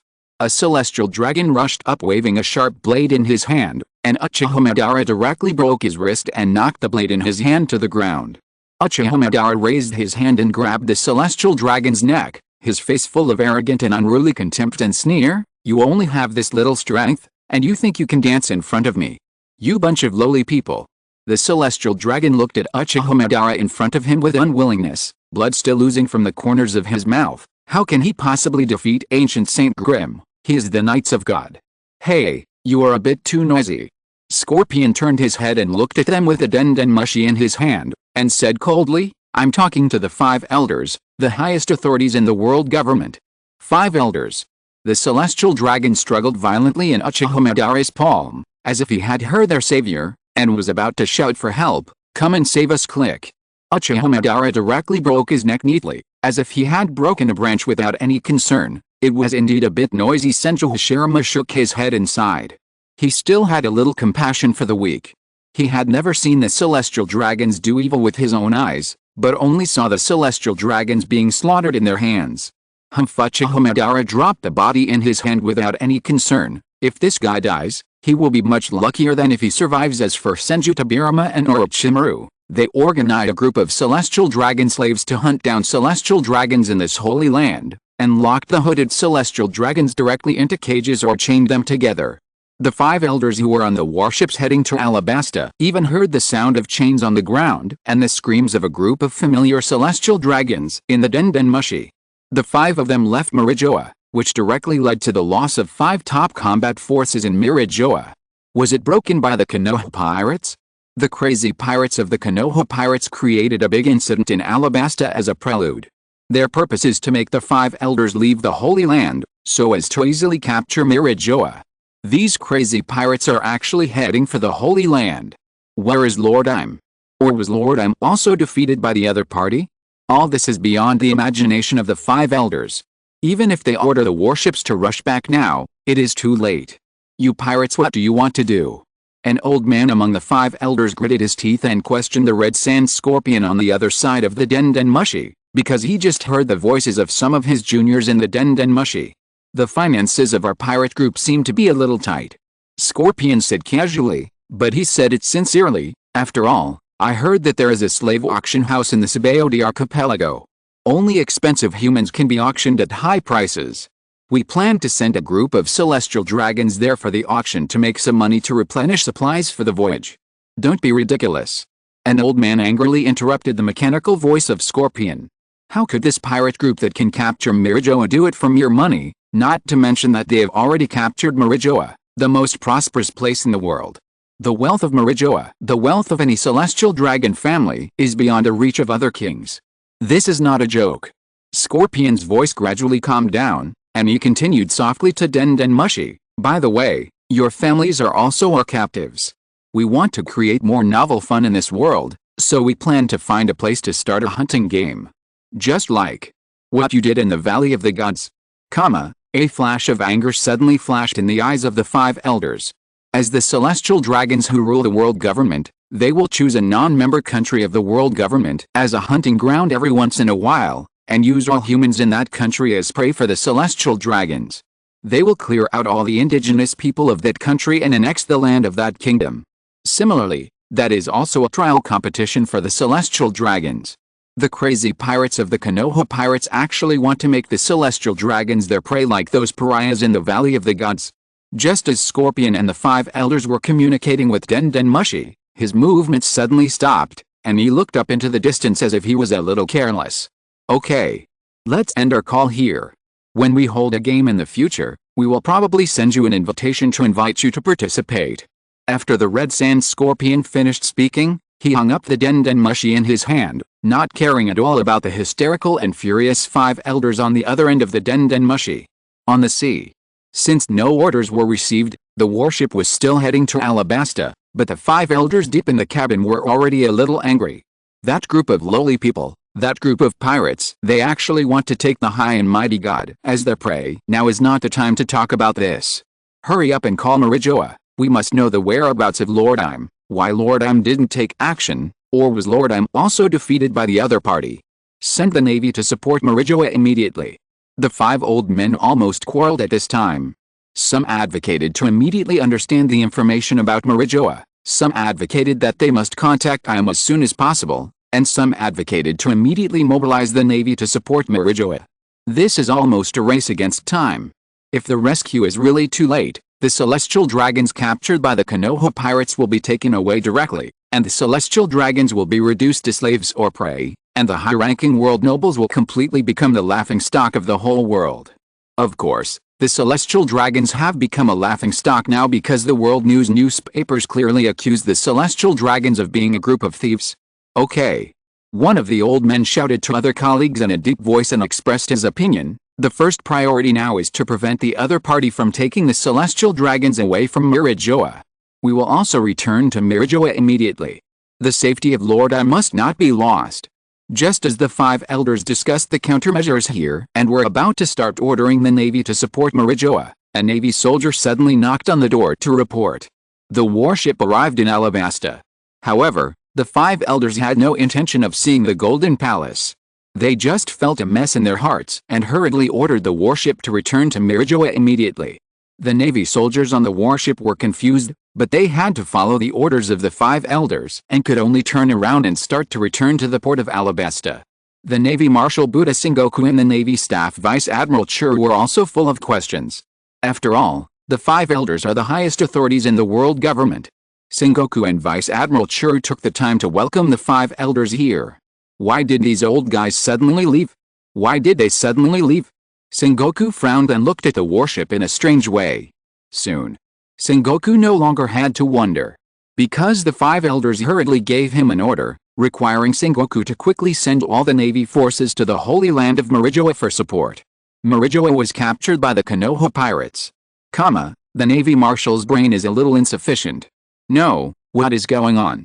How did the Holy Land of Marijoa fall to the Konoha pirates? As one of the spies of the Konoha pirates, Sengoku was not vague at all.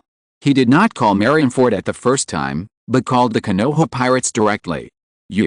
Sengoku talked about the news he heard, and even felt a little incredible. How did you capture Marijoa? That is Marijoa, the Holy Land of the Celestial Dragons. When the Red Sand Scorpion received the Den Mushi, he seemed to be curious and asked, but, isn't our goal to destroy the rule of the Celestial Dragons? Isn't it natural to capture Marijoa? Sengoku's mind was a little confused. Isn't this right? Although you are indeed trying to overthrow the rule of the Celestial Dragons, isn't it a bit wrong to capture Marijoa directly? Normally, should it be to disintegrate the rule of the Celestial Dragons step by step? Shouldn't the normal steps make the world lose its fear of the Celestial Dragons little by little, and then contact more people with lofty ideals to fight the Celestial Dragons? What is the situation now? The whole sea just received the news that the Konoha pirates revealed the truth about the world. Everyone was wondering how long the Konoha pirates could hold out under the siege of the world government and the Navy. As a result, the Konoha pirates suddenly gave the world a new big news. They directly broke through the Holy Land of Marijoa. Even Sengoku and Vice Admiral Churu felt a little confused. Is this operation a bit abnormal? I guess the whole world doesn't quite understand what is going on in Marijoa.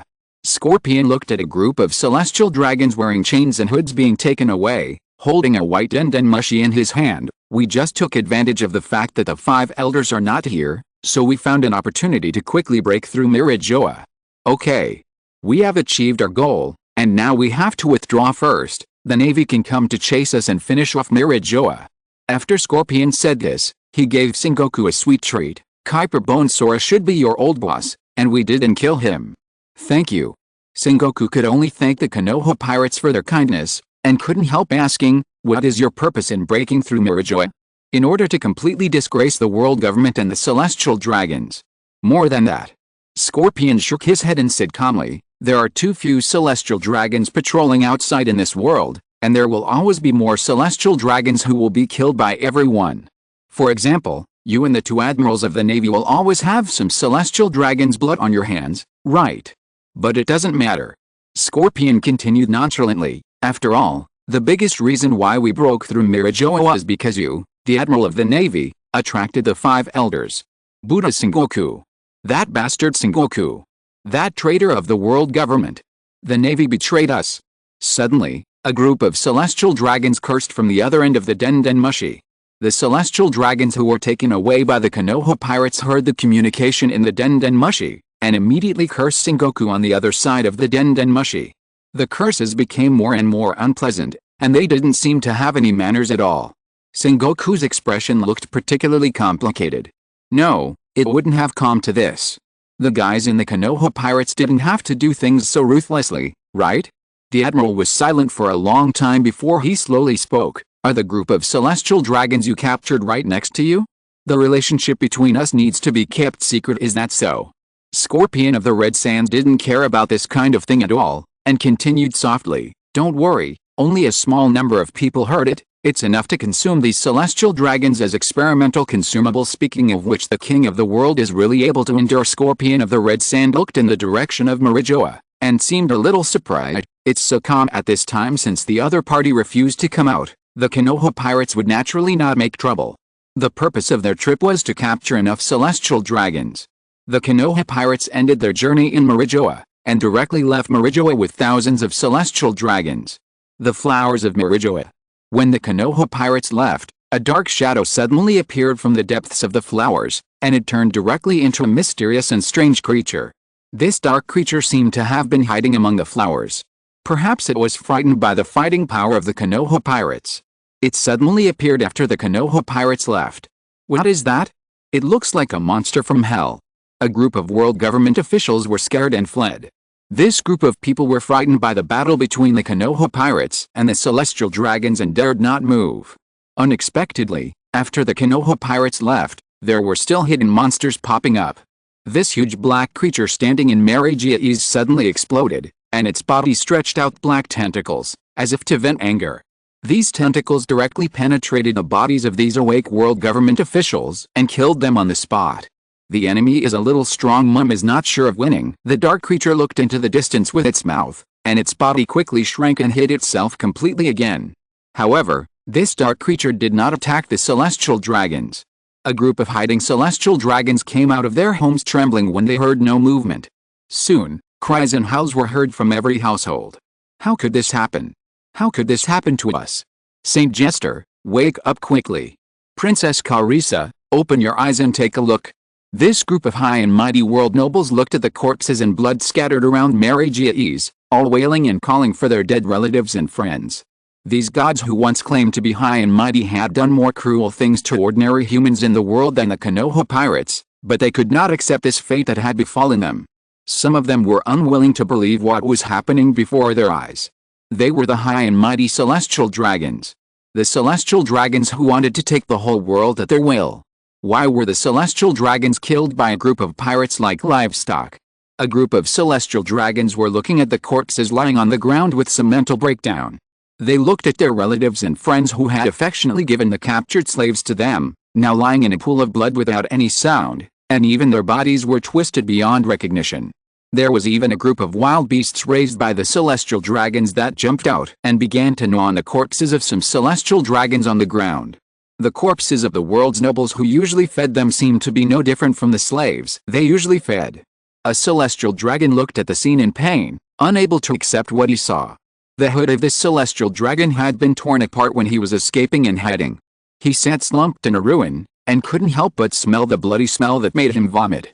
Here is this hell. The first update. The Revolutionary Army and the like will be in the back because big news will come one after another, lest the world question how long the Konoha pirates can survive. Chapter 389 The Trembling Sea. Crocodile takes the blame.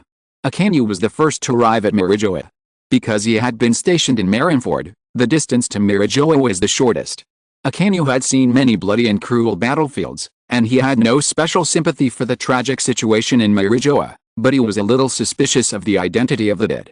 A pile of broken glass hoods and a group of elegantly dressed celestial dragon corpses made Akainu feel that the world was full of fragmentation. If any of these corpses on the ground were alive, they could ask the Navy to send out admirals to solve their problems when they were in danger. Now they are all corpses.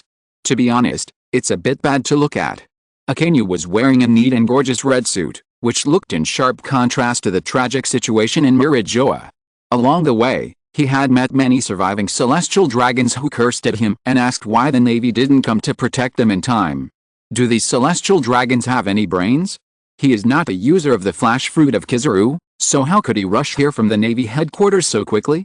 It's because the celestial dragons are a bunch of trash. The Knights of God, composed of the strongest celestial dragons, did not even delay until he, the Admiral of the Navy, came to support them.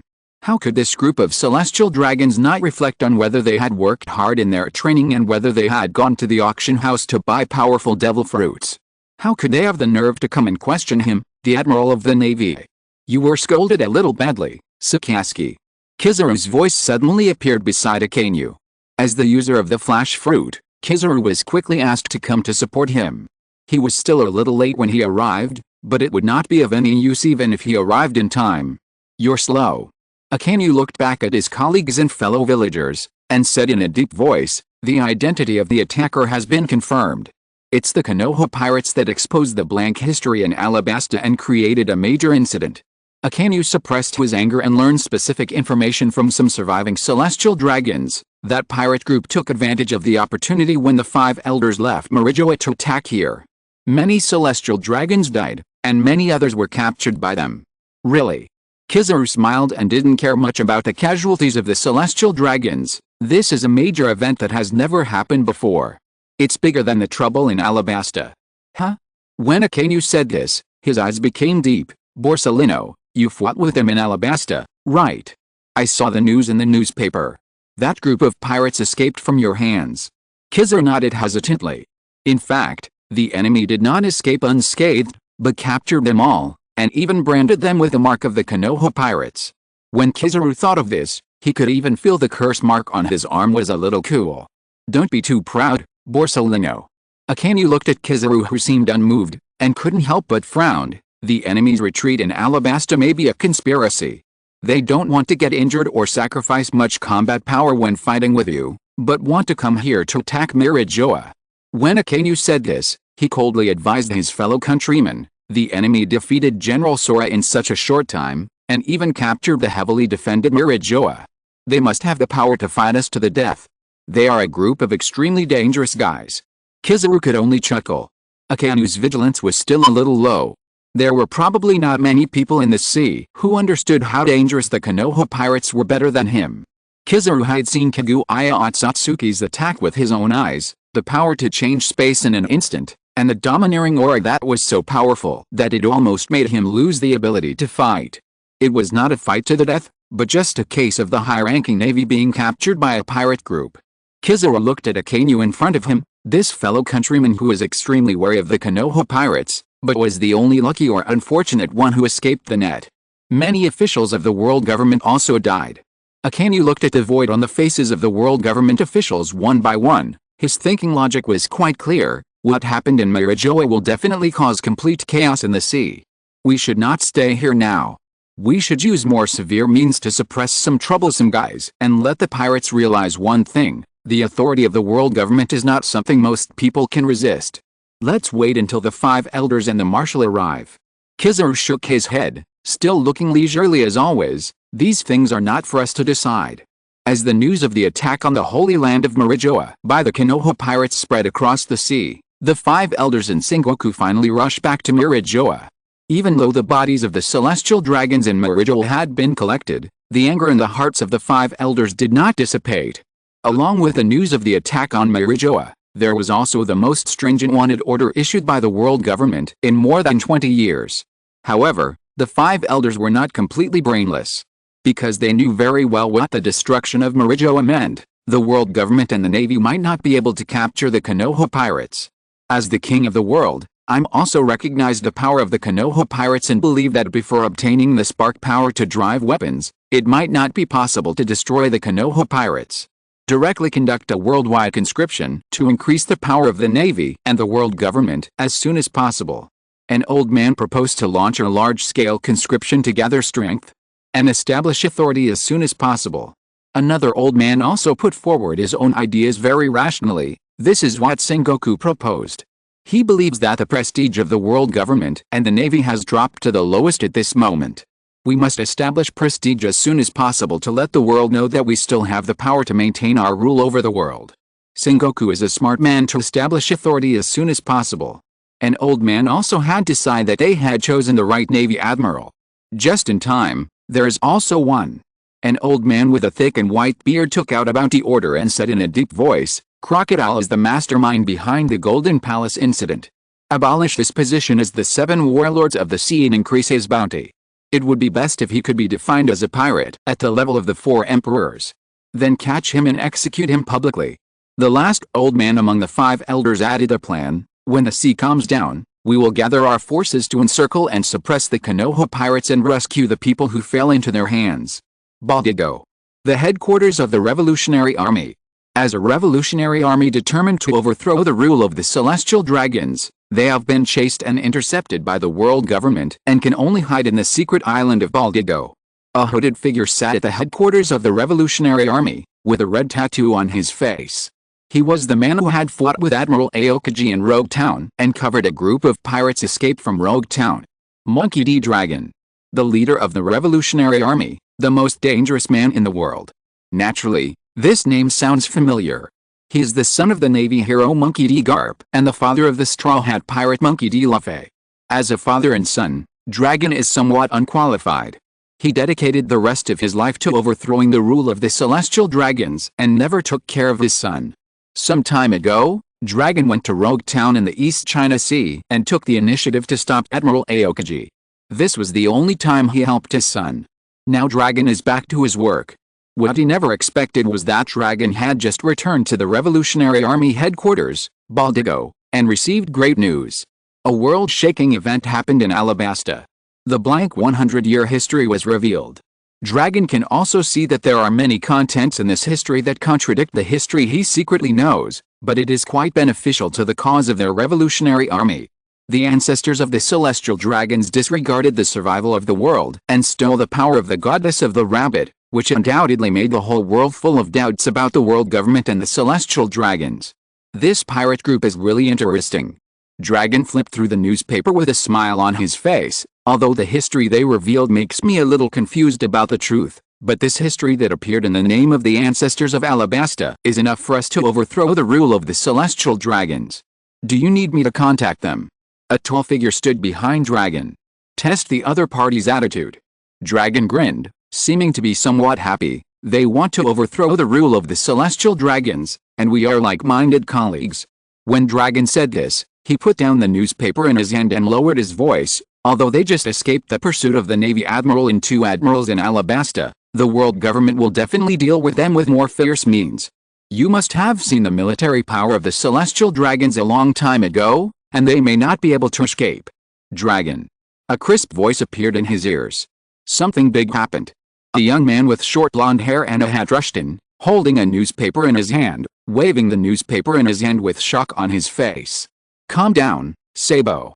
Dragon reached out and took the latest newspaper in the hand of the blonde young man. His palm shook involuntarily, and his arm accidentally pushed down the teacup on the table. Snap! The sound of the iron teacup falling to the ground was a bit harsh. However, Dragon seemed to have not heard anything. He stared at the newspaper in his hand, looking at the latest news on the newspaper, with sweat dripping down his forehead. Is there an accident? The tall figure standing behind Dragon slowly lowered his head and subconsciously asked in a muffled voice, Dragon, has that pirate group been cleared out by the celestial dragons? No. A big arc flashed across the corner of Dragon's mouth, and a big smile appeared on his face. Ha ha ha ha, they did a big thing. What? The tall man seemed to be a little curious. He stretched out his palm, with a ball in the palm, and took the newspaper in Dragon's hand. The next moment, the tall man saw the title. This man, who has always been calm in the Revolutionary Army, looked at the content of the title on the newspaper, and his body trembled in shock. The Holy Land falls. Comma, the world government is destroyed. Comma, the name of the strongest pirate group changes. Even the World Economic News Agency had to quickly publish this issue of the newspaper. They originally thought that the Alabasta incident was just the peak of the newspaper's sales, but unexpectedly it was just the beginning of a newspaper's sales. People all over the world fell into madness again. If the big event in Alabasta only ignited a spark, the fall of Marijoa turned that spark directly into a raging flame. Go meet them. The smile on Dragon's face was almost uncontrollable, and his heart was still beating hard. He had never felt that the cause of overthrowing the rule of the celestial dragons was so close. We are still discussing here how long they can hold out under the siege of the world government and the celestial dragons, but we didn't expect them to break through Marijoa. Yet, the blonde young man's heart was beating violently, and the shock on his face was still the moment he got the newspaper. It's a bit unimaginable. It's too unbelievable. The Revolutionary Army has been struggling for years, and can only secretly launch uprisings in some oppressed countries, leading people to resist the rule of tyranny. Originally, after the news of the Alabasta incident spread around the world, the Revolutionary Army wanted to take the opportunity to launch an action, and even planned to gather people. Unexpectedly, the other party's actions were faster and directly broke through Marijoa. The whole world must have gone crazy at this moment, right? Who would have thought that Marijoa, the Holy Land where the celestial dragons who had ruled for 800 years, would be broken by a pirate group, and the faces of those higher-ranking world nobles and those celestial dragons were completely thrown into the mud. Redfurs. This is the car of the red-hair pirates. Red-haired Shanks and his companions drove the Redfurs on the way to the first half of the Grand Line. He originally planned to have a chat with the newly emerged Konoha pirates, so that the pirate group would be a little more peaceful and not let the sea fall into chaos. Now red-haired Shanks has also seen the news of the fall of the Holy Land. How is it possible? Red-haired Shanks' face turned pale. This man simply couldn't believe what was in the newspaper. He knew that under the brutal rule of the world government and the celestial dragons, the Holy Land of Marijoa would be breached one day, but he never imagined that this day would come so soon. But the content in the newspaper was so clear. There was even a dazzling photo that made Shanks' scalp numb. In the news photo, there were 2 seriously injured and dying people lying on the ground. One of them was the world government's commander-in-chief, Kong, and the other was the commander of the Celestial Dragons Knights of God. Of course, After the newspaper detailed the fall of Marijoa, it also specifically added the losses of the celestial dragons after the fall of Marijoa. At least thousands of celestial dragons were abducted by the Konoha pirates, and the commander of the Knights of God, Fergaland Green, was also among them. Shanks, what happened? Ben Beckman stood beside Shanks with a cigarette in his mouth. Mary Joel Shanks slowly turned his head and handed the newspaper in his hand to his deputy. His fingers were trembling a little, breaknecked by the Konoha pirates. Ben Beckman's cigarette fell on the deck. All the pirates and the Red Hair pirates involuntarily stopped their actions and looked at their captain in shock, as if they had heard fake news. Moby Dick. On Whitebird's car. Whitebird stared at the newspaper in his hand, and even couldn't hide his surprise in his eyes. This powerful man thought that he had lived for more than 70 years, had seen countless people, and even had fought against the celestial dragons, but he never thought that this would happen. Whitebird narrowed his eyes, staring at the news that the ancient Saint Fergaland Green was captured by the Konoha pirates, and recalled his past memories. This bastard, did he also lose to that group of newcomers?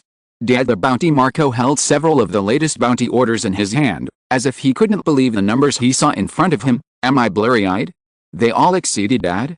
Did the celestial dragons directly use this year's celestial gold as the bounty? You're not seeing things. Whitebird threw the newspaper in his hand to Marco, and suddenly grinned. Gulala Marco, if their bounty is lower than mine, then the 5 elders and the world government are just stingy bastards. Gulala Marco felt a sense of suffocation. Not only Marco, when the news of the Konoha pirates and the bounty order were issued together, all the pirates in the entire ocean felt a sense of suffocation coming towards them. Because they had never heard of such a terrifying pirate. Big Mom Sierra. The 4 emperors. Charlotte Linlin widened her eyes. A group of children stood below her and dared not say a word, even their breathing became lighter. They also held a newspaper in their hands, suppressing the panic and anxiety in their hearts. Anyone with a brain can figure out one thing. This pirate group can break through the holy land of Marijoa, and must have the strength to break through the 10,000 kingdoms. To be honest, the strength of the Big Mom pirates is indeed very strong. However, no one here thought that they had the possibility of breaking through Marijoa, but this was done by a new pirate group. Even their bounty order appeared for the first time, and it has already surpassed all the 4 emperors in the entire sea. The value of each member directly surpassed the existing 4 emperors. Is Kato going? Charlotte Linlin still held the newspaper tightly in her hand. Her brain was a little confused, and she even muttered to herself, will that bastard Kato suffer if he goes alone? He will definitely suffer. He won't be arrested. Charlotte Linlin's children were a little at a loss. Why is their mother still concerned about Kato at this time? And how old is Kato? Why do their mothers still call Kato a bastard boy as if he were a younger brother? I thought it was 30 or 40 years ago? But Kato, that madman, might really go looking for trouble with that pirate group, right? In fact, Kato is indeed a madman. This craziest of the 4 emperors killed Charlotte Linlin's messenger with one punch, and then turned into a dragon and set off for the first half of the Grand Line. The cotters of the beast pirates were almost scared when they received the news that Marijoa was captured. A group of senior cotters contacted Kato one after another. Now they just hope that their boss Kato can answer the Den Den Mushi and not be too impulsive when doing things. The opponent's strength may not be that simple. It's a pity that the Den Den Mushi has never been connected. Kato is still on the way to find the Konoha pirates. Compared with the performance of the emperors and the 7 warlords of the sea on the sea, it is obviously a bit weird. Calm Belt, Snake Island. This is the Amazon Lily Kingdom.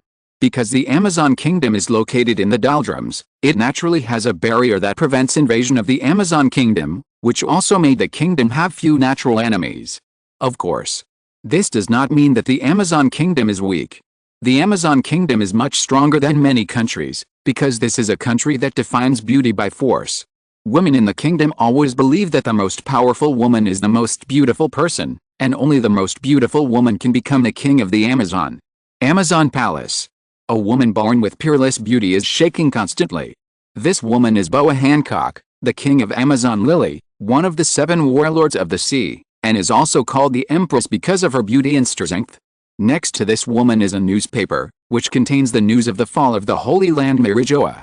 It is this news that has made her unable to calm down until now.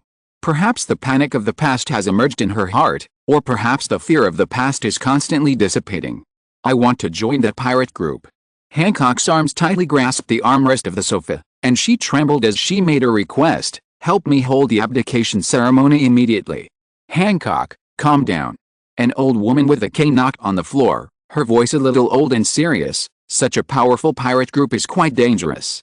I once joined a pirate group composed of all strong men. Everyone was a big man of this era. Even that pirate group once targeted the celestial dragons, but in the end everyone fell apart in the internal struggle, and they were still fighting each other for a little profit." "I know." Hancock stood up trembling. "But I still want to go." Hancock clenched her fists and walked on the floor in her high heels. A touch of determination and unyielding flashed in her eyes. "You old guy gave up the throne to join a pirate group, and I can do it too." After you meet, the old woman was about to continue persuading with a cane. However, the old woman felt that her body flew out. Boa Hancock had an extremely bad temper, and kicked the old woman out with one kick. Once, Boa Hancock became a slave of the celestial dragons in her childhood. She was always in panic about what happened that year, and even felt fear when she thought of the celestial dragons. Unexpectedly, the celestial dragons would also be defeated. There will always be some humans in this world who can't do something and worship the strong who can do one thing. Of course, there will also be people who hate these strong people. For example, those who happen to have a grudge against the Konoha pirates. The former king's 7 warlords, Crocodile. Even though the entire sea was shocked by what the Konoha pirates did, the 5 elders did not let Crocodile go, and threw the mastermind behind the Alabasta Golden Palace incident directly on Crocodile's head. In addition, the 5 elders also wanted to take the opportunity to kill someone and re-establish the prestige of the world government. If you want to establish prestige, you must make this person famous enough.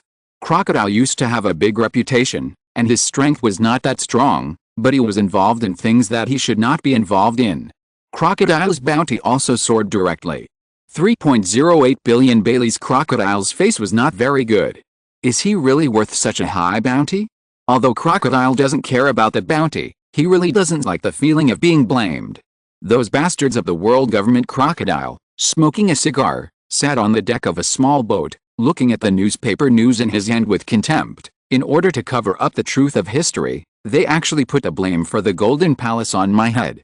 Humph, you guys can just fight with those conspicuous bastards of the Konoha pirates. Dasbonus hesitated for a while, sighed and said, "The world government may not have the power to arrest those guys.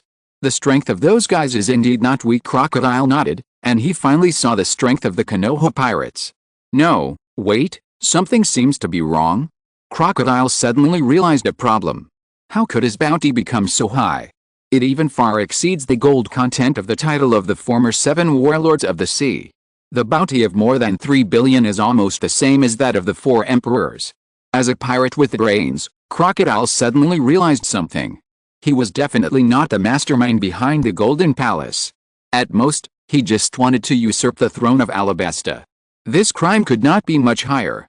But what does the current world government need? After Mirajoa was breached by a pirate group, the world government must do something to re-establish their prestige and let most pirates and those who want to rebel know that the world government is enough to suppress the entire world. In other words, the world government urgently needs a little chicken to kill the chicken to scare the monkeys. Just at this time, the sails of 5 warships appeared in Crocodile's sight. One of the warships was the flagship of the Admiral of the Navy. "You don't have the guts to catch the bastards of the Konoha pirates."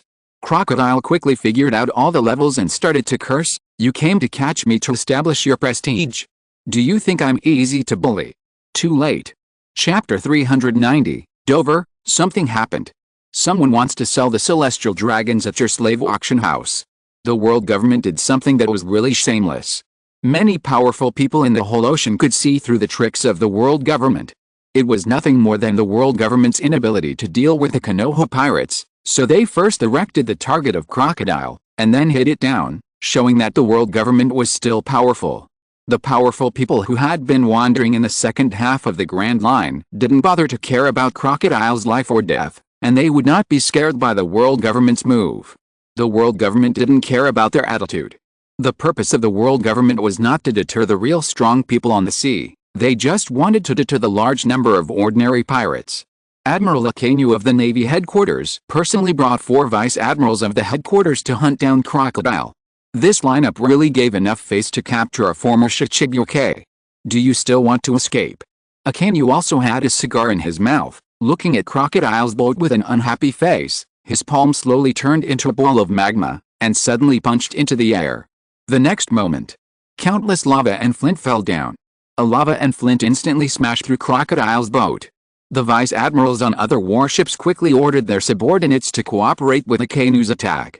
Shells hit Crocodile's ship continuously, sinking the boat directly. Crocodile and Dasbonus were both devil fruit users. They were captured and arrested by the Navy at this moment. Everything was like a play. The world government issued a top warrant for Crocodile, and the Navy quickly arrested the former Shichibuke. It's worthy of Admiral Sakazuki.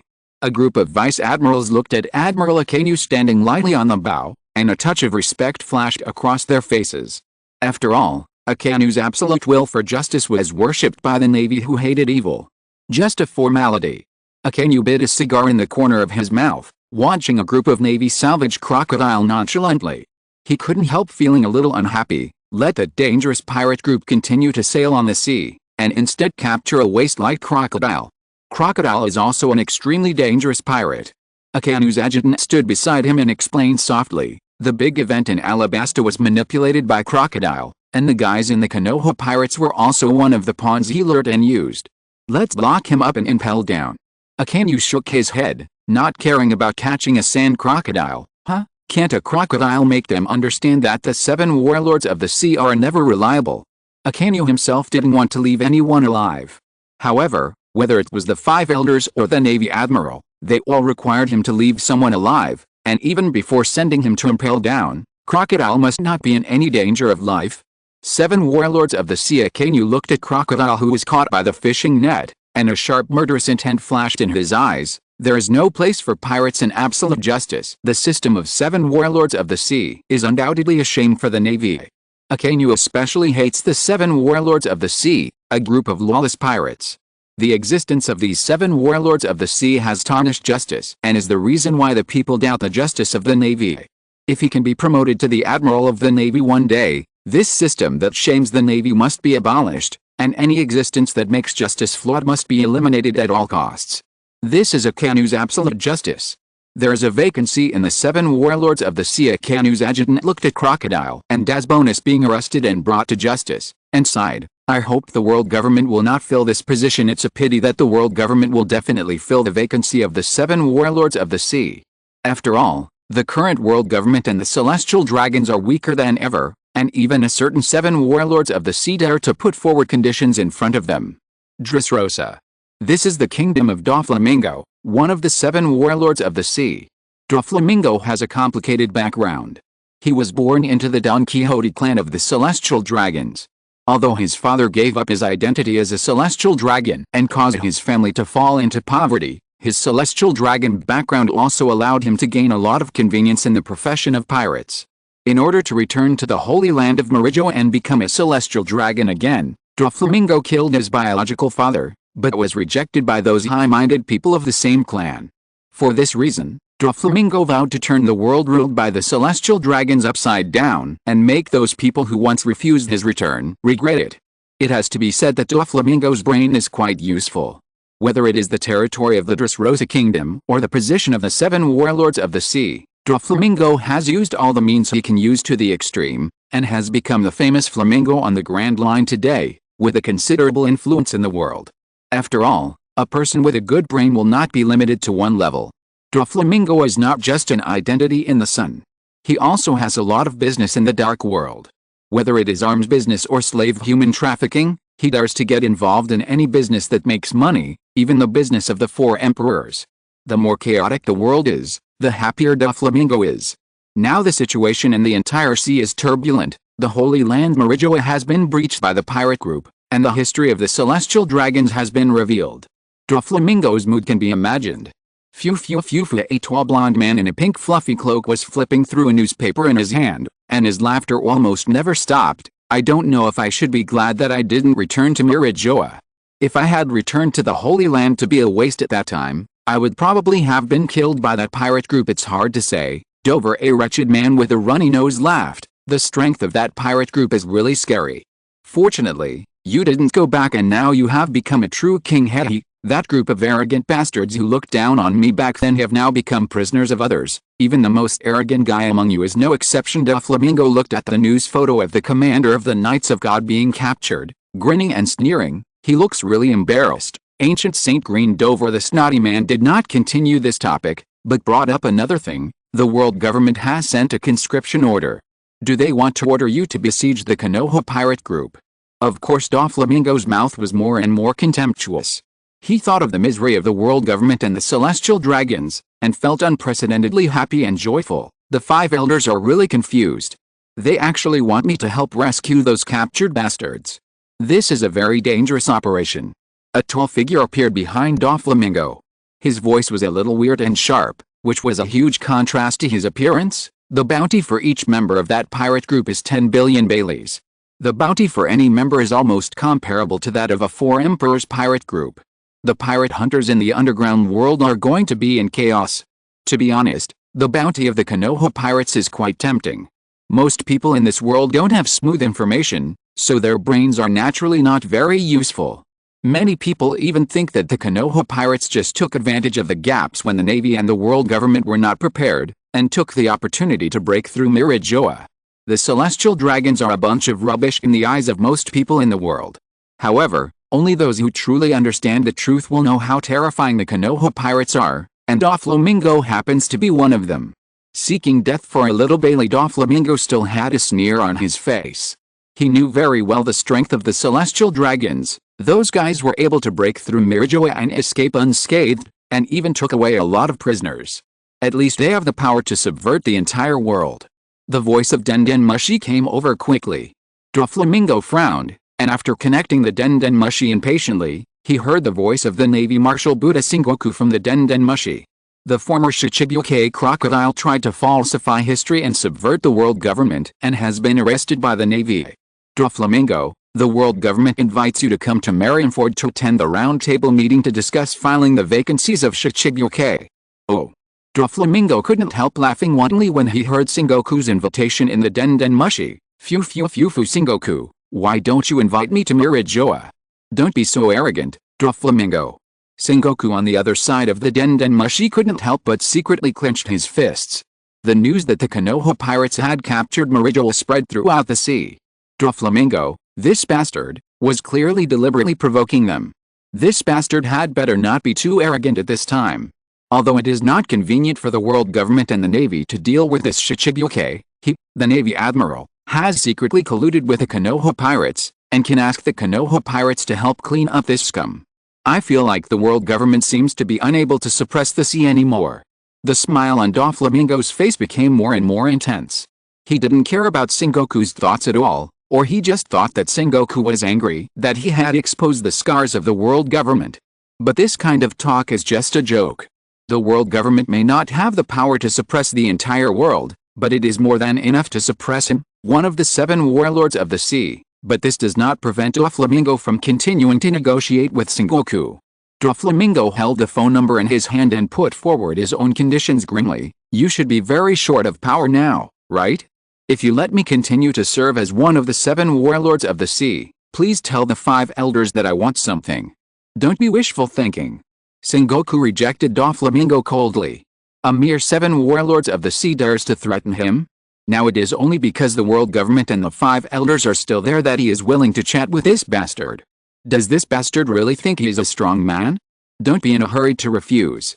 Doflamingo didn't care about the angry admiral of the Navy, and continued with a smile. I heard that many celestial dragons were killed, and even many were captured.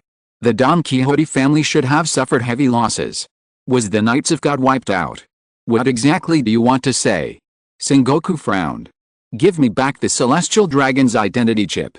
A gleam of light flashed across Doflamingo's teeth, and the corners of his mouth smiled wider and wider. Now that the celestial dragons have suffered heavy losses, they must be in urgent need of reinforcement, right?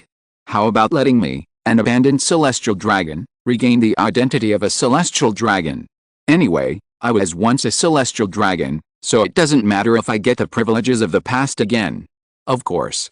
Doflamingo reached out to adjust his sunglasses, and added his conditions with a smile. I will not return to Mirajoa to live and get in their way, nor will I divide up the celestial gold like other celestial dragons. It is enough to get the privilege of being able to mobilize the navy to protect me at any time when I am attacked. Doflamingo is not a fool. After all, if Mirajoa was breached, the Knights of God would suffer heavy losses. If he, a former celestial dragon, returned to Mirajoa to live, he would definitely have to obey the orders of the 5 elders. He might even have to live in Mirajoa to protect the celestial dragons. He didn't want to protect those arrogant bastards. But the privileges of the celestial dragons were still very useful. Are you serious? Sengoku's voice seemed to become a little cold. Of course I'm serious. Doflamingo chuckled and said nonchalantly, go tell the 5 elders my conditions. Living celestial dragons are very precious. They will definitely agree. Then wait for the news. Sengoku hung up his den mushi directly. Phew. Doflamingo listened to the busy tone on the phone and didn't feel humiliated at all. He was even happy that he could put forward the negotiation conditions at this time. The 5 elders would most likely agree to his request.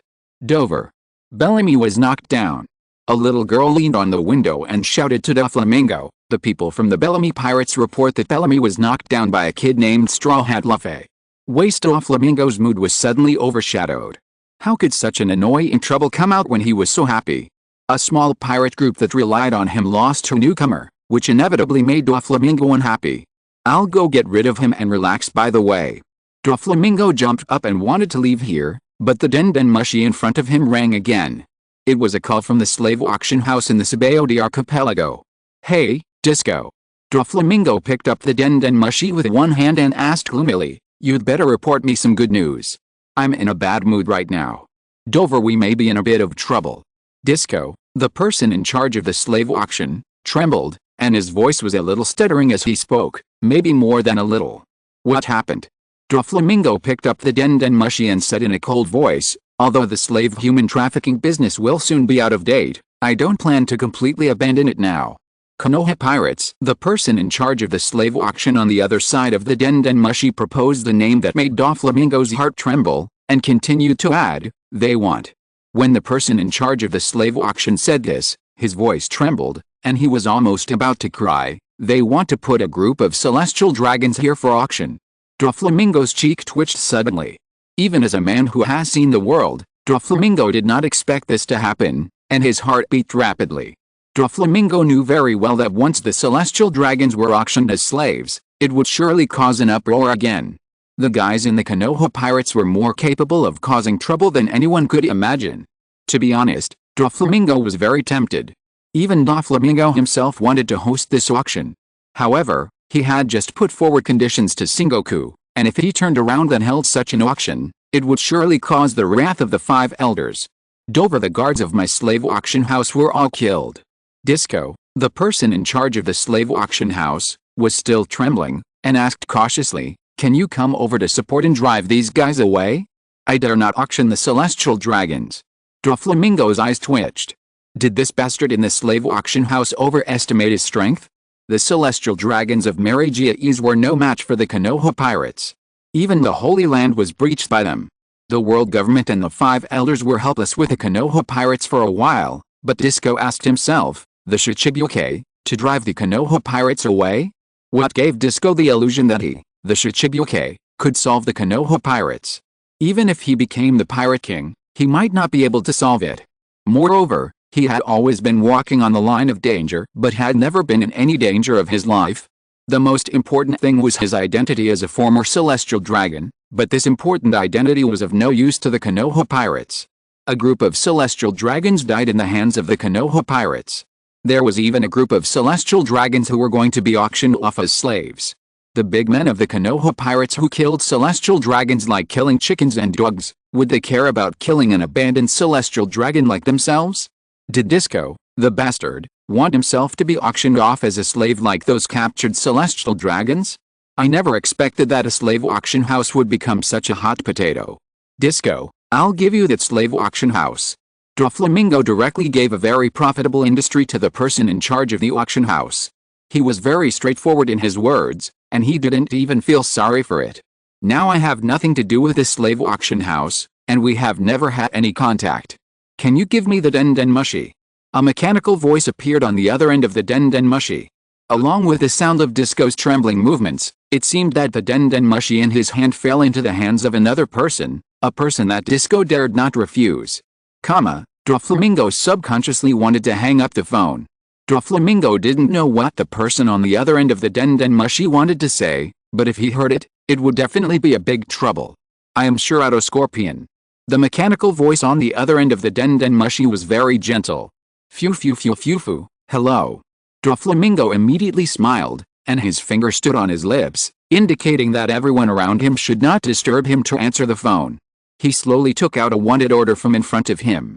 On the wanted poster, the photo of the red-haired boy was right on it. Below the photo, the name of the Konoha pirates shipmaster Shirato Sasori, and the bounty of 10 billion berries regardless of life or death, made people feel dizzy.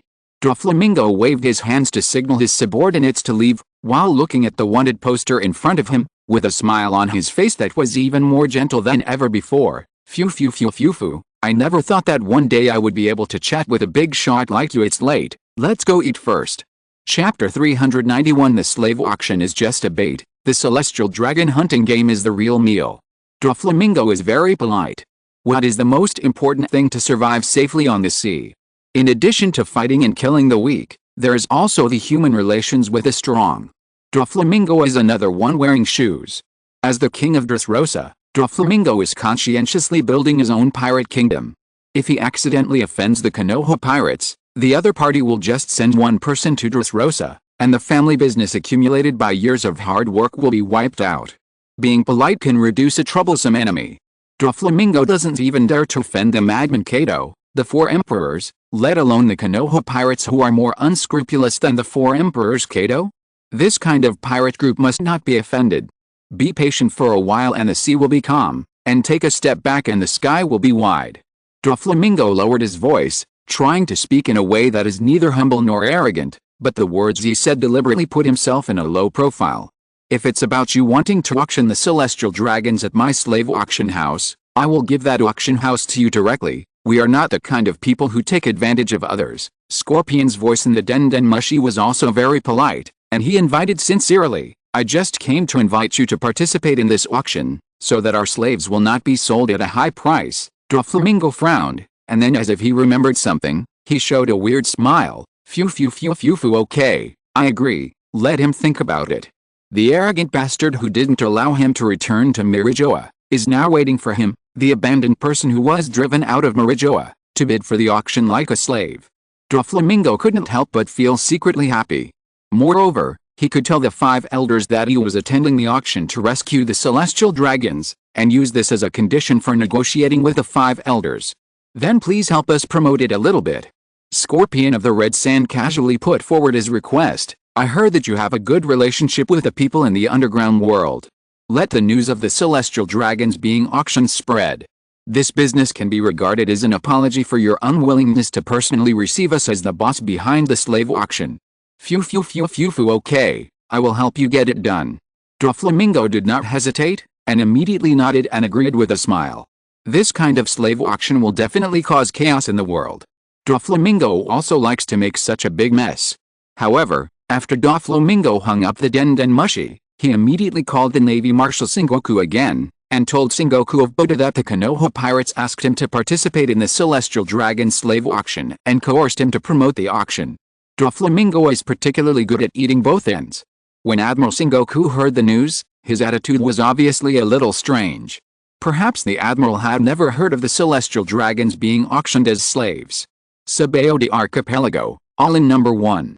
Several people from the Konoha pirates stood here, and dozens of celestial dragons in chains followed behind them tremblingly, not daring to speak out. A group of people from the Sabaody Archipelago stayed here, standing around and watching carefully. The celestial dragons, who they had always been able to greet on their knees, were now being displayed to the public with chains around their necks like slaves. This feeling inevitably makes people feel a little relieved. As the Sabaody Archipelago, where commerce is extremely prosperous in the Grand Line, this is the end of the first half of the Grand Line and the starting point of the second half of the Grand Line. Naturally, there are also visits from celestial dragons here. Even the celestial dragons are the most generous customers in the Sabaody Archipelago, but most of the time their arrival is a bloody storm.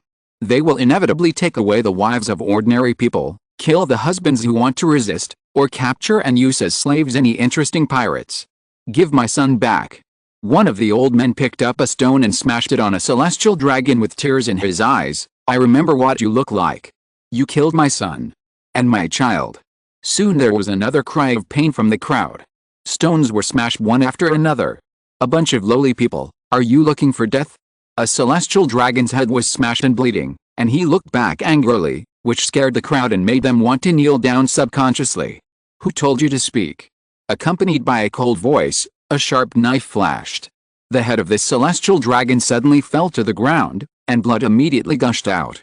A group of onlookers were in an uproar, and they were a little surprised. They were afraid that a general would come, but they didn't want to miss the miserable scene of these celestial dragons.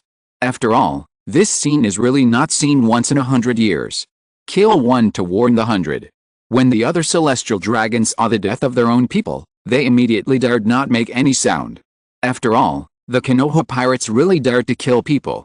There were also many celestial dragons who became their experimental subjects. The death of those celestial dragons who became experimental subjects was even more miserable than the death of the slaves who were tortured to death by the celestial dragons. Of course, there was still one person who refused to surrender. The commander of the Knights of God, Fergal Green. This arrogant celestial dragon, like his hairstyle, was determined not to surrender to the Konoha pirates, and he also claimed to be a world noble. However, this green ancient saint had a black stick on his shoulder, a chain on his hand, and even bruises and blood on the corners of his mouth, and his face was still full of unyielding. Even a group of onlookers standing nearby were frightened by his eyes and trembled away, fearing that this celestial dragon would turn over and kill them. However, the Konoha pirates didn't bother to pay attention to him. It was just that they needed this guy to fish, so they deliberately spared his life. When this guy's value was used up, he would be made into a human puppet by the Red Sand Scorpion. The Red Sand Scorpion stood at the door of the slave auction house and stared at the person in charge of the slave auction house in front of him. Release all the slaves in your auction house. No noble celestial dragon slaves are allowed to be auctioned here with those low-status slaves. From now on, this is an auction house exclusively for celestial dragon slaves. Don't dirty this place. But they are also worth a lot of money. Disco, the person in charge of the slave auction house, hesitated and wanted to refute. The next moment, his head disappeared. A sharp blade appeared in the palm of the Red Sand Scorpion's hand, and cut off his neck in an instant.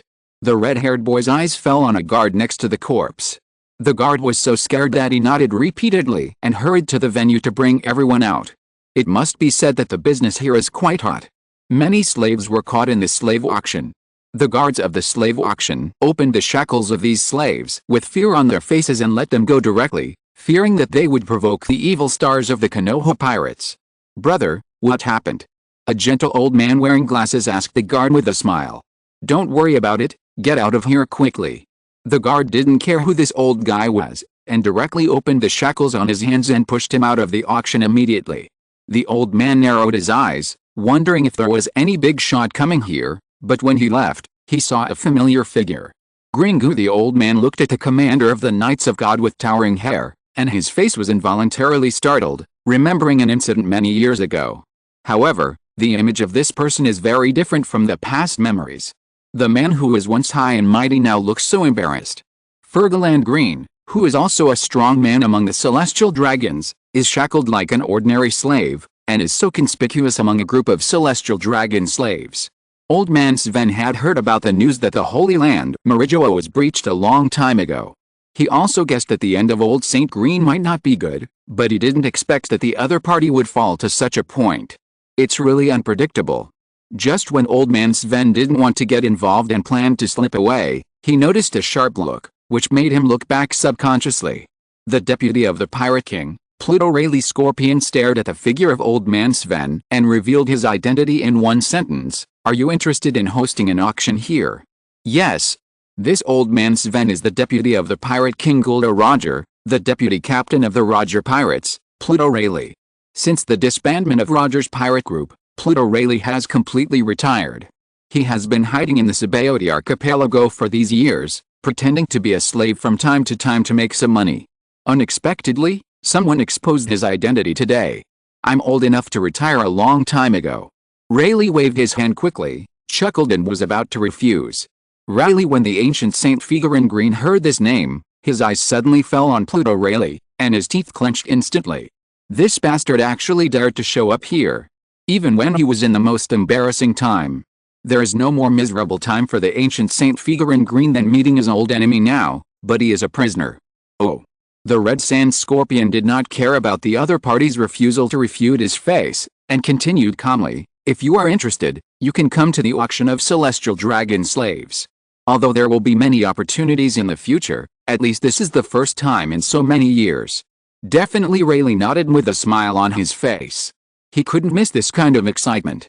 This was a bigger excitement than when they found Raftel, which would shock the world even more. However, if Fegaland Gringo was also auctioned, he might have to inform that little guy Shanks. Should he rescue Gringo in advance? By the way, the Red Sand Scorpion saw Rayleigh trying to leave, and stopped him again. Mr. Raleigh, in addition to this group of celestial dragon slaves, we will secretly hold a hunting game on the Sky Island above Gaia Island in the near future for the strong people of this world to participate in. If you are interested, you can also go to the Sky Island above Gaia Island to participate in a hunting game. We have prepared a lot of celestial dragons as prey. Those who kill or capture the most celestial dragons will have extremely generous rewards. Rayleigh instantly remembered the Valley of the Gods incident many years ago. Should we say that things change over time? It has only been a few years since the hunting competition was held in the Valley of the Gods. The celestial dragons, who were hunters at that time, have now become prey. The celestial dragon slaves auctioned here are just bait to attract the world government.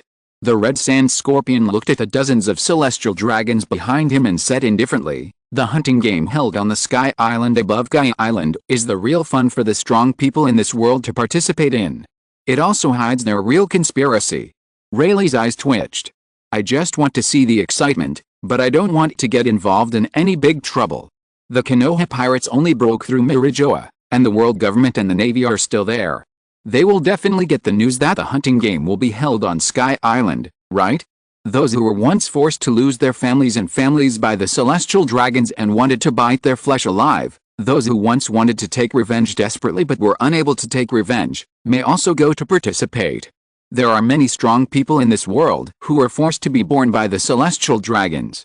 At that time, there may be another bloody war. However, the situation in the world is indeed changing.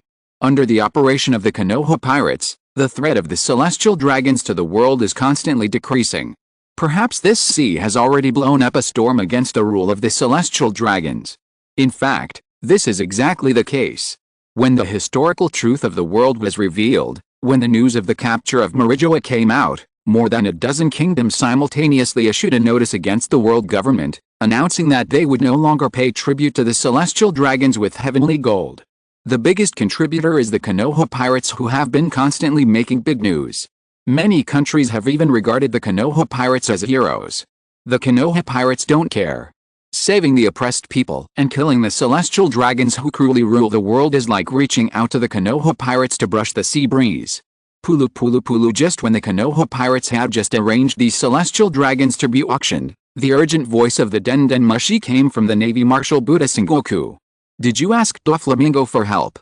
Sengoku's voice on Den Den Mushi was a little serious.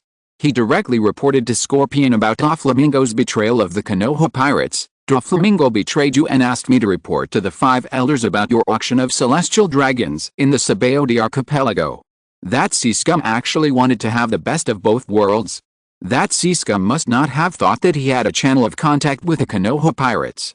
After Sengoku received the news that Doflamingo betrayed the Konoha pirates, his first thought was not to report it to the 5 elders, but to call Scorpion immediately. He didn't want to be used by Doflamingo. Then you report the matter of the Sabaody archipelago to the 5 elders.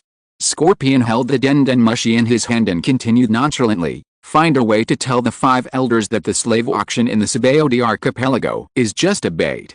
Doflamingo secretly concealed a piece of information from them.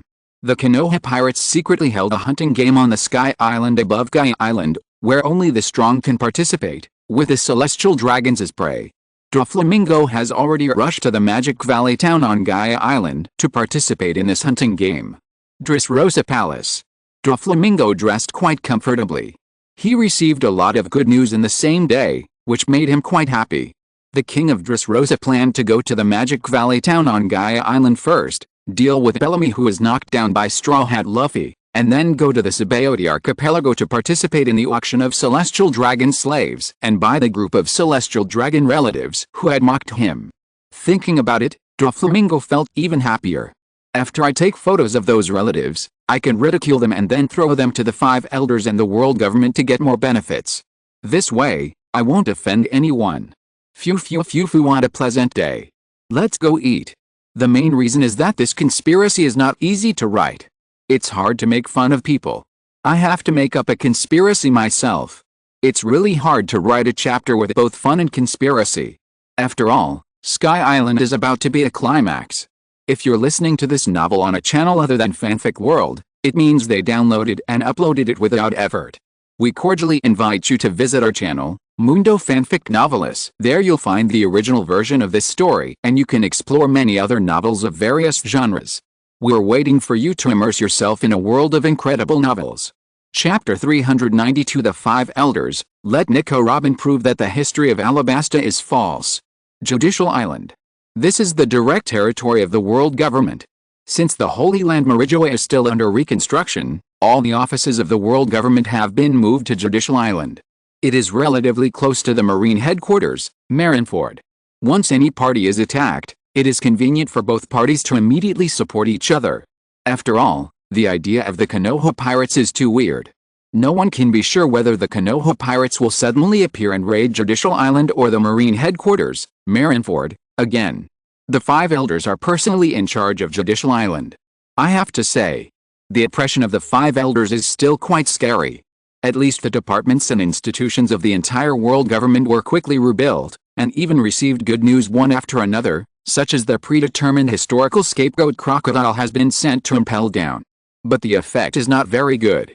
The officials and the navy of the world government do not believe that it is Crocodile who forged history, let alone the people of those countries who want to resist the world government and the celestial dragons. This is also a headache for the 5 elders. Bad money is driving out good money. Everyone is believing in fake history. The explanation of the world government doesn't seem to have any effect. We can't bring out the real history.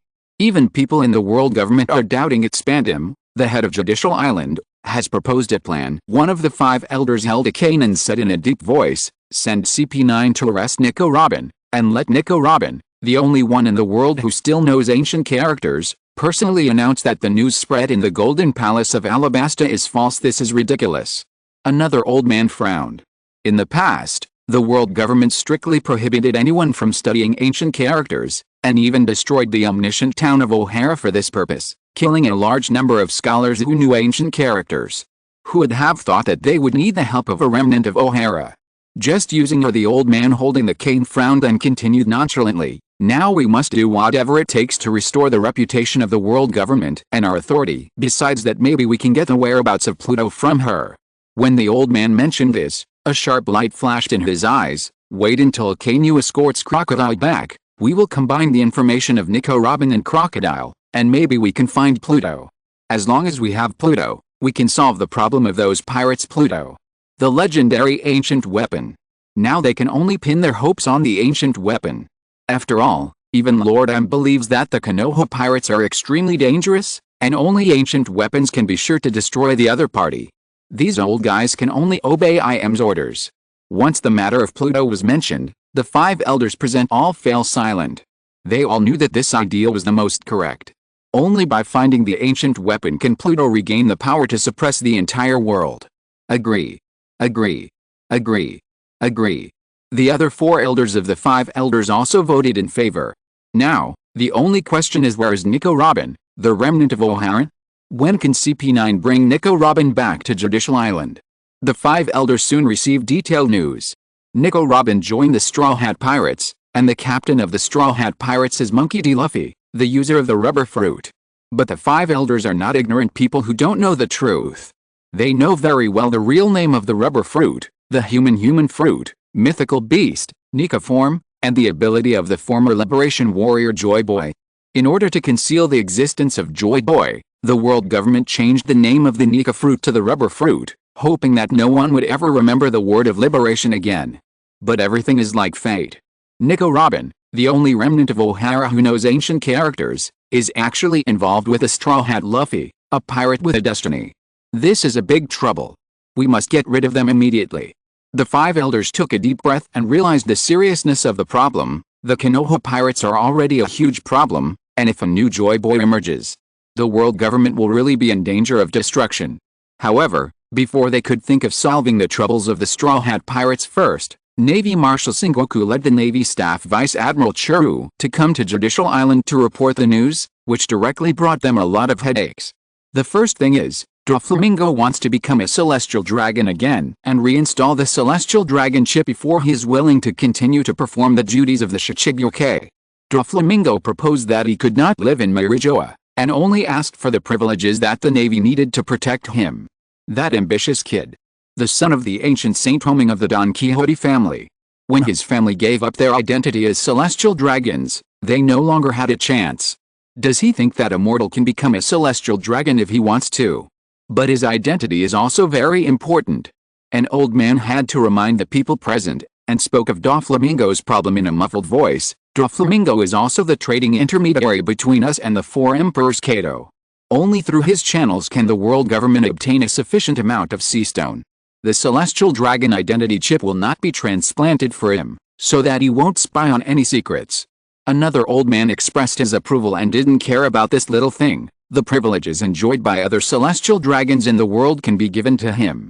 The power of the Shichibukai is also a part that the world government can use. There is nothing wrong in agreeing to his small request. Well, anyway, no one will leave the Holy Land during this period of time. The other elders of the five elders also echoed. Before the threat of the Konoha pirates was eliminated, the Celestial Dragons did not dare to leave the Holy Land rashly. Is there anything else, Sengoku?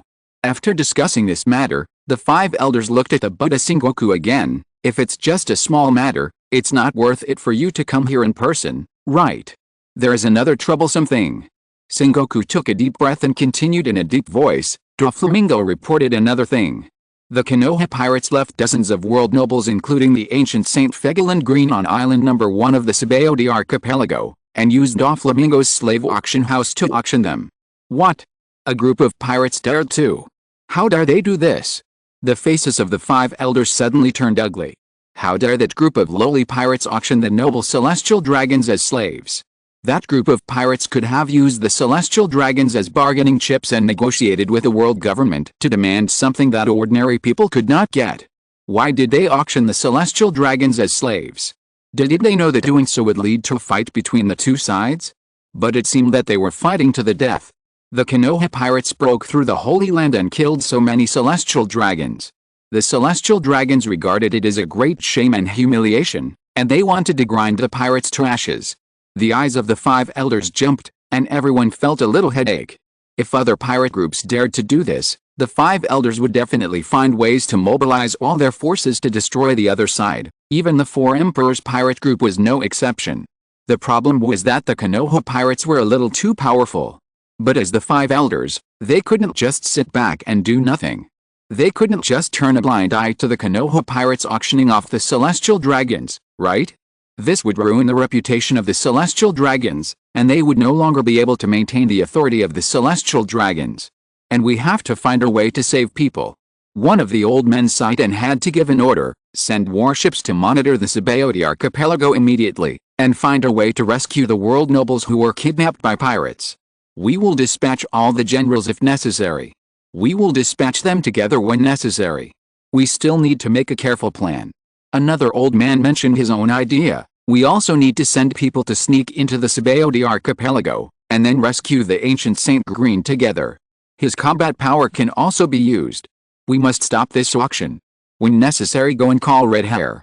After all, that person's power is strong and should be useful. If the ancient Saint Fergland Green is auctioned, his face will be gone. The five elders know most of the secrets of the sea. They know the real life of red-haired Shanks, and they also know the attitude of red-haired Shanks. It's nothing more than maintaining a balance. It's just that it's still impossible to guess what red-haired Shanks is really thinking. There's no doubt that red-haired Shanks is unlikely to turn a blind eye to the Celestial Dragon slave auction. But there's one more thing. Sengoku hesitated, narrowed his eyes slightly, and told him the information that Scorpion had told him. Borsellino destroyed a powerful pirate group not long ago. That powerful pirate group wanted to return to the paradise in the first half from the New World in the second half. Their purpose of returning to the first half was to participate in a hunting game with celestial dragons as prey. This must be a lie. Sengoku was not afraid that his lie would be exposed by the five elders, because Kizaru was originally his accomplice and did destroy a powerful pirate group. It just so happened that the source of the good news fell on the destroyed pirate group. The time is still unclear. It should not have started yet. Sengoku shook his head, adjusted his glasses, and continued to report in a deep voice, "This hunting game with celestial dragons as prey is for pirates, and requires a certain identity and strength to participate. The location has been explored, the Sky Island above Gaia Island. It is said the Konoha pirates intend to use this hunting game to find allies, or perhaps they are also using it to build their own big force." When Sengoku said this, he was about to believe it all. After reporting to the five elders, Sengoku planned to go back and call the Konoha pirates, asking them to use their own ideas and use this hunting game to gather the powerful pirates in the New World together, and then let that group of pirates fight the four Emperor's pirates. The five elders were so shocked that it seemed like the sky was falling. The Konoha pirates had mentioned this kind of thing when they were communicating with them over the phone when they broke through Mirajoa. They guessed that the other party might do this, but the Konoha pirates actually did it. They even used the celestial dragons as prey to attract those powerful pirates to participate. They wanted to use this hunting game to find their allies. Maybe they were not looking for any allies, but to form a large fleet like the other four emperors. The five elders knew very well that any pirate group that dared to participate in this hunting game must be strong, and they must have made plans to fight to the death with the world government. There is no doubt that they must stop all this from happening. Find out the time of the hunting game immediately. An old man looked at Sengoku with anger on his face, and said in a deep voice, "We must stop them, stop this hunting game, and rescue those world nobles. The combat power of the Konoha pirates is already too strong. If they get a large number of vassal pirate groups, the whole world will be shocked. I have asked the Navy to monitor the movements of the pirates everywhere, and ask if there are any unusual movements of any pirates. Once the pirates in the second half of the Grand Line return, there must be signs of participation. Doflamingo may know some information." When Sengoku said this, a light flashed under the lens. According to the report from the Navy, Doflamingo, one of the 7 warlords of the sea, is rushing from Dressrosa in the second half of the Grand Line to the Magic Valley town on Gaia Island in the front half. I suspect that Doflamingo is very likely one of the pirates participating in the hunting game, but Doflamingo's identity is extraordinary. He is a celestial dragon himself, and it is not convenient for me to alarm him and question him about this matter. Bang!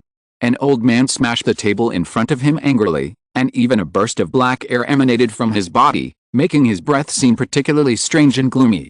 Is there any need to doubt this? The abandoned child they despised who is clamoring to disrupt the world must want to participate in the hunting game to kill his fellow celestial dragons. That bastard is actually teasing us.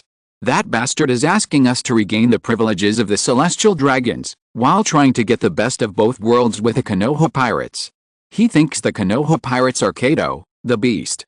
Do you think we can tolerate him colluding with the Konoha pirates? They are already tolerant enough to the abandoned child. Whether it is robbing Cheyenne Shangjin or privately seizing the member countries of the world government, anyone would have had their heads twisted off long ago. It's just that because the abandoned child was once a celestial dragon and was still a little useful, the world government and the Navy turned a blind eye to these things. I didn't expect that Doflamingo was still secretly colluding with the Konoha pirates, and even wanted to participate in the hunting game held by the Konoha pirates. That was a hunting game with his people as prey. Doflamingo, that bastard, borrowed the privileges of the celestial dragons, and at the same time colluded with the Konoha pirates to massacre the celestial dragons? How dare that bastard? Doflamingo thinks we are blind. The 5 old men showed hatred and anger in their eyes at the same time. Many of their people were captured and must have become prey in the hunting game. How dare Doflamingo participate in that hunting game? Let's contact Doflamingo first. An old man's heart was shaking with anger, and his palm tightly grasped the long sword in his hand. Ask him the time of the hunting game, let him be the insider of the hunting game, and let him cooperate with your navy to rescue all the world nobles in distress, and no world nobles must die. Okay. Sengoku approved of their plan very much. That can't give up on punishing him. The old man gripped the hilt of the knife and ordered in a cold voice, after all, Doflamingo wants to betray his own people. He and his father Don Quixote homing ancient saint are exactly the same character, and they don't behave like celestial dragons at all. If a world noble dies in the hunting game on Sky Island, the world government will immediately abolish all of Doflamingo's powers, deprive him of his position as one of the 7 warlords of the sea, and throw him to the bottom of Impel Down. Besides that, Sengoku, you should also keep a close eye on the movements of all pirates entrenched in the New World. Any pirate group returning to the first half from the New World, the Navy must prevent them from joining up with the Konoha pirates, and never allow the most evil pirate group in history to become stronger. Both hunting games and slave auctions must be stopped, and no celestial dragons will be allowed to continue to fall into trouble. The majesty of the world government and the world nobles must not be desecrated. I'll do it. Sengoku nodded, as if he agreed helplessly. Don't worry. The 5 elders had great confidence in Sengoku's ability and took the initiative to propose. You can use any combat power and intelligence of the world government, and it doesn't matter if you mobilize the 3 generals to participate. Borsalino's ability is enough. Sengoku proposed a candidate and explained, when we were in Alabasta, Borsalino's ability could contain them. After saying this, Sengoku directly revealed a piece of news. A lieutenant of the Navy headquarters who I promoted has strong combat command ability and has recently obtained the ability of the Thunder Fruit. I plan to send him to Gaia Island for reconnaissance. Once in danger, he can also escape in advance like Borsalino. Oh. The eyes of the 5 elders suddenly lit up. Thunder Fruit ability? This is no less than the ability of the 3 admirals of the headquarters. Even though everyone knows that the combat power of the 3 admirals of the Navy headquarters is strong because they are strong in themselves, the powerful natural fruit ability also makes their strength even higher. The Thunder Fruit ability can even be compared with Kizaru's Flash Fruit ability. The attack power of the Thunder Fruit is even better than that of the Flash Fruit. There are indeed enough talents all over the world, and the world government is also preparing for a large-scale naval conscription. The 5 elders were very satisfied to hear the news, and sighed softly. The strong men who appear in this large-scale conscription will be promoted regardless of their past and qualifications. I hope that some strong men will appear and completely wipe out the pirates on the sea. Sengoku could only nod slowly. Sengoku, you are an excellent and qualified naval marshal. At this time, the 5 elders praised the person they favored without hesitation. We all know what happened today. If you encounter any problems, please report again. As long as we can rescue the world nobles who were in trouble in the fall of Marijoa, we will give you any help you need. Well, Sengoku only agreed verbally, and he didn't believe it at all in his heart. Help? What kind of help can it be? If the 5 elders and the celestial dragons have the ability to get rid of the Konoha pirates, will they let the Konoha pirates roam freely on the sea? What else can he do except continue to collude with the Konoha pirates? If the Sky Island celestial dragon hunting game is really held, he, the Navy Admiral, will have to participate in the Sky Island hunting game. The crazy people in the Konoha pirates said that all their allies must be stained with the blood of the celestial dragons. At that time, as the Admiral of the Navy, he would have to take Aokiji and Kizaru to participate in the hunting game on Sky Island in the name of saving the celestial dragons. Let's call Doflamingo first.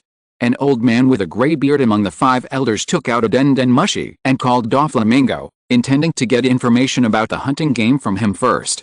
Half a minute later, Doflamingo answered the phone. There was a gust of wind coming from the other end of the den mushi. Doflamingo seemed to be on his way quickly. Phew 5 elders, don't you hate me, the abandoned one? There comes a day when you call me. Is it because you need a celestial dragon? Don't talk nonsense. The 5 elders were too lazy to say anything more to a small figure like Doflamingo, and asked directly, Doflamingo, you are on your way to Gaia Island, right? Phew, do you even know such a small thing? Doflamingo's laughter in the den mushi suddenly became gloomy. It seems that you have planted a lot of nails around me. Don't talk about these useless things. The 5 elders looked at each other and basically confirmed their thoughts. One of the old men had a bad temper and asked angrily, Doflamingo, I am now recruiting you in the name of the world government. You must inform the Navy of all the information about the hunting game and cooperate with the Navy Marshal to rescue the world's nobles in distress during the hunting game. No matter how strong Doflamingo is, he can never be beyond their control. He is just a small figure. The 5 elders are willing to call him and ask for relevant information. It is already a favor to Doflamingo. Phew phew phew phew. Doflamingo could feel the impatience of the 5 elders, and his laughter suddenly subsided. Phew phew phew phew phew, what hunting game? After speaking, Doflamingo seemed to think of some rumors about the celestial dragons, and his voice became a little sarcastic. Is it similar to the hunting game in the Valley of the West Sea God? I don't think I have heard of such a thing. There is no civil war in the draw. Chapter 393, The First Players of the Hunting Game, Doflamingo, Marshall D. Teach. Doflamingo is a smart man. The 5 elders mentioned the hunting game and the celestial dragons, and even asked him to assist the Navy in rescuing the celestial dragons in the hunting game. He could probably guess something. Did the celestial dragons, who once held the hunting game, finally become the prey? Maybe it was the work of those crazy guys in the Konoha pirates? Unfortunately, sometimes being too smart is not a good thing. Doflamingo's attitude of "I know some news, but I just don't want to tell" was a deliberate mockery to the 5 elders. Don't play dumb here. The 5 elders immediately exposed Doflamingo's thoughts and said in a cold voice, Doflamingo, we already know that you have been invited by the Konoha pirates to go to the Sky Island above Gaia Island to participate in the hunting game against the world's nobles. Doflamingo's eyes jumped. The Konoha pirates are going to hold a hunting game against the celestial dragons? The Sky Island above Gaia Island is actually the place where the Konoha pirates are going to hold the hunting game? Something went wrong.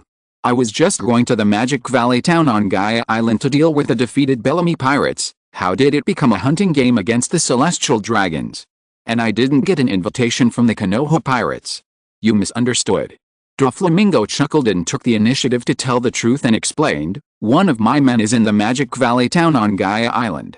They lost to a new pirate named Straw Hat Luffy, so I plan to go to Gaia Island to deal with him. Straw Hat Luffy. The eyes of the 5 elders were shocked at the same time. Straw Hat Luffy, the user of the rubber fruit, was also on Gaia Island? Could he also be invited to participate in the hunting game held by the Konoha pirates? No, now is not the time to care about those things. They can put this news aside for now. The most important thing now is to get the complete information of the hunting game from Doflamingo. Does this bastard think they will believe such a clumsy lie? What kind of powerful pirate group can there be in a small place like Gaia Island? They are just a bunch of trash. Is it worth it for a king's 7 warlords to personally go out and deal with them? Aren't you still going to participate in the hunting game? Don't use those lame excuses. The attitude of the 5 elders was very firm, and they continued in a cold voice, tell us all the information about the hunting game you are going to participate in immediately, and don't forget that you are also a celestial dragon. This is a coincidence. Doflamingo's eyes twitched. No, something went wrong. What happened? Why is the location where the Konoha pirates are going to hold the hunting game so close to Gaia Island? It just so happens that I am going to Gaia Island. This is a coincidence. And what kind of celestial dragon am I? These old bastards, when they drove me out of Marijoa, they never mentioned that I was a shitty celestial dragon. Just treat it as a coincidence. The 5 elders didn't care about Doflamingo's sarcastic attitude. They only cared about the information Doflamingo had. Now tell us all the information. As long as you can assist the Navy in rescuing the world nobles in the hunting game, we will agree to all the conditions you proposed. No. Doflamingo felt a little depressed and disgusted with the 5 elders. Seriously, since it is a coincidence, do you think I would know about the hunting game? If he knew the information, he would definitely tell the 5 elders without any care. Doflamingo didn't care much about betraying the Konoha pirates. The problem is that he really didn't know the information. Doflamingo has wronged many people in his life in order to seize power and territory. He never thought that one day he would be wronged. Do you still want to lie here? It seems that you want to betray your own people. The voices of the 5 elders immediately became cold, and they even warned sternly, Doflamingo, don't forget that everything you have now is our tacit consent. What we give you can naturally be taken away at any time. No, Doflamingo was a little incoherent, and explained in a deep voice, I will find out the information of this hunting game and tell you what is going on. Find out. The 5 elders felt that Doflamingo, this bastard, was deliberately delaying time, and reminded him coldly, don't forget, in this world, the weak have no right to choose sides. We can destroy your Dressrosa at any time. Phew, you are really confused, aren't you? Doflamingo smiled helplessly. He didn't know how to explain to the 5 old bastards What can I say so that you can believe that this is a coincidence? Give me a few days, and when I find out the information about the hunting game, I will notify you immediately. Is that okay? The 5 elders couldn't help but look at each other. Maybe this is really a coincidence. Sengoku frowned and raised his doubts hesitantly. Then we'll wait for your news. The 5 elders hung up the phone. One of the elders immediately took the initiative to express his distrust of Doflamingo. Gaia Island is not an important place. That bastard who doesn't get up early without profit, how could he rush there for no reason? It's nothing more than trying to fool us or delay time. Maybe he also wants to leak secrets to the Konoha pirates. There are no pirates in the sea that he dare not collude with. He even has dealings with Kato, not to mention the Konoha pirates. The 5 elders immediately passed their short meeting with a high vote of distrust. They didn't think Doflamingo was really a coincidence. Otherwise, how could that guy tell some of the inside stories of the hunting game? He just colluded with the Konoha pirates and wanted to gain benefits from both sides. It's time to get rid of him. Let's get rid of him after this incident is over. The Konoha pirates are more dangerous than the Beast pirates. We will never allow anyone to collude with the Konoha pirates. The 5 elders are very determined to treat the Konoha pirates. This is also what Lord R meant. We will never allow uncontrolled forces to appear on the sea. Obviously, the power of the Konoha pirates has gotten out of control. Gaia Island, Magic Valley Town. This small town seems to be particularly lively. Because Bellamy, who is entrenched on this island, was knocked down by a newcomer named Straw Hat Luffy, it attracted the attention of many pirates. The Straw Hat Pirates became the rising star of Magic Valley Town. However, the Straw Hat Pirates don't care much about these. Straw Hat Luffy just came to take back the gold nuggets that Bellamy had taken away. The owner of the gold nuggets is an uncle who wants to help their pirate group fly to the Sky Island. After the Straw Hat Pirates left Alabasta, a new member, Nico Robin, was added. During the voyage, they discovered a ship that fell from the sky. They were curious about the Sky Island in the sky, so they came to Gaia Island to inquire about the news. Of course, the pirates in Mogu Town have never seen any Sky Island. However, the pirates here know that there is a Sky Island in this world. After the Alabasta incident revealed the historical truth of the origin of mankind, everyone in the world knows that there are indeed Sky people, and even Sky people are evolved from land people. Fortunately, there is an uncle who has been looking for the land of gold on Gaia Island. He knows some news about the Sky Island and is willing to help them land on the Sky Island. The uncle's name is Mont Blanc Culake. He is a descendant of Mont Blanc Nalando, a big liar who claimed to have found the land of gold on Gaia Island 400 years ago. He has always believed that his ancestors are right. For this reason, Mont Blanc Culake stayed on Gaia Island for a long time, just to find the land of gold, so he knew the weather of Gaia Island very well. There will be an upwelling current soon. As long as your pirate ship enters the upwelling current, you will definitely be able to enter Sky Island. I hope our luck will be better.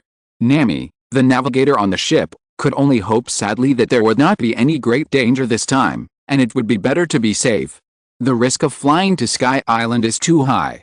However, what the Straw Hat Pirates would never have thought of was that while they were looking for a way to land on Sky Island, there were other people who were also eager to land on Sky Island. For example, the wrong Doflamingo.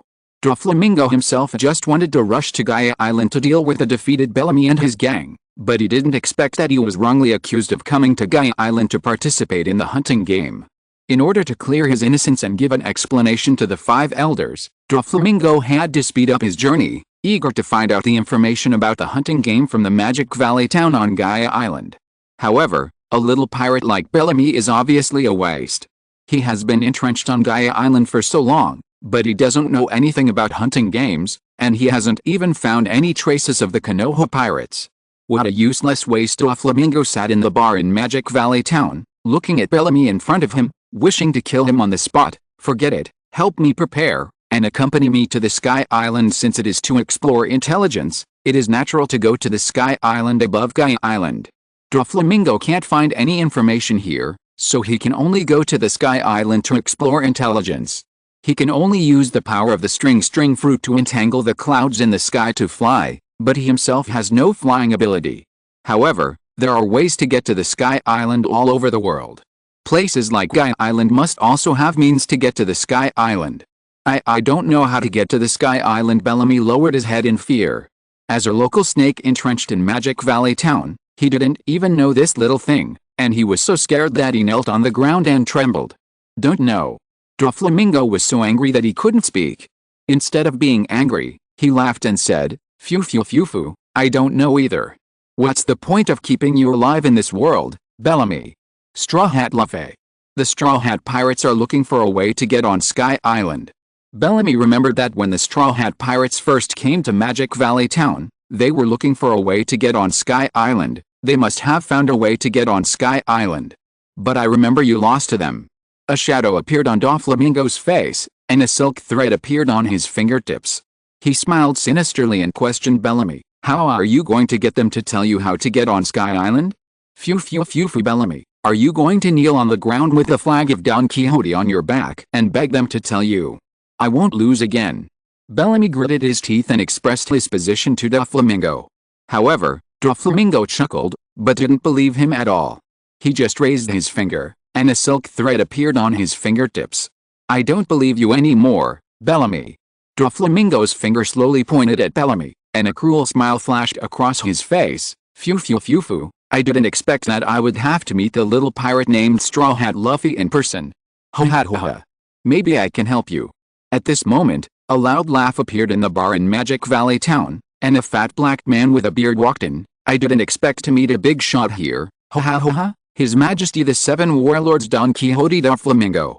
"Phew phew phew phew, I didn't expect that either." Doflamingo's eyes fell on the other person, and the corners of his mouth curled up. "The person that the Whitebird Pirates have been chasing will appear here. I heard that the captain of the Whitebird Pirates 2nd Division, Fire Fist Ace, is still on his way to kill you."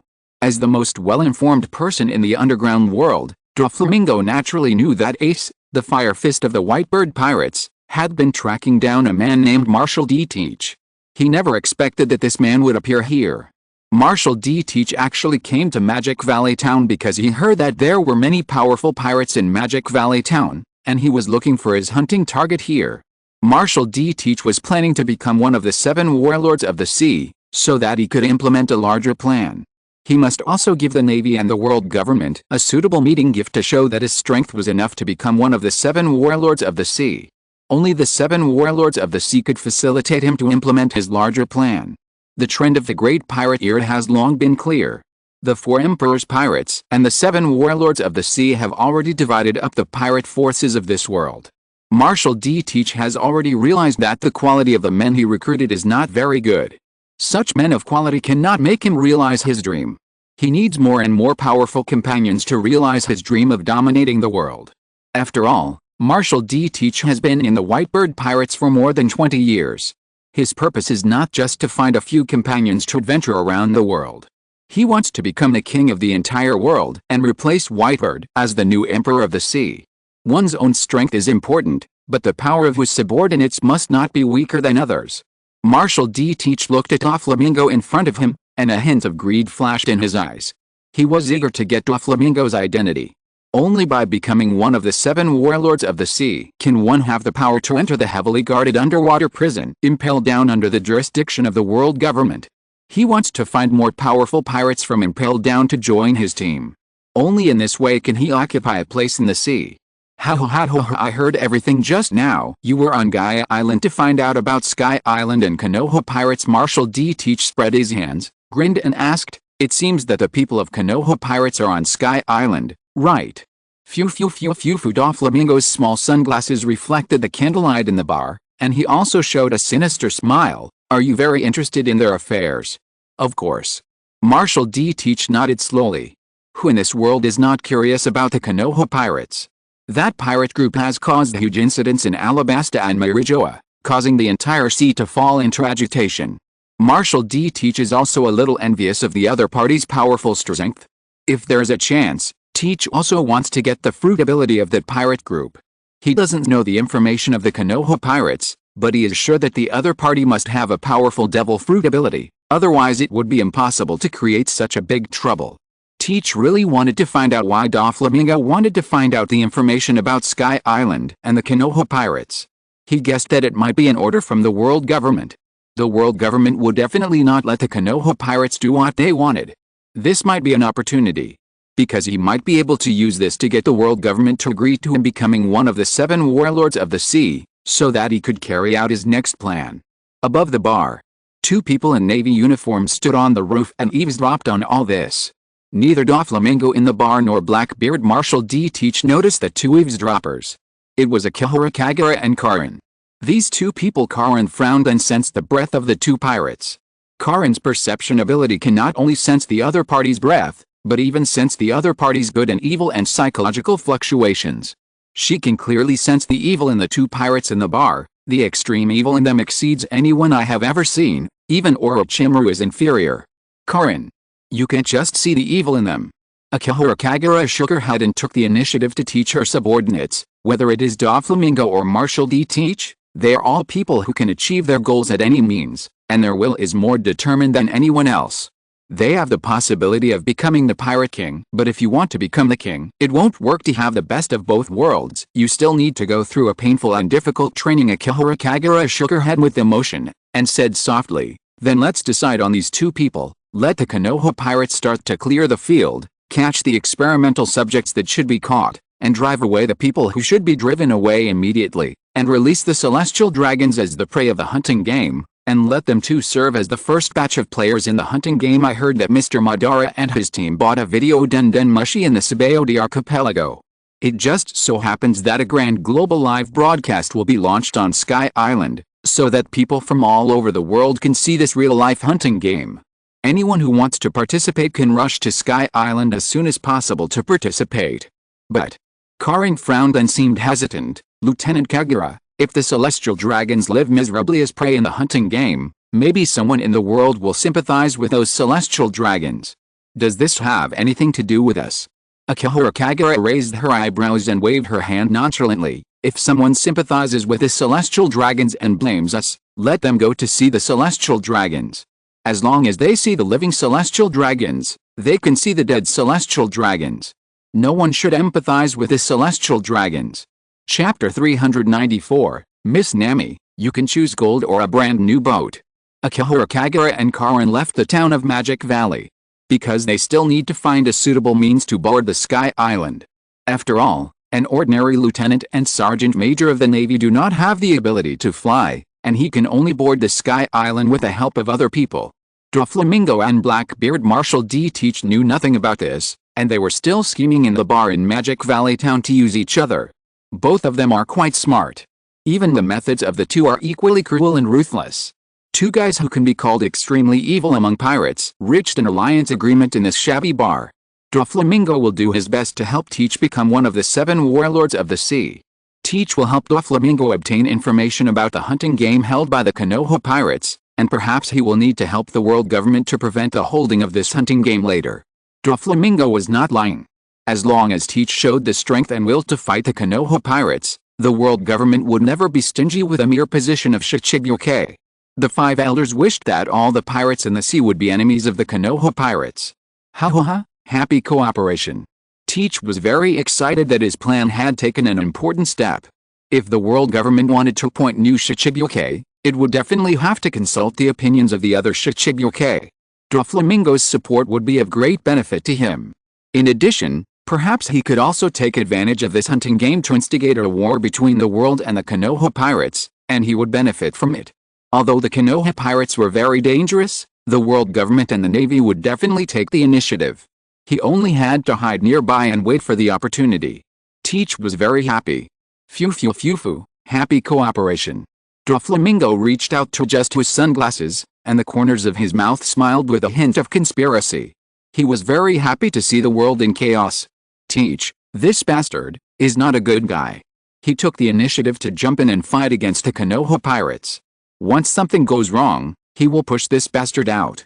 After all, Doflamingo is a businessman with a big family and a lot of business. If someone is willing to take the blame, Doflamingo would like someone to stand up. He doesn't want to offend the Konoha pirates on the surface. Then let's find a way to get on Sky Island first. Blackbeard Teach grinned, revealing a row of teeth with holes. Go find the new guy Straw Hat Luffy first. I saw that kid in the Magic Valley town with my own eyes. He is also a guy who fights for his dream. Yes, Teach and Luffy have met once.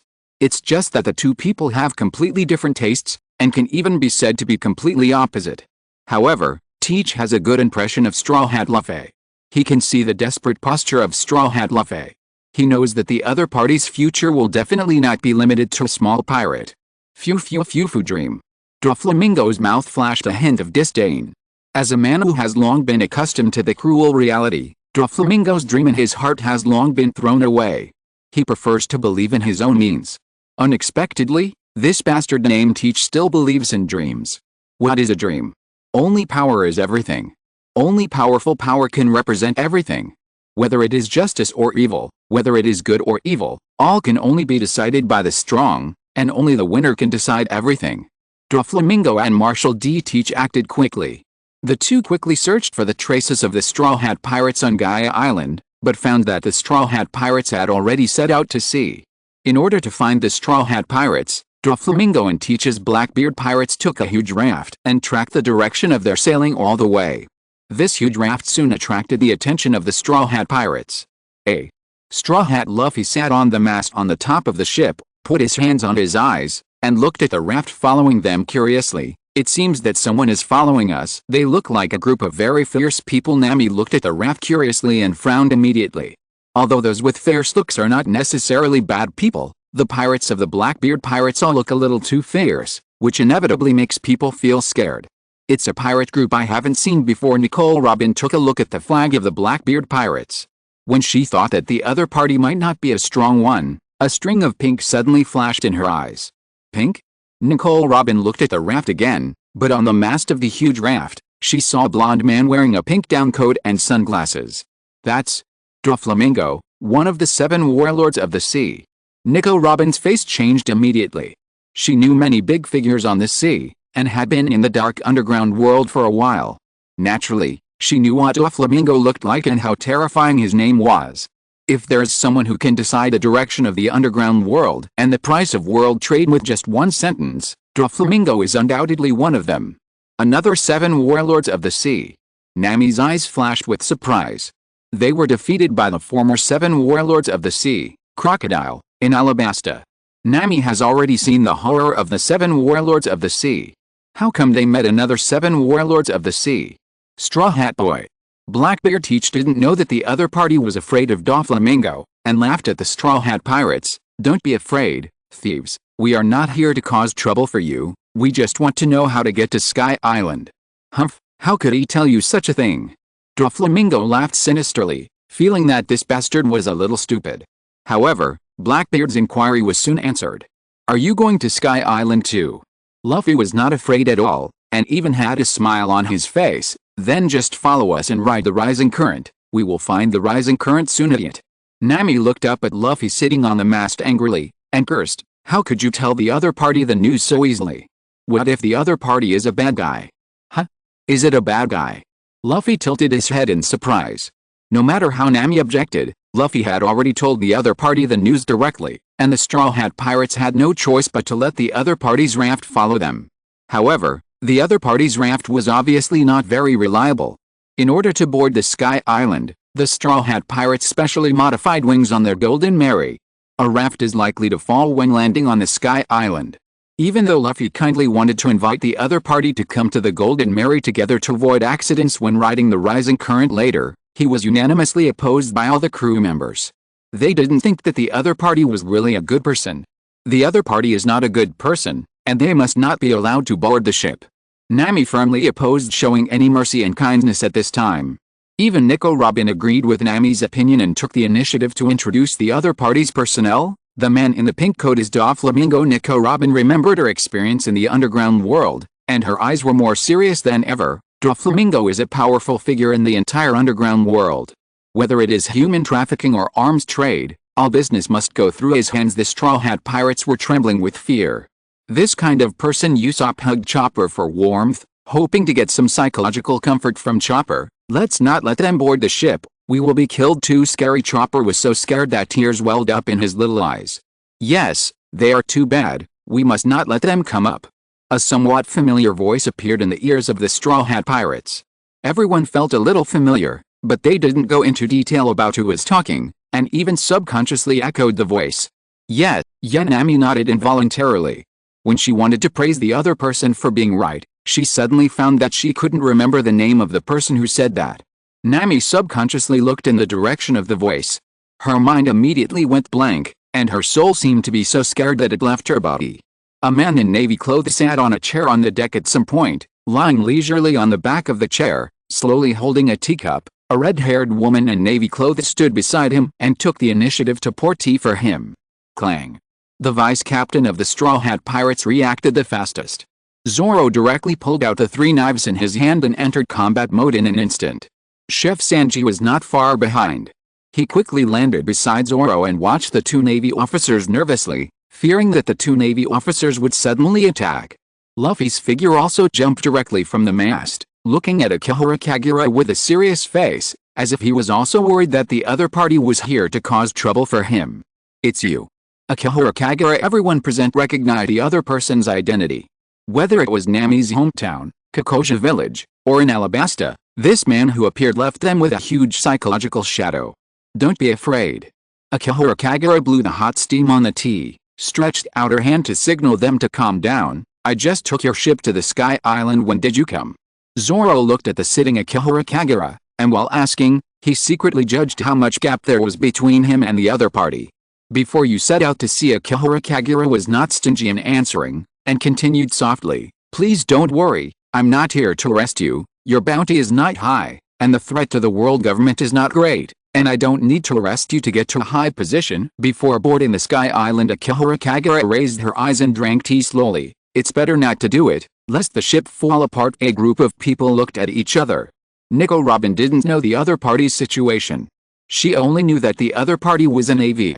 She subconsciously looked at Nami next to her, tentatively gave the other party a look, and gently raised her palm to indicate that she could attack by surprise. Nico Robin is the user of the flower fruit. She can use the ability of the flower fruit to create hands at any time and anywhere. It may not be impossible to deal with the other party. Nami gritted her teeth and dared not make a decision. The next moment, Nico Robin took the initiative to make a choice. The woman's palm suddenly flipped, and petals appeared on the chair out of thin air. 2 palms grew on the chair and quickly captured Akihara Kagura's head. "Well done, Miss Robin."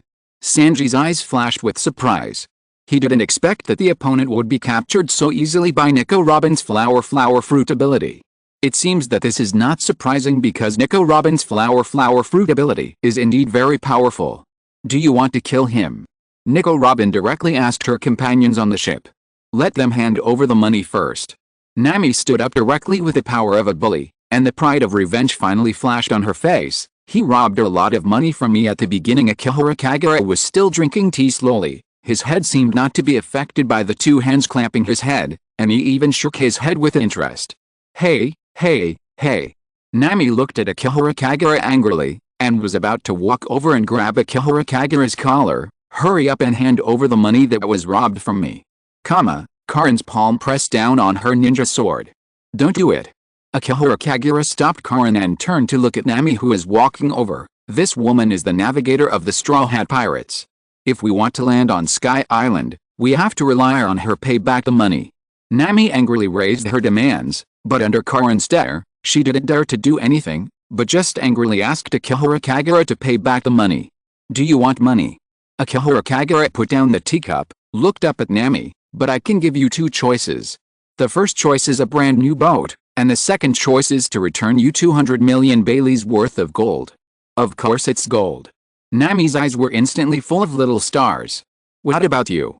Akihara Kagura's eyes fell on the Straw Hat Pirates. "Is this guy so kind? Will he give us gold? A Navy man gives us so much gold. Does he have so much money?" The group of people's eyes wandered immediately. They felt that Akihara Kagura was not someone who would pay back the money. Would this evil Navy be so kind to give them 200 million Baileys? "It seems that you all chose gold." Akihara Kagura chuckled and said excitedly, "Don't worry, when you leave Sky Island, you will definitely get 200 million Baileys worth of gold. I am a person who keeps his word and never breaks his promise. You also saw it when we were in Alabasta. I didn't deceive you, did I?" A group of people looked at each other. This guy wasn't lying. At least when Admiral Aokiji froze Luffy, this navy not only didn't arrest them, but even provided the correct way to Thulafe. Although everyone in the Straw Hat Pirates felt a little weird, they had to accept that Akihara Kagura and Karin boarded the Golden Mary together to board the Sky Island. Similarly, they had to accept that the Blackbeard Pirates and Doflamingo, a group of fierce-looking guys, followed them to board the Sky Island. Just like that, a small boat and a large raft sailed towards the rising current. Karin stood on the railing and watched the Blackbeard Pirates and Doflamingo behind her vigilantly. The Straw Hat Pirates stood on the bow of the deck, admiring the spectacular scenery of the rising current in the distance. Only Akihara Kagura was left sitting at the table. Akihara Kagura lowered his head, his eyes were a little dark, as if he was talking to someone, as if he was talking to himself. It seems that your companions still prefer Gold Mary. These little guys have overlooked a good ship. When your fate is over, just follow me. I also need a suitable warship. Gold Mary. I remember that this ship has an automatic driving function. The Straw Hat Pirates chose gold themselves. Recommend a new book by a big guy. The 48th year of the Konoha calendar. Uchiho Makoto looked at the 9 tails that had just been sealed, and then looked at his system and the teacher the system found for him, and he fell into silence. A few years later, Uchiho Madara and his teachers looked at this new world, and there was only one thought in their hearts. Fortunately, I didn't strangle him to death. Chapter 395, Hunting Game Clearance Operation. Speculations on the fusion of multiple devil fruit abilities. Rising current. This is an upward ocean current that rotates continuously through the vortex on the seabed. It rolls seawater and everything into the sky like a hurricane. It is also the best way for ordinary people to get on the Sky Island. The cabin of the Golden Mary was modified with wings. Under the command of Nami, it slowly sailed into the edge of the seabed vortex and slowly rode the rising current. This is an extremely dangerous behavior. If an accident occurs, the Golden Mary will be buried on the seabed. As the Golden Mary rode the rising current, the hull stood up along the rising seawater and rushed straight into the sky. Of course, the big raft behind was not so lucky. The big raft that the Blackbeard Pirates and Doflamingo were riding on was about to roll into the sea. Their rafts were not specially modified. Doflamingo hurriedly raised his fingers, and the silk threads gathered together to form a thick rope, which suddenly entangled the mast of the Golden Mary. This action immediately increased the weight of the Golden Mary. It seemed that the small ship was about to flip upside down and out of the sea. In a moment, it would be a tragedy that the ship was destroyed and everyone would die. Fortunately, Nami, the navigator of the Straw Hat Pirates, was a genius. This beautiful girl navigator immediately adjusted the bow and controlled the Mary to continue to ride the waves vertically upward. It's too dangerous. Chopper was so scared that tears were swirling in his eyes. The others were also scared. Nico Robin's palms tightly grasped the mast to prevent her body from falling, but her eyes looked at the lieutenant sitting on the chair on the deck. Even though the Mary had flipped 90 degrees vertically upward, everything on the deck was falling, but the chair under the man seemed to be nailed to the deck. He even lay on the chair steadily, looking up at the sky quietly. How is it possible? Nico Robin felt that this kind of thing overturned her cognition.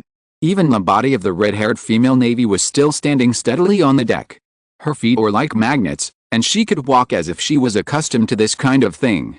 These two Navy men. Nico Robin took a deep breath and suppressed her inner curiosity. Akihara Kagura lay on the chair, looking at the sky calmly, as if she could see another world above the sky through the clouds. Above the sky. This is the world of the Sky People. All the places where the Sky People live are called Sky Islands. There are many places where Sky People live on the sea, and the places where they live are all collectively called Sky Islands, but each Sky Island has a different environment. The Sky Island above Sky Island is very strange. This Sky Island is composed of many parts, one of which is called Arpyard, which is the land that was washed up on the Sky Island by the sea eruption 400 years ago. The land people who originally lived in Arpyard also flew to the Sky Island together in the sea eruption accident 400 years ago.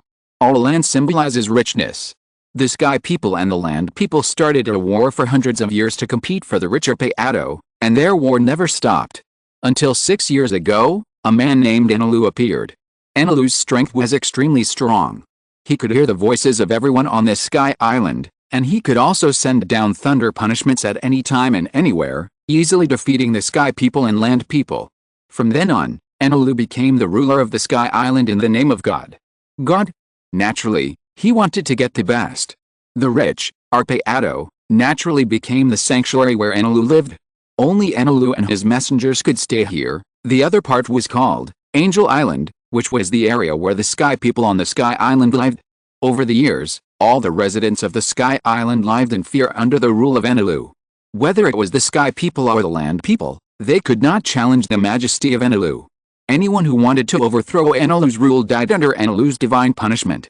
Over the years, Enelu has implemented a strict system on Sky Island, and even collected precious gold everywhere to build his own golden ark. Proverbs.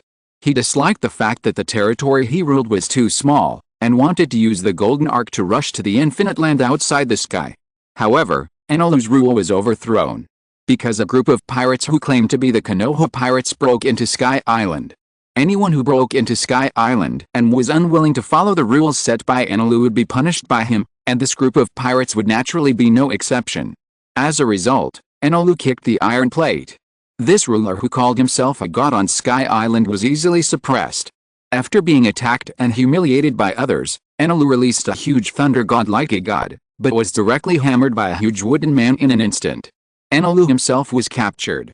The god of Sky Island and the golden ark, Proverbs, that he had built for many years also fell into the hands of the Konoha pirates and became one of the spoils of the Konoha pirates. Now Enelu has become an experimental subject. The golden ark, Proverbs, has become the new vehicle of the Konoha pirates. This flying golden ark can even continue to be mechanically modified. The 3 members of the Konoha pirates' scientific forbidden mechanical experiment team are extremely happy. Scientists know better than anyone how powerful the power of electricity is, especially how practical it is.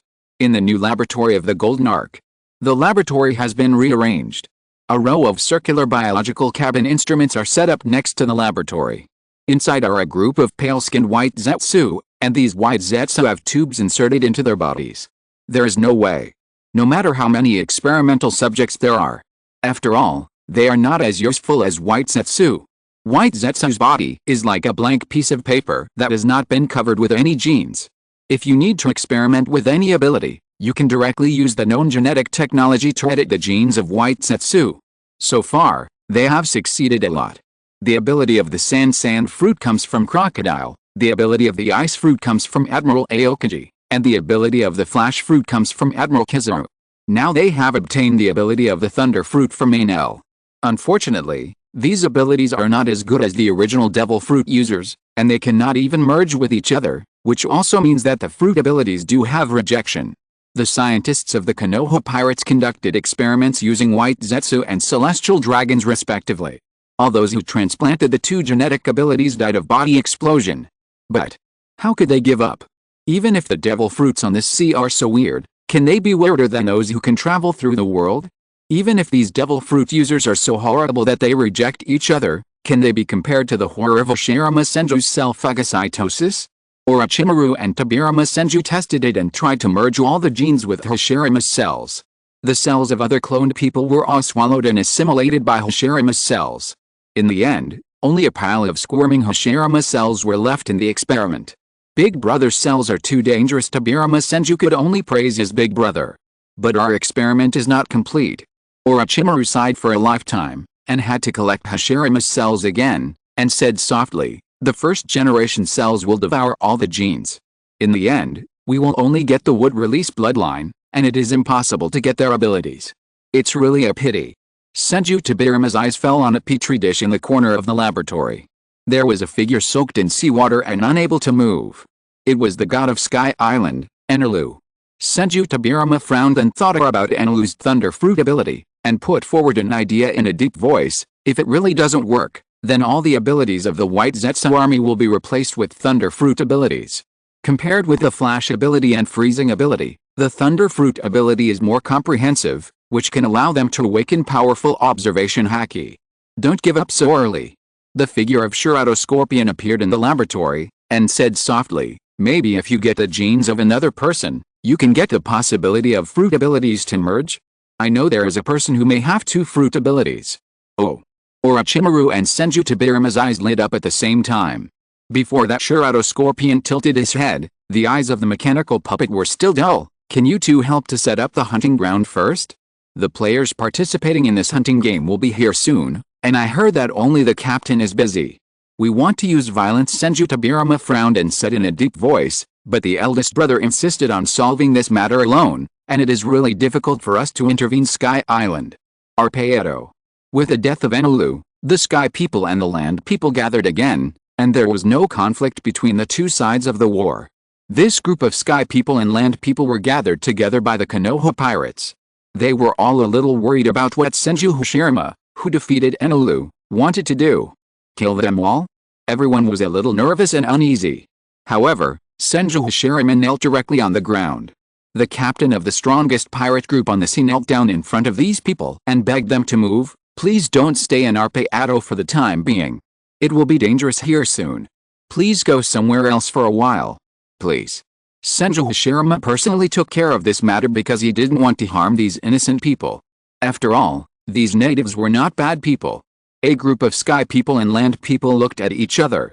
It was really confusing that the man who defeated Enel was kneeling on the ground begging them, but at least they could see that Senju Hashirama was not a bad person. Why is it so dangerous here? Ganfer, the leader of the Sky People, stood up and helped Hashirama Senju to stand up. Is it because the enemy is coming? No. Hashirama Senju shook his head and his face became particularly serious. We want to use Arpeado as a hunting ground, and put thousands of celestial dragons here to let them be hunted as prey. There will probably be many strong people coming here to participate in this hunting game. What kind of creatures are celestial dragons? Do they sound like human-shaped beasts? Many Sky People expressed their curiosity. Hashirama Senju explained the truth to these people very honestly. They are nobles who rule and exploit the entire world. They have been exploiting the entire world with cruel means. They used to tease and kill other humans as prey. In order to make the world dare to resist them, we have captured many of them and decided to let them be prey as well. The Sky People and Land People fell silent. Cold sweat broke out on everyone's forehead. No, using humans as prey, celestial dragons do not sound like good people, but the means of revenge of your pirate group is also a bit scary. Both the Land People and the Sky People were frightened and shuddered, but they looked at the sincere Senju Hashirama in front of them, and they could not feel that the other party was a bad guy. Hey, get out of here quickly, or I will kill you. Uchiha Madara's eyes flashed with scarlet. This group of ordinary people have seen Enelu, the user of the Thunder Fruit ability. Letting them leave here is already a gift to them. How dare they waste time here? As a ninja, killing people for information is already commonplace. Uchiha Madara doesn't care how many people he will kill in order to carry out the mission. Ben. Senju Hashirama hurriedly stopped his friend, and once again prostrated himself on the ground, begging loudly, please leave the Sky Island, I really don't want to kill you. The expressions of the Sky People and the Land People were weird at the same time. No, you are a bit weird, Captain. Do you want to listen to what you are saying? However, under the request of the sincere man Senju Hashirama and the threat of the dangerous man Uchiha Madara, the Sky People and the Land People had to move away from the Sky Island at the same time.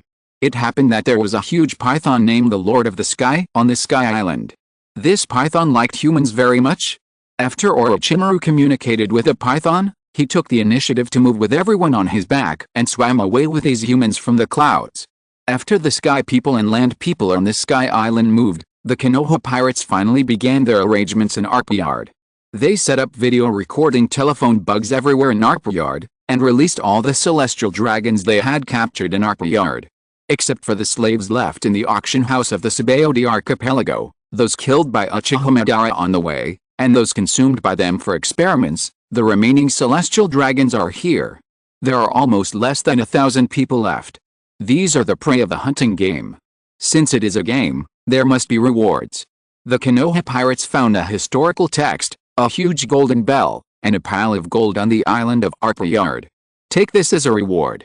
Shirato Sasori stood under the stone tablet of the historical text, his eyes fixed on the stone tablet that he did not understand at all. Anyone who wins this game will get news about the ancient weapon Sea King. As for the time of the game starting, it will start when the golden bell is rung. When the golden bell of this golden town rings in the clouds, it is the time for this hunt to begin. At that time, all the video recording telephone mushy will be turned on. When do you want to ring it? Hashirama Senju looked at the golden bell in front of him and couldn't help but raise his fist. His fist was covered with strong domineering and chakra. Do you need me to ring it now? No. Sasori's eyes flickered. These people really have the same personality. Do they have to move when they see something new and interesting? Do they have to ring a bell when they see it? Hey, Akihara Kagura, can I join in? Uchiha Madara looked at Scorpion. A hint of fighting spirit flashed in his eyes. I heard that many powerful guys will participate in this game. Of course. Shirato Scorpion waved his hand indifferently, and continued, however, you'd better be careful and don't hurt me. After all, my original body will soon be a navy who has obtained the Thunder Fruit, and Sky Island will be the home ground for the Thunder Fruit display. Is that so? Orochimaru looked in the direction of the Golden Arc Maxim. It seems that we will have to imprison Mr. Anel for a long time. Watch him carefully, and don't go too far. Once the user of the Devil Fruit dies, Anel's ability will be transformed into new Devil Fruit again. Shirato Scorpion nodded, his eyes fell on the Golden Arc, and continued to add, before I become the Admiral of the Navy, don't let your new experimental subject show up, and never let him die. Keep him in the seawater to prevent people from using observation haki to discover that he can use the ability of the Thunder Fruit. I have some doubts. Is Blackbeard's dark fruit really called the dark fruit? Is it some kind of mythical beast? Chapter 396. We are on Sky Island, inviting everyone to participate in a hunting game. Sky Island. It was quiet and deserted. All the humans who lived there had left. A small pirate ship with a cute sheep's head emerged from the thick white clouds, and a huge raft also emerged with it, floating above the clouds. It was the Straw Hat Pirates' Golden Mary and the Blackbeard Pirates' raft. Doflamingo was still standing on the mast of the raft, looking around vigilantly. The Golden Mary and the raft floated along the clouds, and everyone looked at this silent world curiously. They saw many magical creatures in the clouds. For example, flatfish or marine creatures that swelled like balloons, and even the scales of these fish became very light like feathers. It was a bit novel. Nico Robin caught a fish and speculated on the evolution of these fish. In order to lose weight and float, have they evolved into these appearances? It looks like this. Zoro nodded slowly. Compared to these curious new pirates, the Blackbeard Pirates' raft was full of mature adults, and they still looked very alert. The Golden Mary and the raft slowly drifted on the clouds, all the way to a building with a row of letters on it. Heaven's Gate. Usopp touched his chin, feeling a little uncomfortable. Heaven's Gate, it's a bit unlucky. We won't die, will we? I can't say for sure. Maybe it's really heaven. Why else is it so magical here? The Straw Hat Pirates didn't mind the big deal. When they entered the Heaven's Gate, they saw a long cloud staircase, and a huge creature appeared, dragging the Golden Mary and the big raft into the cloud staircase. The two ships went up along the cloud staircase and arrived at Angel Island above Sky Island, where they saw many human buildings. But there was no one inside. There was no one in all the buildings. The Straw Hat Pirates were quite curious and looked at this place with interest. However, the faces of Doflamingo and the guys from the Blackbeard Pirates suddenly changed. Because it seemed that there should be traces of people living here, and even people lived here not long ago. Why did they disappear at this time? Combined with the information they knew, it must be the bastards of the Konoha Pirates who did something. Doflamingo reached out and pressed the sunglasses on his nose, and mentioned a little-known story. I have heard of the tradition of hunting games. Wherever the place is selected as a hunting ground, the natives will also be regarded as prey together. Did the guys from Konoha do it? Teach grinned and chuckled. However, all speculations are useless now. Everyone saw a sign, which was obviously pointing the way for them. Even though they knew there might be danger, Doflamingo and the Blackbeard Pirates had to take the risk and move forward. As for the fearless newcomers of the Straw Hat Pirates, they did not feel any fear at all, and even looked around with interest. Until the two ships arrived at the airspace of Arpeado. At the end of this airspace is a tall altar with a huge golden bell on it, which instantly attracted everyone's attention. Golden bell. Luffy's eyes suddenly lit up. Not only Luffy's eyes, but also the other members of the Straw Hat Pirates thought of something at the same time. Because of the help of Mont Blanc Curlique, they had the opportunity to come to Sky Island. Before they came to Sky Island, they heard Mont Blanc Curlique mention a story about his ancestor, the great liar Mont Blanc Nolando. 400 years ago, a man named Mont Blanc Nolando was ordered by the king to find the golden town of Shandora, claiming that the legendary golden town of Shandora was on Gaia Island. He arrived at the golden town and found countless gold and a huge golden bell there. However, the king asked Nolando to take people to the golden town again. Nolando brought people to Gaia Island, but did not see any golden town of Shandora at all. Obviously, Nolando deceived the king and committed the crime of deceiving the king.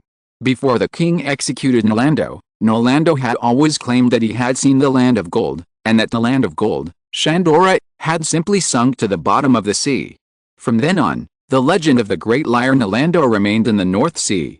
Nolando's descendants did not believe that their ancestors would lie, so they came to Gaia Island and searched for the location of the land of gold, Shandora, on the seabed for generations. Now it seems that the land of gold has not sunk to the bottom of the sea.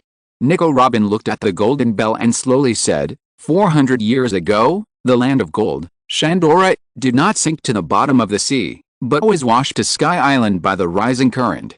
It seems that the great liar Nolando, who was spread in the North Sea, did not lie at all. It's really interesting. Akihara Kagura looked at the golden bell in front of her and said slowly, maybe it was a good thing that the land of gold was washed up at that time. The Straw Hat Pirates looked at the lieutenant curiously. Akihara Kagura said slowly, if they are found by Nolando and his men, the king of the North Sea will probably order the killing of all the indigenous residents of the land of gold and plunder all their gold. The Straw Hat Pirates were speechless. Nico Robin's eyes fell on Akihara Kagura. What you said makes sense. Maybe the indigenous residents of the land of gold will really be killed. The purpose of a king looking for the land of gold is definitely not to listen to stories. No. Nico Robin suddenly thought of something. The woman's face turned a little ugly in an instant. She thought of something that Akihara Kagura had mentioned, promising to give them 200 million baileys of gold. This means that this man had known or guessed about this matter a long time ago. On the raft, Doflamingo also heard Nico Robin's interpretation. Phew, interesting. A strange smile flashed across Doflamingo's mouth. He didn't know why he laughed, but he just felt a little amused. Because Doflamingo had been staying in the North Sea since he was young, and he had been active in the North Sea since he became a pirate. He had also heard the story of the great liar, Nolando, that was circulated in the North Sea. Unexpectedly, the truth of the fairy tale of the great liar Nolando turned out to be like this. Forget it. Those things are irrelevant. The most important thing now is to find out the situation of Sky Island. However, just as Doflamingo and Teach were discussing starting to explore here, Straw Hat Luffy in front of them had already jumped up, waving his fist and hitting the golden bell. This guy wanted the bell to ring through the clouds. According to the stories that have been circulating for 400 years, the sound of the golden bell will resound through the heavens and the earth, and it will definitely be heard by Mont Blanc Lac. The huge bell sounded through the clouds. Everyone heard the huge sound of the golden bell. The next moment, a golden ark appeared in front of them. That is the golden ark. Everyone looked at this scene in disbelief. Even if Doflamingo is as wealthy as he is, with an entire kingdom and countless businesses, he would not dare to be so extravagant as to use gold to build such a large golden ark. If the new pirates of the Straw Hat Pirates are curious, the pirates of the Blackbeard Pirates are obviously a little greedy. They need a good ship. After all, everyone is still riding a raft. This kind of golden ark is simply built for their Blackbeard Pirates, and Blackbeard Teach couldn't help but laugh happily. Just we need a ship. This ship belongs to us. However, the appearance of a figure directly extinguished Blackbeard Teach's ambition to seize the golden ark. A red-haired boy appeared at the bow. He ignored Blackbeard Teach's offense, and a mechanical sound came out of his mouth. The sound was not loud, but it made people feel a sense of fear in an instant like a bell. Congratulations. We have come to the hunting grounds for hunting games. Doflamingo was startled, and panic appeared on his face. Blackbeard Teach's laughter stopped instantly, and he looked up at the figure on the golden ark in disbelief, and his eyes twitched in an instant. That's a dangerous person with a bounty of 10 billion. A scream flashed across the Straw Hat Pirates, and the timid Nami, Usopp and Chopper were already hiding in the corner trembling. That's the Konoha Pirates. Nico Robin's heart couldn't help but speed up a little. She looked at the figure behind the red sand scorpion, and her breathing became a little rapid because of fear. Every dangerous person with a bounty of 10 billion baileys broke through the most dangerous and powerful pirate group, the Konoha Pirates, on the Mirajoa Sea. The other party very strong. Zoro's palm tightly grasped the knife. Sanji's cigarette in his hand fell to the ground involuntarily. Even the newcomers of the Straw Hat Pirates knew the danger of the other party, not to mention Doflamingo and the Blackbeard Pirates who had fought for a long time on the sea. Blackbeard Teach's heart was pounding, and he seemed to be unable to feel his own consciousness, and only felt a suffocating feeling coming towards him. Doflamingo was also a little scared and suffocated. He came here just to explore the information. Why did he encounter the guys of the Konoha pirates? No, we can't conflict with the other party. Just when everyone present was thinking about it, the mechanical voice continued to echo in their ears. Congratulations, you are the first batch of players to come here. After that, Scorpion raised his palm. With his movements, the video Den Mushi woke up one by one. The projection Den Mushi on the entire sea received the signal of the video Den Mushi. Whether in the Sabaody archipelago or in King's Square, the projection Den Mushi around the world have received signals and played the images from the Sky Island. Everyone saw a strange place, where there was a huge golden ark, a strange sheephead boat, and a huge raft. Between the three boats was a huge altar. On the altar was a huge golden bell. Sabaody archipelago. Pluto Rayleigh and red-haired Shanks, who had just arrived here, were reminiscing about the past, and as a result, they saw the content of the projection of the Den Mushi work. Both of them looked surprised at the same time. Luffy Shanks recognized the Straw Hat Luffy on the sheephead boat at a glance.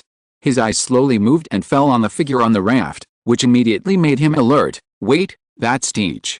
Marshall D. Teach. Even red-haired Shanks didn't dare to ignore him. There were many people who recognized Marshall D. Teach all over the world, such as Ace, the Fire Fist, who was searching for Teach's trace, and some people from the Whitebird Pirates. Of course, the most shocking thing was the Golden Ark. Because there were three figures standing on the Golden Ark. A red-haired boy, and two figures standing beside him. The captain of the Konoha Pirates, Hoshirama Senju, the vice-captain of the Konoha Pirates, Madara Uchiha, and the boatman of the Konoha Pirates, Shirato Sasori. Each of them has a bounty of 10 billion berries. The guys of the Konoha Pirates, the faces of the five elders on the Judicial Island, immediately became furious.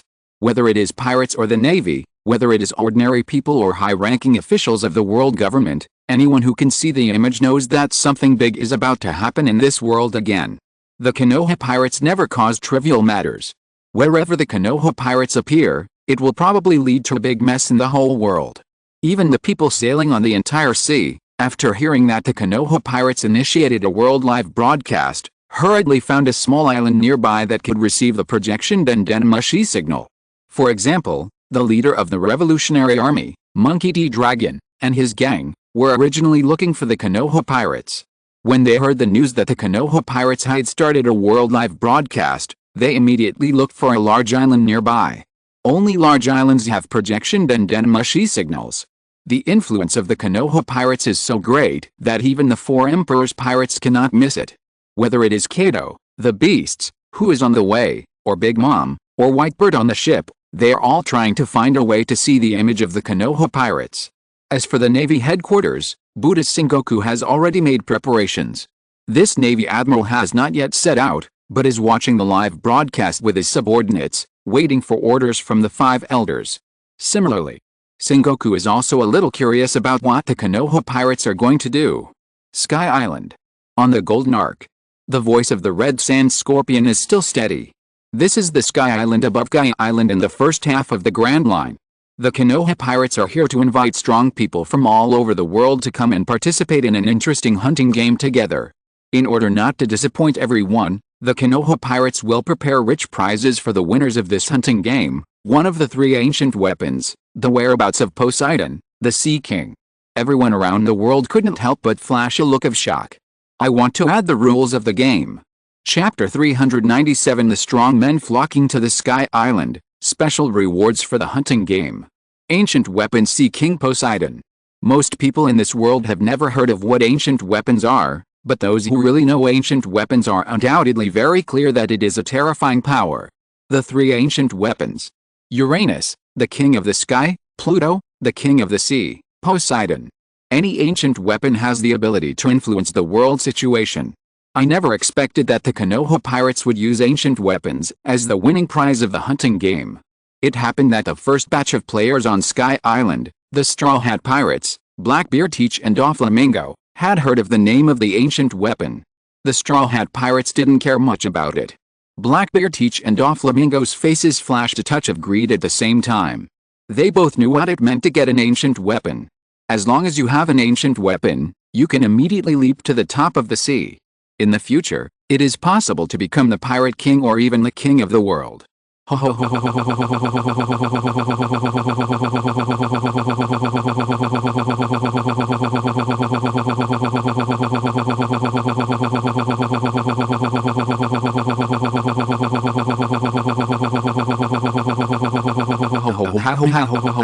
Blackbeard teacher's eyes were full of greed, his mouth opened wide. I really didn't expect that I would have unexpected gains when I came to Sky Island. Doflamingo's fingers trembled unconsciously, his heart was beating, he could clearly feel his excitement for the ancient weapons. If the Konoha pirates really hand over the whereabouts of the ancient weapons to the winner as they promised, Doflamingo would not care about the prey of this hunting game.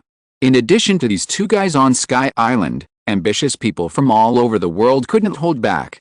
The strong men from all over the world who wanted to prevent the ancient weapons from being used by evil people couldn't hold back, and immediately planned to set off for Sky Island to prevent the future ocean from falling into chaos. The five elders dared not delay any longer, and immediately issued an order to let the Navy Marshal Sengoku, who had been waiting and preparing, lead the Navy admirals to Sky Island. Sengoku. The attitude of the five elders was very firm, even unprecedentedly severe. No matter how the Sky Island incident progresses, no pirates on Sky Island can be allowed to leave with the whereabouts of Poseidon, the Sea King. We will also set off from Judicial Island immediately. I understand. Sengoku nodded and agreed, and directly called Admirals Aokiji and Kizaru to immediately set off to Sky Island above Gaia Island. On the Sabaody archipelago. Red-haired Shanks looked very serious. Rayleigh looked at the content of the video Den Mushi, and suddenly chuckled. I didn't expect that they also found the whereabouts of Poseidon, the Sea King, that appeared on Sky Island. There are very few people in this world who know the news about Poseidon, the Sea King.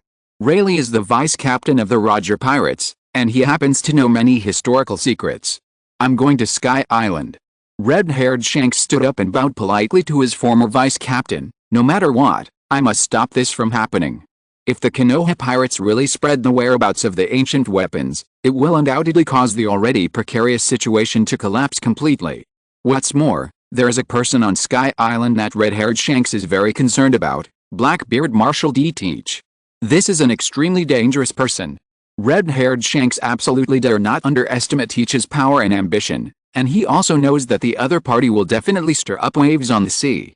If Teach finds the whereabouts of the ancient weapons and directly uses the ancient weapons to overturn the situation, no one may be able to stop him.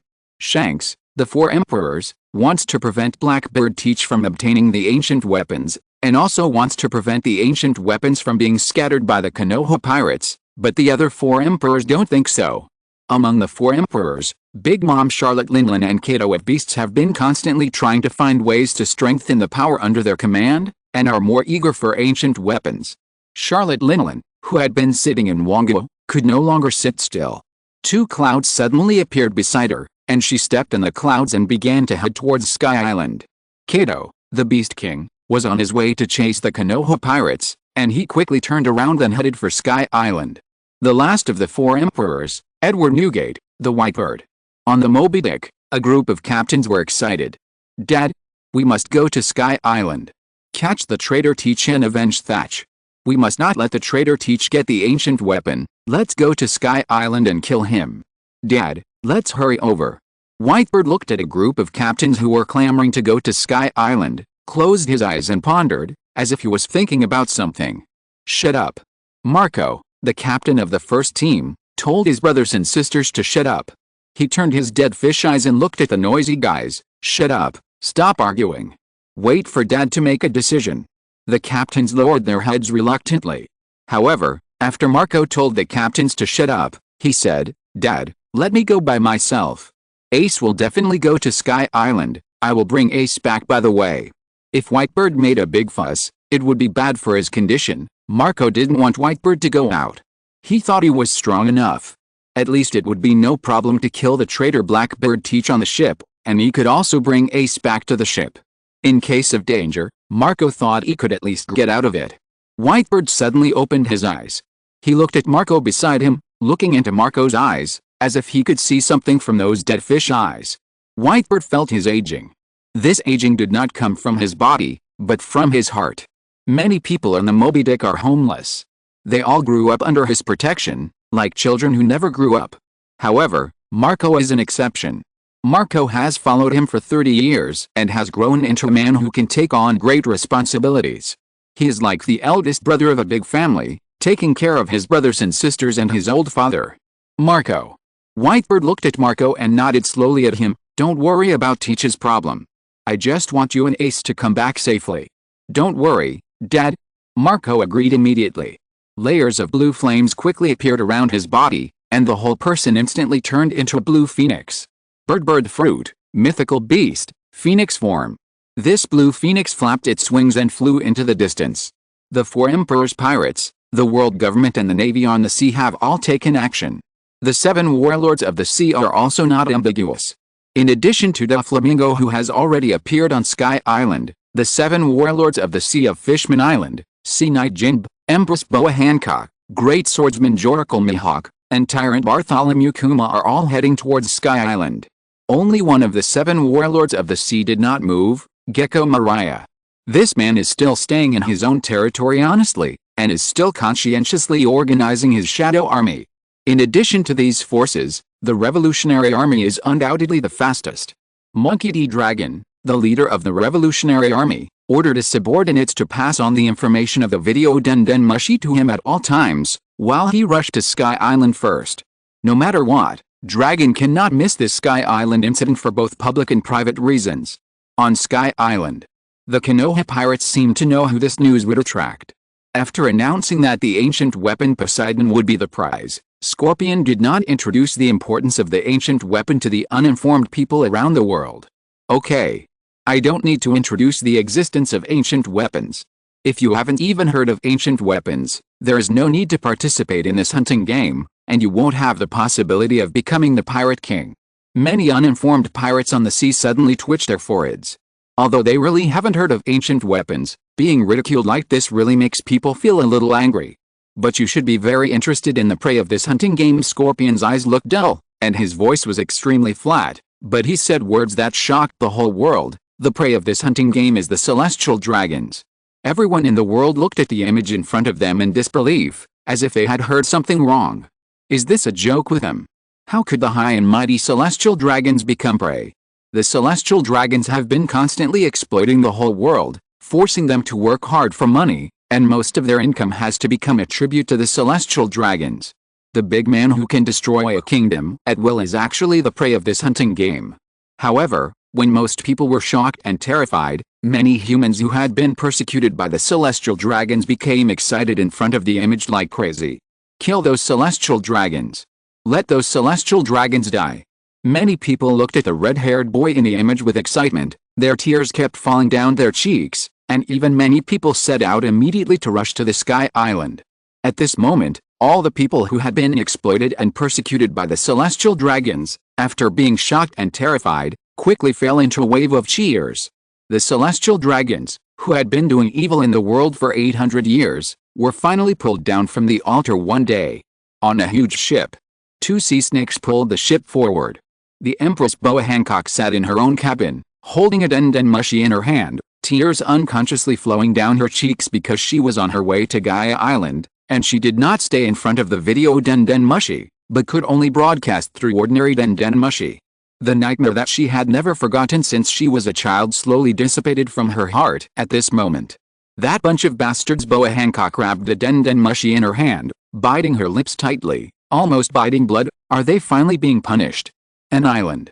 The buggy pirates are on this island. A group of pirates also gathered in front of the video Den Mushi in the town and cheered. After they left Alabasta, they have been sailing. At one time, many navy came to chase them. Fortunately, they met a man who saved them. The man's name is Portgeist Ace. Buggy the Clown and Ace the Fire Fist get along very well.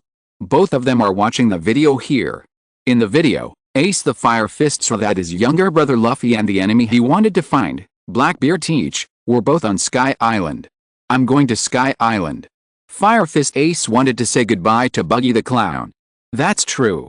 Buggy the Clown was stunned for a second, and could only lower his head with some sadness and regret. He was a very loyal man, and he would also be sad about parting with his friends. However, before Buggy the Clown could finish speaking, A group of pirates from the Buggy Pirates immediately cheered. Captain Buggy will definitely go to Sky Island too.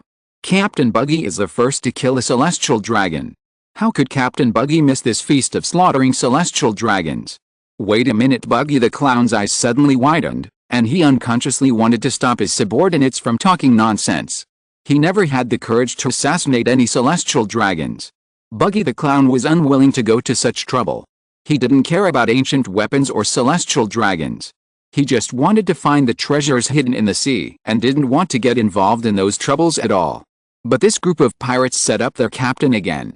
Fire Fist Ace looked at Buggy the Clown in front of him and couldn't help laughing. Ha ha ha, let's go together. Ah, ah, ah. Buggy the Clown held his head, looking at a group of cheering subordinates and the smiling Fire Fist Ace in front of him, and felt that he had a headache. Sky Island must be in great trouble now. Buggy the Clown looked at the image in the video Den Mushy, and a trace of pain and entanglement flashed across his face. The Straw Hat Boy, a group of friends of the Konoha pirates who can cause trouble, is also in Sky Island, although I also want to seek revenge on the Straw Hat Boy. Huh? Do you have a grudge against Luffy? Fire Fist Ace took Buggy the Clown's shoulder and became brothers with Buggy. Anyway, Luffy is my brother, for my sake, don't bother with that guy. I didn't care that Buggy the Clown was once a crew member of that guy Goldo Roger, so why did Buggy have to keep staring at Luffy? Huh? A group of pirates looked at Fire Fist Ace in astonishment. Is this person who saved them Luffy's brother? Buggy the Clown also looked at Ace the Fire Fist in shock, and his face immediately fell into greater entanglement and pain again. Why should it be like this? Why is the friend he just made the brother of the Straw Hat Boy? He suffered a lot after being defeated by the Straw Hat Boy, but his friend is that guy's brother. What should he do? Let's go, Ace the Fire Fist pulled Buggy the Clown, intending to set off together on their ship. Let's hurry over, lest that guy Teach run away. That guy named Teach. Buggy the Clown suddenly became curious. He remembered that when he was a trainee crew member in Roger's Pirates, he had seen Teach. That guy is a monster. When I was fighting with your Whitebird Pirates before, I heard that the guy named Teach had never slept since he was born. Ace the Fire Fist smiled, but didn't ask any more questions. Well-known strong men from all over the world rushed to Sky Island, whether it was for Sky Island to kill the celestial dragons or for the news of the Sea King Poseidon. They all gathered towards Sky Island. Of course, most of the Straw Hat Pirates didn't care much about the celestial dragons. Only Nico Robin was interested in these things. She even had mixed feelings when Marijoa was breached by the Konoha pirates, because her enemy was the world government. The world government was established by the celestial dragons. Sure enough, the status of the celestial dragons is no longer so supreme. Nico Robin seemed to breathe a sigh of relief in her chest. When she saw the Alabasta incident and the Marijoa incident in the newspaper, she could see the ending of the celestial dragons and the world government through these two things. Now the Konoha pirates are accelerating this process. Once this hunting game with the celestial dragons as prey is over, there will not be many people in the world who will still fear the celestial dragons. Those brutal celestial dragons are nothing more than pigs and dogs that can be slaughtered in front of the strong. I think there should be quite a few people interested in hunting down celestial dragons, right? Scorpion stood at the bow of the Golden Ark, as if he could imagine the cheers and responses from all over the world, but his voice was still as cold as if there were no waves. In that case, I hope everyone can actively participate. We have deployed about 1,000 celestial dragons in Sky Island. This group of celestial dragons will be able to move freely in the Sky Island area. They all have chips that symbolize their celestial dragon identity. These celestial dragon chips will serve as the final proof of victory. Doflamingo subconsciously clenched his fists. He was once one of them. It's just that his father gave up his celestial dragon identity, and their family's celestial dragon chips were taken back. Scorpion's words were very stimulating to him, but Doflamingo didn't dare to interrupt him. But please be careful. In this game, there are no extra rules. It's simply hunters killing prey. When we confirm that all the prey on the Sky Island have been killed, the hunting game will end. Whether it's hunters killing prey, hunters killing each other, or prey fighting each other, all of these are allowed. The rules for winning the game are very simple. After all the prey on the Sky Island have been killed, the person who obtains the most celestial dragon chips will be the winner of the hunting game and will receive our best reward, the whereabouts of the ancient weapon Poseidon. In addition, there is also a special benefit for those who want to participate in the hunting game. The eyes of the red sand scorpion flashed, and he mentioned something that made the entire ocean tremble again. Any strong man who obtains any Celestial Dragon identity chip will be able to get a ticket to participate in the future Celestial Dragon slave auction. I guess many people already know that there will be a group of noble Celestial Dragons put up as slaves at the auction, such as the commander of the Celestial Dragon Knights of God, Ancient Saint Fegaland Green. Those who want to participate in the auction must have a Celestial Dragon identity chip. In other words, only those who have obtained the Celestial Dragon identity chip on Sky Island are eligible to participate in the Celestial Dragon slave auction and get the Celestial Dragon slaves you want. Finally, in order to prevent the Celestial Dragons on Sky Island from surviving, Uchiha Madara, the vice captain of the Konoha pirates, will enter the hunting ground 1 month after the game starts and begin slaughtering the remaining prey in the hunting game. With his combat power, he will quickly kill all the prey on Sky Island. Similarly, Uchiha Madara will also be the hidden reward of this hunting game. Any participant who defeats our vice captain will get the whereabouts of another ancient weapon, Pluto. It's too late, so I'll just update once today and go to bed first. Chapter 398. The first hunter to take action, Doflamingo. Ancient weapon Pluto. The Konoha pirates were really generous. This hunting game made people even more greedy. The winner of the hunting game can get the news of the ancient weapon Poseidon, and the vice captain who defeated the Konoha pirates can get the information of the ancient weapon Pluto. Phew, what a terrifying group of people. They actually gave away the information of 2 ancient weapons, but the man named Uchiha Madara Doflamingo looked up and looked at the arrogant Uchiha Madara on the golden arc, and couldn't help but take a deep breath. He is indeed a dangerous man. Doflamingo got more information than others. He knew that the other party was the main force to break through Marijoa, and even turned Marijoa into ruins by himself. Haha. When Doflamingo answered the call from Den Den Mushi, he heard the order from the 5 elders. Doflamingo, stop the Konoha pirates from holding the hunting game.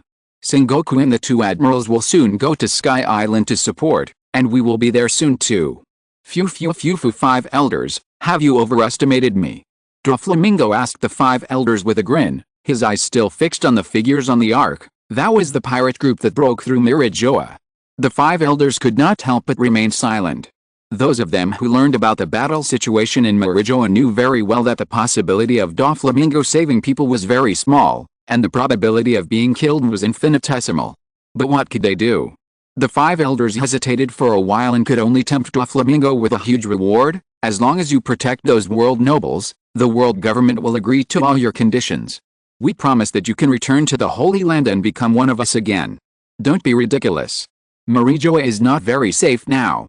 Doflamingo rejected the 5 elders again, and a haze flashed across his face. I am even a little glad that you refused me to return to the Holy Land.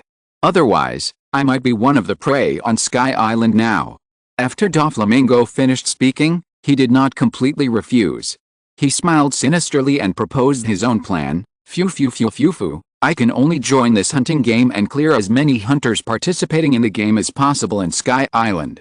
Killing the hunters can also be regarded as an alternative way to protect the Celestial Dragons, who are the prey. Okay. The 5 elders could only agree. Ha, are you talking to the 5 elders on the phone? Blackbeard Teach's eyes lit up, and he couldn't help but come over. Hey, Doflamingo, don't forget our covenant. I can also help you clean up the hunters who hunt game, as long as the world government is willing to enthrone me as one of the 7 warlords of the sea. Phew, Doflamingo also mentioned the matter of Blackbeard Teach. I can guarantee that this guy is very powerful. He is a traitor of the Whitebird Pirates. He killed a captain of the Whitebird Pirates and escaped. The 5 elders hesitated. After a long time, the 5 elders also chose to agree. Because one of the purposes of the 7 warlords of the sea is that the world government and the navy cannot clean up the growing number of pirates, and the most important one is to deal with the 4 emperors' pirates. Blackbeard Teach, who has a grudge against the Whitebird Pirates, happens to meet the requirements of the 7 warlords of the sea if he is strong enough. It just so happens that the other party is also on Sky Island. In this way, before they and the navy rush over to control the situation, at least 2 people can help to barely protect the Celestial Dragons. Okay. Before the navy rushes over, you can participate in the hunting game of the Konoha pirates. We don't expect you to protect all the world nobles, but you must immediately clean up all the hunters participating in the game. Phew phew phew phew phew, don't worry. Doflamingo agreed without thinking. A smile of success flashed in Blackbeard Teach's eyes, and he agreed to this matter without any care, as if he wanted to use it as a stepping stone to advance. But when their den mushy hung up, Doflamingo and Blackbeard Teach showed a tacitly evil smile. The two had the same idea. They wanted to wait for more people to come and fight with the Konoha pirates before deciding which side they would stand on. No, not which side they would stand on, but they must stand on the side of the winner. If the world government and the Navy expelled the Konoha pirates and disbanded this horrific hunting game, they would definitely be the obedient 7 warlords of the sea. If the world government and the Navy were defeated, they would also have the ambition to covet the legendary ancient weapons. Compared with these two insidious guys, the Straw Hat Pirates are obviously not interested in these messes. Not everyone is interested in killing. The Celestial Dragons are the masters of the Navy. Nico Robin looked at Akihara Kagura, who is still sitting, and asked in a deep voice, "As a Navy, won't you stop them? They are very strong."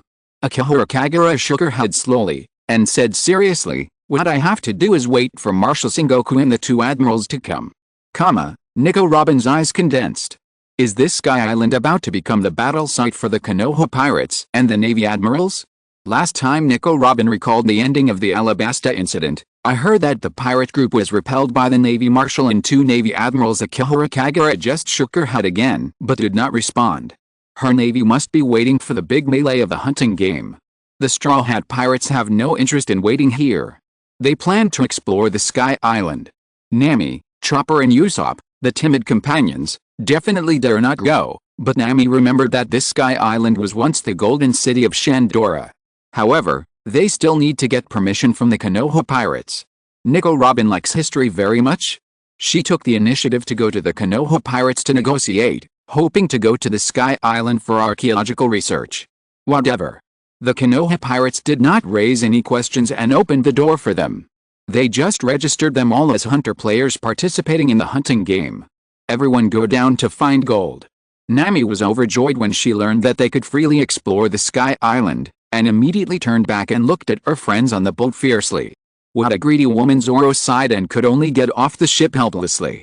You really don't know how precious materials are until you run the household. Sanji, holding a cigarette in his mouth, scolded Zoro. He was the one who purchased materials and knew very well how tight the economy was on their ship. If it weren't for Miss Nami, we would have gone bankrupt long ago. Let's go. Straw Hat Luffy didn't care at all. His rubber arm suddenly stretched out, grabbed a thick branch, and his body flew directly out and entered the forest in Sky Island. This is the adventure he wants. In the magical place on the sea, find the lost golden city, and find the gold lost in history from it. This is the adventure story of pirates. The Navy can also participate in this game. Scorpion looked at the 2 Navy figures on the Golden Mary, his eyes suddenly flickered, and he said in a cold voice, "As long as you are not the one who breaks the rules of the game, everyone can come to participate in this game. You can attack the hunters, we will not stop the fight between hunters. Of course. Don't forget one thing for the participating Navy. A vice captain will join the hunting game as a hunter in a month. He will attack the hunters according to his own preferences. The Navy must be the most likely to be attacked by him." Everyone was silent. This hunting game does not seem safe. Does the Konoha pirates want the Navy and pirates to fight each other? No. The Konoha pirates have absolute power and believe that the Navy cannot overturn their rules and will only act under their rules. Do you want to participate in this hunting game as a Navy? Scorpion looked at the 2 Navy officers, Akihara Kagura and Karin, and slowly raised his palm. Or do you want to attack us pirates while shouting the name of the Justice of the Navy? Akihara Kagura fell silent. A bolt of lightning appeared in Akihara Kagura's palm, and his body was instantly enveloped in lightning, and lightning flashed around him. The ability of the natural thunder fruit. Doflamingo immediately determined the other party's fruit ability. Even though Doflamingo thought that his string fruit was the most suitable ability for him, it did not prevent him from coveting this thunder fruit. Natural thunder fruit ability user Blackbeard Teach's eyes lit up, and a hint of greed flashed in his eyes. Even though he had already selected the fruit he liked, the thunder fruit was undoubtedly one of the abilities he wanted to get very much. If he didn't need it, he could give it to others. The power of the thunder fruit can be compared with the fruit abilities of the 3 admirals of the Navy headquarters. In addition to them, People watching the live broadcast around the world soon knew that there was one more natural thunder fruit ability user in the Navy, which meant that the other party would definitely not be a weakling in the future. The natural system may not be the strongest, but there are definitely no weaklings among natural ability users. The property of being ineffective against ordinary physical attacks alone is enough to make most ordinary pirates helpless. The ability of the thunder fruit. Scorpion looked at the lightning swirling around the lieutenant and continued indifferently. However, even if you are known as the strongest natural thunder fruit user, you have only gained the speed to escape from our hands. That's really lucky. The lightning in Akihiro Kagura's palm suddenly became more intense. Uchiha Madara couldn't help laughing. A man who personally directed this hunting game with the world rulers, the celestial dragons, as prey, is now pretending to be a loyal subject of the world government in front of the whole world, right? So many celestial dragons died. Wasn't it all planned by you? The Konoha pirates are insiders. However, there are more people in this world who don't know. Everyone in the world who saw this scene was silent. Many people looked at the second lieutenant of the Navy with lightning in surprise. Many people directly spit on him. He claimed to be a righteous Navy, but he was actually a lackey who maintained the brutal rule of the celestial dragons. How dare he show up at this time? Bulu bulu bulu bulu. Just at this time, the Den Den Mushi on Akihiro Kagura also rang. Navy Marshal Buddha Sengoku sighed in his heart, but he still tried to persuade him, don't make a fearless sacrifice, Lieutenant Akihiro Kagura. Find a safe place now and wait for us to rush over and meet up. We are on our way to Sky Island. Yes, I know. Akihiro Kagura took a deep look at the people of the Konoha pirates. His figure jumped up and landed on the land of Sky Island, and retreated into the jungle of Arpeardo on Sky Island. Karin followed closely behind. The Konoha pirates watched the two Navy officers enter the jungle without any intention of stopping them. It seemed that they did not regard the two Navy officers as a threat at all. Phew phew phew phew, let's go in first. Doflamingo chuckled, and his figure jumped up and jumped into the forest of Arpeard in an instant. Thief-ho-ho Blackbird Teach nodded with a smile, and hurried into the forest with his men. He didn't want to be watched by the people of the Konoha pirates here. However, when the first group of people entered the forest, the golden arc of the Konoha pirates slowly flew up. The live broadcast screen of the video Den Den Mushi in this world quickly flipped, as if it was switched to the signal of another video Den Den Mushi, and began to broadcast the scene in the forest randomly. In the hunting forest of Arpeard, one by one, the fat celestial dragons with upturned buns were trembling and hiding behind big trees or in stone caves. It seems that the existence of celestial dragons can be seen everywhere in this forest, and there are celestial dragons hiding in the bushes with their butts sticking out, exposing their ugliness and stupidity. The hunting game has officially begun. The voice of Scorpion echoed throughout the Sky Island. He calmly explained the facts. This hunting game will be broadcast on the video Den Den Mushi around the world, and people all over the world can see the process of this hunting game. However, the first batch of hunters who entered the forest did not seem to have any intention of taking action. Doflamingo and the Blackbeard pirates wanted to fish in troubled waters, but the Straw Hat pirates were simply not interested. They were carefully searching for gold.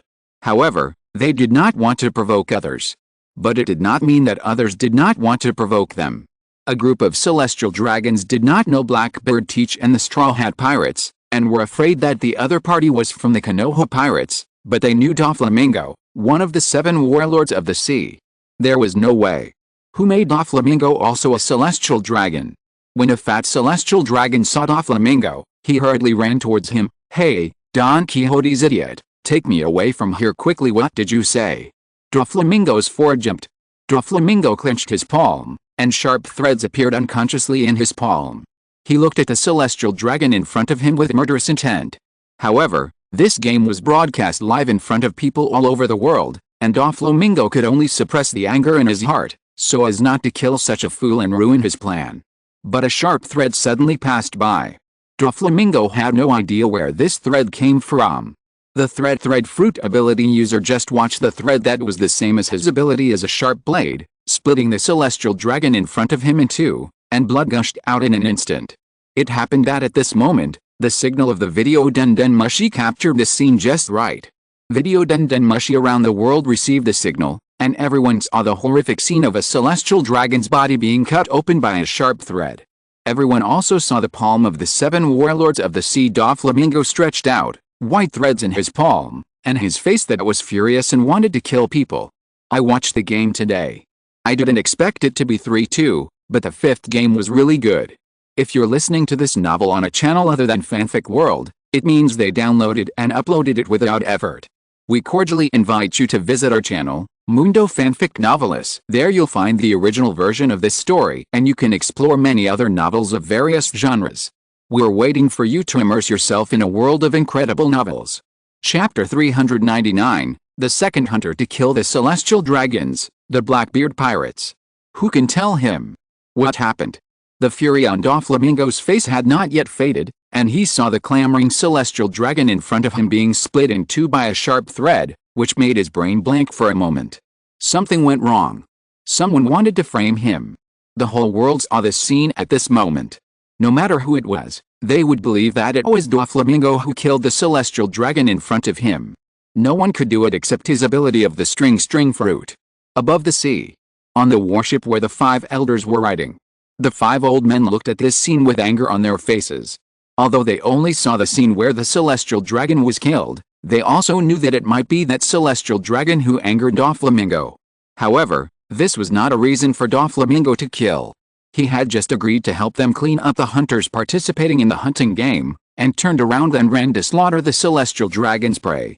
This was simply trampling the celestial dragon's face to the ground. If it was in Naruto or any other world government territory, it wouldn't matter if Doflamingo killed a celestial dragon. After all, they had promised to give Doflamingo a certain status. This was a fratricide among the celestial dragons. But this was on Sky Island. Now it was being broadcast live to the entire world. Not only did the 5 elders not think of this, even Doflamingo hadn't thought of it. Doflamingo's face suddenly darkened. He was thinking about the cause and effect of what happened here, and he probably understood who was targeting him. There was no doubt that the people targeting him must be the Konoha pirates. The Konoha pirates didn't know how to use the same ability as the string fruit to frame themselves for killing the celestial dragons in front of this navy and the whole world. Do these guys want to force themselves to stand on their side? The purpose of this hunting game is to force everyone to stand on the opposite side of the celestial dragons. My plan to have the best of both worlds may not work. Doflamingo raised his hand to control the silk thread to attack the attacking navy lieutenant. While looking up at the golden arc flying in the sky, his face became ugly. Not good, something is going to go wrong. As a smart man, Doflamingo knew very well who was in control of the situation. If he rejected the good intentions of the Konoha pirates here, would the other party let him go? However, before Doflamingo could figure it out, the camera of the video Den Mushi had already left quickly and moved to the other side of the venue. The other side. The Blackbeard pirates suddenly started to kill people on this island. Silk threads fell from the sky and controlled the bodies of several crew members of the Blackbeard pirates. The helmsman of the Blackbeard pirates, Badgers, swung his fist to blow up the head of a celestial dragon, and the ship's doctor, Poison Q, threw out an exploding apple and blew up a celestial dragon to death. Hey, what are you doing? Blackbeard Teach looked at his crew members in astonishment and suddenly started killing people. He had just reached an agreement with the world government, but why did his crew suddenly start killing celestial dragons for no apparent reason? Be careful. Van Oka, the sniper of the Blackbeard pirates, held his sniper rifle. His eyes became particularly solemn and nervous, because his eyes were the best among all the others. Someone is controlling them. Following Van Oka's instructions, Blackbeard Teach saw 2 silk threads appearing on Badges and Poison Q. These threads turned them into controlled puppets. There was even a thread on Van Oka's body. Van Oka's body finally clenched his sniper rifle uncontrollably, and his finger suddenly pulled the trigger, killing a hidden celestial dragon with one shot. This is the ability of the string fruit that bastard Doflamingo betrayed the covenant. A fierce look suddenly flashed across Blackbeard Teach's face, and a ball of darkness appeared on his palm, eliminating all the threads on his crew members. There is no need for too much conjecture and speculation. In this sea, the power of the devil fruit is enough evidence, and only Doflamingo has the power of the string fruit. It just so happens that Doflamingo is a complete villain. That bastard wants to control the Blackbeard pirates to kill the celestial dragons indiscriminately. Just when Blackbeard Teach wanted to settle accounts with Doflamingo, a thunder dragon suddenly rose from the forest and flew towards the direction of the Blackbeard pirates. Hey, you bunch of pirates! A loud voice appeared in the forest, and it resounded through the forest along with a thunder dragon flying, dare to kill the world's nobles. The Navy with a thunder fruit ability. Blackbeard Teach's face suddenly became ugly. The thunder dragon attacked, and his palm quickly raised, and a black water vortex appeared in his palm. Dark water. Teach raised his hand and condensed the dark water, which actually stopped the flying thunder dragon directly, and the flying thunder dragon was directly absorbed by the dark water in an instant. Obviously, Teach's ability can restrain the thunder fruit ability. However, Teach was in a bad mood. Because this celestial dragon was not the one they wanted to kill. He fell into a trap, and this was Doflamingo trying to frame him. However, before Blackbeard Teach could open his mouth to explain, the figure of Akihara Kagura appeared in his side in an instant, and he raised his hand and scattered a ball of lightning. Chidori Senbon. The lightning was like a long needle. The Chidori Senbon made of these lightning flew directly and densely towards the Blackbeard pirates, shocking them so much that they could only dodge repeatedly. Blackbeard Teach's body didn't have time to dodge, and was directly pierced by a Chidori Senbon. He immediately wailed in pain. It hurts so much. Kill this Navy. Badges wanted to rush over directly in a rage. However, Van Oka stopped Badges directly, and his eyes turned to Teach. Our captain has just negotiated with the world government on the conditions for becoming a Shichibukai. But is this condition invalid? Lafitte, the navigator of the Blackbeard pirates, chuckled, and his eyes fell on the lieutenant of the Navy. As long as the celestial dragons are killed, any reason to harm the celestial dragons will never be forgiven by the world government. This is the rule of this world. Lafitte used to be the sheriff of the West Sea. He is very clear about the world government's protection policy for the celestial dragons. No matter how many mistakes the celestial dragons make, it is ultimately the fault of the inferiors. Blackbeard Teach fell silent. This somewhat fat and strong man stood firm, his eyes rolling, thinking about the situation in front of him. This account can only be attributed to Doflamingo. Even if the world government knew that they were controlled by Doflamingo, they might not forgive him as a pirate. It seems that things are getting a little troublesome. But I don't want to take the blame at all. It was obvious that all of this was done by Doflamingo. That bastard Doflamingo betrayed their alliance and wanted to throw out his own pirate group. What was the reason? Did he want the Blackbeard pirates to deal with the Navy in front of them? The thunder fruit is also a powerful one in the natural system. This kind of ability is not easy to deal with. Just as Blackbeard Teach was thinking, a noise in the forest appeared in Blackbeard Teach's ears, giving Blackbeard Teach a suitable answer. Don Quixote killed someone. The Doflamingo who was driven out of Marijoy by us killed Chitoma Saint. Blackbeard Teach's face suddenly changed. Damn. That bastard killed the celestial dragons, and wanted to drag himself into the water. Captain. Van Oka looked at Blackbeard Teach and put forward his own suggestion. It seems that it was really done by Doflamingo, the bastard, but we have no way out now. They were tricked. Doflamingo tricked them. After Van Oka finished speaking, his eyes fell on the lieutenant who appeared, and he mentioned his own suggestion. If there is really no other way, then we can only stop the loss as much as possible. Captain, the other party's fruit ability is not bad. Obviously Van Oka proposed to hunt Akihara Kagura. After all, this guy is a thunder fruit ability user. Their pirate group happens to have a way to seize the devil fruit, and can completely seize the other party's devil fruit. The ability of the thunder fruit is already the best of the devil fruit abilities. Blackbeard Teach narrowed his eyes, turned them slightly, and suddenly said, then let you get the ability of the thunder fruit first. If you count seriously, as long as you get the ability of the thunder fruit, you can barely stop the loss. A mere position of the 7 warlords of the sea is definitely not as good as the thunder fruit. His plan to use the identity of the 7 warlords of the sea to go to the underwater prison to promote the city to recruit subordinates can be carried out slowly in the future. Anyway, this sea has become chaotic. Blackbeard Teach grinned, narrowed his eyes, and his eyes became gloomy. Then let's seize a powerful fruit first. The next moment, everyone in the Blackbeard pirates quickly stood in position. Sniper Van Oka took the lead in raising his sniper rifle and fired at Akihara Kagura. However, the speed of the bullet obviously could not keep up with Akihara Kagura's speed. Akihara Kagura's figure disappeared from the spot in an instant, and his speed was so fast that it was impossible to catch him. Chidori Sharp Spear. After Akihara Kagura dodged the bullet, he raised his hand and pointed in the direction of Van Oka. A lightning bolt extended in an instant and suddenly pierced through Van Oka's body like a spear.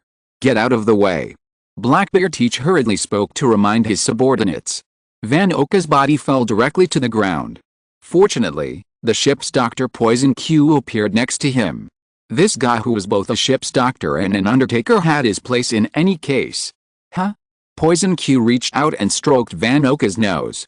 I don't know if he was a little relieved or a little regretful. It's a pity that he is still alive. Hurry up and bandage me up. Van Oka felt that his chest and lungs were pierced instantly. Lafayette also saw the scene clearly, and had to remind everyone, Teach, the speed of the Thunder Fruit ability attack is too fast. There is no time to react. I know. Blackbeard Teach glanced at his companions around him. He knew that these companions were not strong enough, so he stood up. Stay away, let me deal with him. Are you going to deal with me alone? Akihiro Kagura watched the people in the Blackbeard pirates retreat, and only Blackbeard stood up. He slowly raised his palm, and a ball of lightning appeared in his hand. It's a bit arrogant to fight against the natural fruit ability alone, pirate. That's not necessarily true. A crazy smile flashed across Blackbeard Teach's face, and a ball of darkness condensed in his palm. Don't think that you are the only one with a natural fruit ability. Navy, what he has is the natural dark fruit. Even in the devil fruit illustration, the dark fruit is also known as the most evil fruit, like the infinite gravity of a black hole, enough to devour any fruit ability. A cloud of black smoke also came out of Blackbeard's body. He looked at the lieutenant in the distance and grinned a little wildly. Thief, ha ha ha, die here. Dark water. After that, a ball of darkness spun in Blackbeard's palm like a black wheel. The gravity like a black hole broke out from the darkness, directly sucking Akihiro Kagura towards the direction of black water, attracting Akihiro Kagura to fly over. As long as you touched the body of that Navy, Blackbeard Teach had a smug smile on his face. He knew that he would definitely be able to defeat his opponent. This was his ability to be invincible. As long as the two people came into contact, the ability of the dark fruit would make any other devil fruit ability invalid. Even the thunder fruit was no exception. Thunder welcome. Akihiro Kagura's body flew over uncontrollably, but his palm was raised in an instant, and he raised his hand directly to create a thundercloud in the sky. Nature, this kind of ability is enough for Akihiro Kagura to easily control the natural weather. He can generate a thundercloud in an instant. The next moment, the thunderclouds in the sky suddenly dropped balls of lightning. All the lightning fell densely in the direction of Blackbeard. Blackbeard's face suddenly changed, and he could only raise his palm to change the direction of the dark water, sucking the lightning falling from the sky into the dark water. This kind of horrible natural lightning, his body can't bear it. Is it worthy of the thunder fruit? Blackbeard looked at the lieutenant, and the corners of his mouth were still smiling confidently. It doesn't seem to be easy to deal with it. Even in the new world of the Grand Line, this ability is not easy to deal with. Even if you practice it well, it will be enough to dominate the new world full of monsters. But it's a pity that he is the nemesis of the devil fruit ability. After Blackbeard raised his hand and used the dark water to absorb all the thunder in the sky, his body rushed towards the direction of Akihiro Kagura quickly, and his palm directly turned into a ball of black smoke, and he was about to start a close combat with Akihiro Kagura. Ho! Blackbeard Teach rushed forward with a big grin, and a palm like black smoke fell on Akihiro Kagura. Navy, bring your ability over here. At this moment, all the video den mushi in the world were playing this scene, waiting for the result of the battle between Blackbeard Teach and this Navy. However, the Konoha pirates did not seem to be interested in playing the battle between them. The video den mushi quickly moved to the other side, because someone on the other side attacked the Celestial Dragons again. Rarano Azoro, the vice captain of the Straw Hat Pirates, swung his sword and chopped down the Celestial Dragon. Who made a Celestial Dragon suddenly shout and kill him inexplicably? Zoro, why did you chop a Celestial Dragon? Nami held her forward with a headache. Hey, didn't you notice? Zoro scratched his ears and sheathed his sword indifferently. This guy rushed over and wanted to capture you as slaves, so I chopped him with a knife. He really should be chopped with a knife. Sanji smoked a cigarette with a heavy face. Nicole Robin frowned. Her eyes slowly looked at the corpses of the Celestial Dragons on the ground, sweat streaming down her cheeks. She seemed to have figured something out. From this moment on, there will be more and more people in this world who dare to attack the Celestial Dragons. There is a battle over there. Should we go over and take a look? Luffy looked at the lively place in the forest with great curiosity. Don't go over there. Usopp and Chopper hurriedly stopped him. Chopper had tears in his eyes, and he hugged Luffy's thighs tightly. Luffy, the battle over there looks very dangerous. Okay, then let's continue looking for gold. Luffy shook his head, feeling that this sky island that was gradually smelling of blood was a little weird. It doesn't look very interesting here. Please allow me to update 4,000 words recently. Chapter 400, Blackbeard's genes and dark fruit bloodline factors are obtained. On Sky Island, the Straw Hat Pirates are still searching for gold. The battle between Blackbeard Teach and Navy Lieutenant Akihara Kagura seems too low level. Video Den Mushi around the world skipped it and continued to play the Straw Hat Pirates adventure on Sky Island. After all, the battle on the other side is indeed quite low level. Blackbeard Teach's palm was pitch black, with a cloud of black mist behind him. He rushed towards Akihara Kagura with a grim smile on his face and directly grabbed Akihara Kagura with the power of the dark fruit. Thief, ha, I caught you. Blackbeard Teach immediately knew clearly that the opponent's fruit ability had expired. There was still a tooth hole on his gums, and the smile on his face looked particularly ferocious and proud. Akihara Kagura clearly felt that the abilities of several fruits in his body were all invalid at this moment. The ability of the dark fruit was really weird. It's a pity that the devil fruit ability is the weakest part of his body. And how could this magical ability not be caught for experiments? Blackbeard Teach looked at the Navy in front of him, who was still calm. His heart couldn't help but jump. He subconsciously wanted to twist his wrist and press Akihara Kagura to the ground.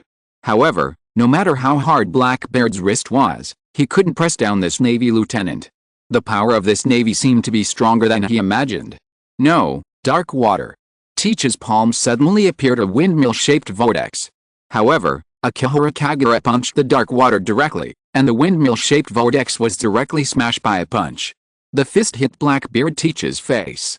Teach's body flew backwards and fell to the ground. Akihara Kagura raised his palm, grabbed a branch at random, and stabbed it heavily into Teach's thigh, directly piercing his thigh. It hurts so much? Teach twisted his body on the ground with a face full of pain. This is one of the shortcomings of the dark fruit. His body can be elementalized, but he can't avoid any physical attack. Instead, he will absorb the pain of the attack, making him, the owner of the fruit, suffer double pain. When Teach slapped the ground hard and tried to stand up to resist, he was kicked on the head by Akihara Kagura. His head was a little dazed on the spot. Armament Haki. Teach raised his palm and quickly covered it with a dark aura, trying to resist Akihara Kagura's attack. However, it didn't seem to work at all. Akihara Kagura kicked the insidious pirate one after another like a gangster in a fight, and Teach was so painful that he could only cry in pain. No, what's going on? Why did I suddenly lose? Why can't I even resist? Obviously, the opponent doesn't look very strong, and he can't even use the power of the thunder fruit. When I can subdue the opponent immediately, why does he just knock me down like a gangster beating me on the street? Hurry up and save me. Blackbeard Teach couldn't figure out so much, and hurriedly asked his partner for help. Van Oka raised his sniper rifle, and Lafayette waved his cane and boxer badges and rushed towards Akihara Kagura. They were very optimistic about the captain, Blackbeard Teach, and would not allow their captain to die here. Chidori Flow. A ball of lightning appeared in Akihara Kagura's hand. Countless arcs flew out in an instant like soft silk threads, and all the members of the Blackbeard Pirates were paralyzed on the spot and unable to move. Akihara Kagura looked nonchalantly at a group of pirates who were knocked to the ground by him. If they were not worried about affecting the plan and attracting other people's attention, the Blackbeard Pirates might have died in a worse way. I was wrong. Blackbeard Teach held his head and looked at Akihara Kagura in front of him, changing his words again and again. I am one of the 7 warlords of the sea who was promised by the 5 elders. We did not kill these celestial dragons. Doflamingo manipulated my companions to kill them. You should know that too. Akihara Kagura directly pulled out a branch stuck in his leg and stuck it directly into his shoulder. You can only blame yourself for your bad luck for this. You are stained with the blood of the world's nobles, and I will never let you go. Teach gritted his teeth and slapped his palm on the ground. A sinister and cruel look flashed across his face. Don't push people to the limit, Navy. Dark Point Road. A black mist appeared under Teach again. This black mist quickly spread on the ground, covering everything around. However, Akihara Kagura's movements were faster. His body flew up from the ground in an instant, and he kicked Teach in the face again, causing him to wail again. It hurts so much? It won't hurt if I die. Akihara Kagura's body was also shining with lightning again. Countless arcs of electricity swirled around his body, and his body also floated in the air, turning into a giant thunder god with a body height of hundreds of meters, as if he wanted to use this move to kill the opponent directly. The next moment, the video Den Mushi seemed to have noticed the movement here, and began to record a battle between the Blackbeard pirates and Akihiro Kagura into the signal again. The whole sea saw that the lieutenant of the navy turned into a tall thunder god. Boom! Thor waved his fist and smashed it down. Countless lightnings surrounded his arms and smashed down in the direction of the Blackbeard pirates, obviously wanting to smash this pirate group directly with one punch. The signal of the video Den Mushi also became intermittent due to the flashing of lightning, and snowflakes appeared on the video Den Mushi around the world. The next moment, the signal of the video Den Mushi was disconnected. But everyone knows what the ending is. Unless Blackbeard is as strong as the four emperors, he is doomed to die under the attack of Thor. The navy has gained a powerful helper. However, on the battlefield, the people of the Blackbeard pirates were full of despair. The next moment, a figure flashed by. The body of the person who came was as fast as an afterimage. In the blink of an eye, he even came several times and rescued Blackbeard Teach and his men. People couldn't even see his appearance. On the Golden Ark, Teach appeared on the deck of the Golden Ark. After Teach saw that he had escaped from the danger between life and death, he subconsciously breathed a sigh of relief. When he saw the situation in front of him, he immediately realized that the person who saved him was the Konoha pirates who hosted the hunting game. "Thank you for your rescue." Teach's mouth was bleeding, and he opened his mouth carefully to thank them. Although they didn't know why these terrifying guys would save them, it was at least a good thing for them, as long as these terrifying guys didn't make any excessive demands. Teach didn't believe that these people would save him inexplicably. "Your ability is very interesting." Scorpion's eyes fell on Blackbeard, and his eyes seemed to finally light up. "We have been observing your battles. It seems that your ability can help us hunt a group of powerful devil fruit ability users. Are you willing to help?" "Of course." Teach grinned and agreed directly. "I thought it was something else.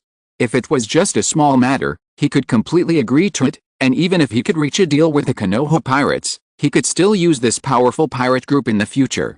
The Konoha pirates seemed very satisfied with Teach's reaction, and even took the initiative to help the members of the Blackbeard pirates heal their wounds and sent them to the medical cabin. On the Sky Island, Akihiro Kagura stood in the forest. His body slowly withdrew from the thunder god posture, and he was the only one left on the entire battlefield. Akihiro Kagura seemed to be talking to herself, and slowly sat up against a tree. "Have you collected Teach's genes?" "Yes. In the laboratory of the Golden Ark." Scorpion, Tobirama Senju, and Orochimaru were all standing by the experimental table, quietly watching a white Zetsu trembling and twisting. As experimental maniacs, these guys collected Blackbeard Teach's genes while treating him, and immediately used them in the experiment. However, experiments cannot be completed overnight. The hunting game on Sky Island has just begun, and even the time when other strong people came is boring time. They just happen to have a pastime. However, the first group of people who left Sky Island appeared. The Straw Hat Pirates found a batch of gold on Sky Island, and even discovered the historical text of Shandor City. This group of pirates found that there was nothing interesting in Sky Island, so they chose to leave directly, and did not even take the identity chip of the Celestial Dragons. As for Doflamingo, after killing the first Celestial Dragon, he chose to hide directly, and was only caught by the video recording Den Mushi from time to time. However, the Blackbeard pirates did not leave. Because Blackbeard Teach wanted to take revenge on Doflamingo, who manipulated them to kill the Celestial Dragons, and also wanted to try to take advantage of the situation secretly. After the group of guys recovered from their injuries on the Golden Ark, they re-entered the hunting game, hiding in the dark like hunters, and assassinating a few Celestial Dragons from time to time. Of course, all of this was made public by the video recording Den Mushi. The five elders were extremely angry with Blackbeard Teach, but they could do nothing about it. Just when this hunting game gradually became boring, a group of new participants finally arrived at the Sky Island slowly. Kato the Beast, and Big Mom Charlotte Linlin. After the two contacted on the way here, they immediately formed an alliance and jointly conspired to seize the information about Pluto and the Sea King from the Konoha pirates. "Don't be so aggressive, Kato." Charlotte Linlin grinned. Her body looked a little fat and tall. She laughed and admonished Kato, the Beast. "They have broken through Mirijoa, and it seems a little unsafe to take it away by violence. Then what should we do?" Kato, the Beast, turned his body into a dragon, and said in a muffled voice, "Do I have to participate in the hunting game they organized? There is no problem in killing the celestial dragons. It's not impossible to do this." Charlotte Linling stuck out her tongue and licked her lips. Her fat body stepped on a cloud, and she mentioned another person with a smile. "I heard that they are going to auction figurine Gringo. I really want to participate in this. It's interesting to think about it. That high-handed guy is going to be auctioned as a slave." When Charlotte Linling thought of this, she couldn't stop feeling happy. That guy dared to challenge Edward Newgate. Although they would never admit it in person, they all knew in their hearts that Edward Newgate, the Whitebird, was the strongest among them. At the beginning, the three of them all belonged to the Rocks Pirates. Although no one agreed that the experience in the Rocks Pirates was a happy life, Charlotte Linling would never forget that Edward Newgate, the Whitebird, had always been a strong and reliable guy. Unfortunately, that guy was a little too reliable. Instead, people felt uneasy to be with him. Charlotte Linling thought that Edward Newgate, the Whitebird, was a little confused when he was young, but Kato, the Beast, had muscles and violent genes in his head, which was somewhat normal. At least sometimes Kato would appear to be very obedient. Charlotte Linling looked at Kato, the Beast, flying in the sky in front of him in the state of a dragon. Kato, the Beast, had the devil fruit that she had snatched from him and gave to Kato. "Linling, what are you looking at?" Kato, the king of beasts, looked at Charlotte Linling, whose smile was a little scary, and frowned. "Since you want to participate in the Celestial Dragon Slave Auction organized by that group of guys, then let's go directly to Sky Island to participate in the game. Only after getting the Celestial Dragon's identity chip can we participate in that auction, right?" Charlotte Linling glanced at the flying dragon beside her with some surprise. "I thought I would have to persuade you a few more words." "Huh? I'm not a fool." Kato, the king of beasts, his gaze fell on the bottom of Sky Island, and said in a cold voice, "But there is another nosy guy who is also coming here. That guy will definitely fight with the Konoha pirates. Maybe we can benefit from it." "Shanks." Charlotte Linling's eyes became faintly cold and sharp.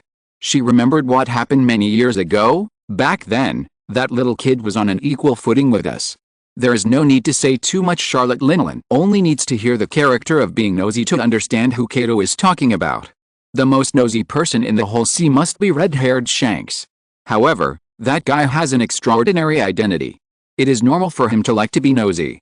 Just as the four emperors were talking about this in the clouds outside the Sky Island, a huge ship was directly washed up by the current and rushed from the Gaia Island below to the Sky Island. Red Force. This pirate ship sailed outside the hunting ground. Red-haired Shanks stood on his flagship and looked up at the golden arc patrolling in the sky. He held a western sword in his hand, and his voice suddenly became louder. "Sir Hashirama Senju. I'm here to stop the killing. If this hunting game continues, the war between you and the world government will surely spread across the entire ocean. Now many people on the ocean have died tragically in the flames of war you ignited in your name. Can you give me some face?" Red-haired Shanks looked up at the golden arc, smiled and suggested, "How about handing over all the surviving celestial dragons to me and ending this hunting game? Give me some face." End of this chapter. Thank you very much for reaching the end. Don't forget to like. Looking for more exclusive content and immediate access? Subscribe to our Patreon. Remember, every like, subscription, or donation encourages us to continue. Thanks to everyone. See you in the next video.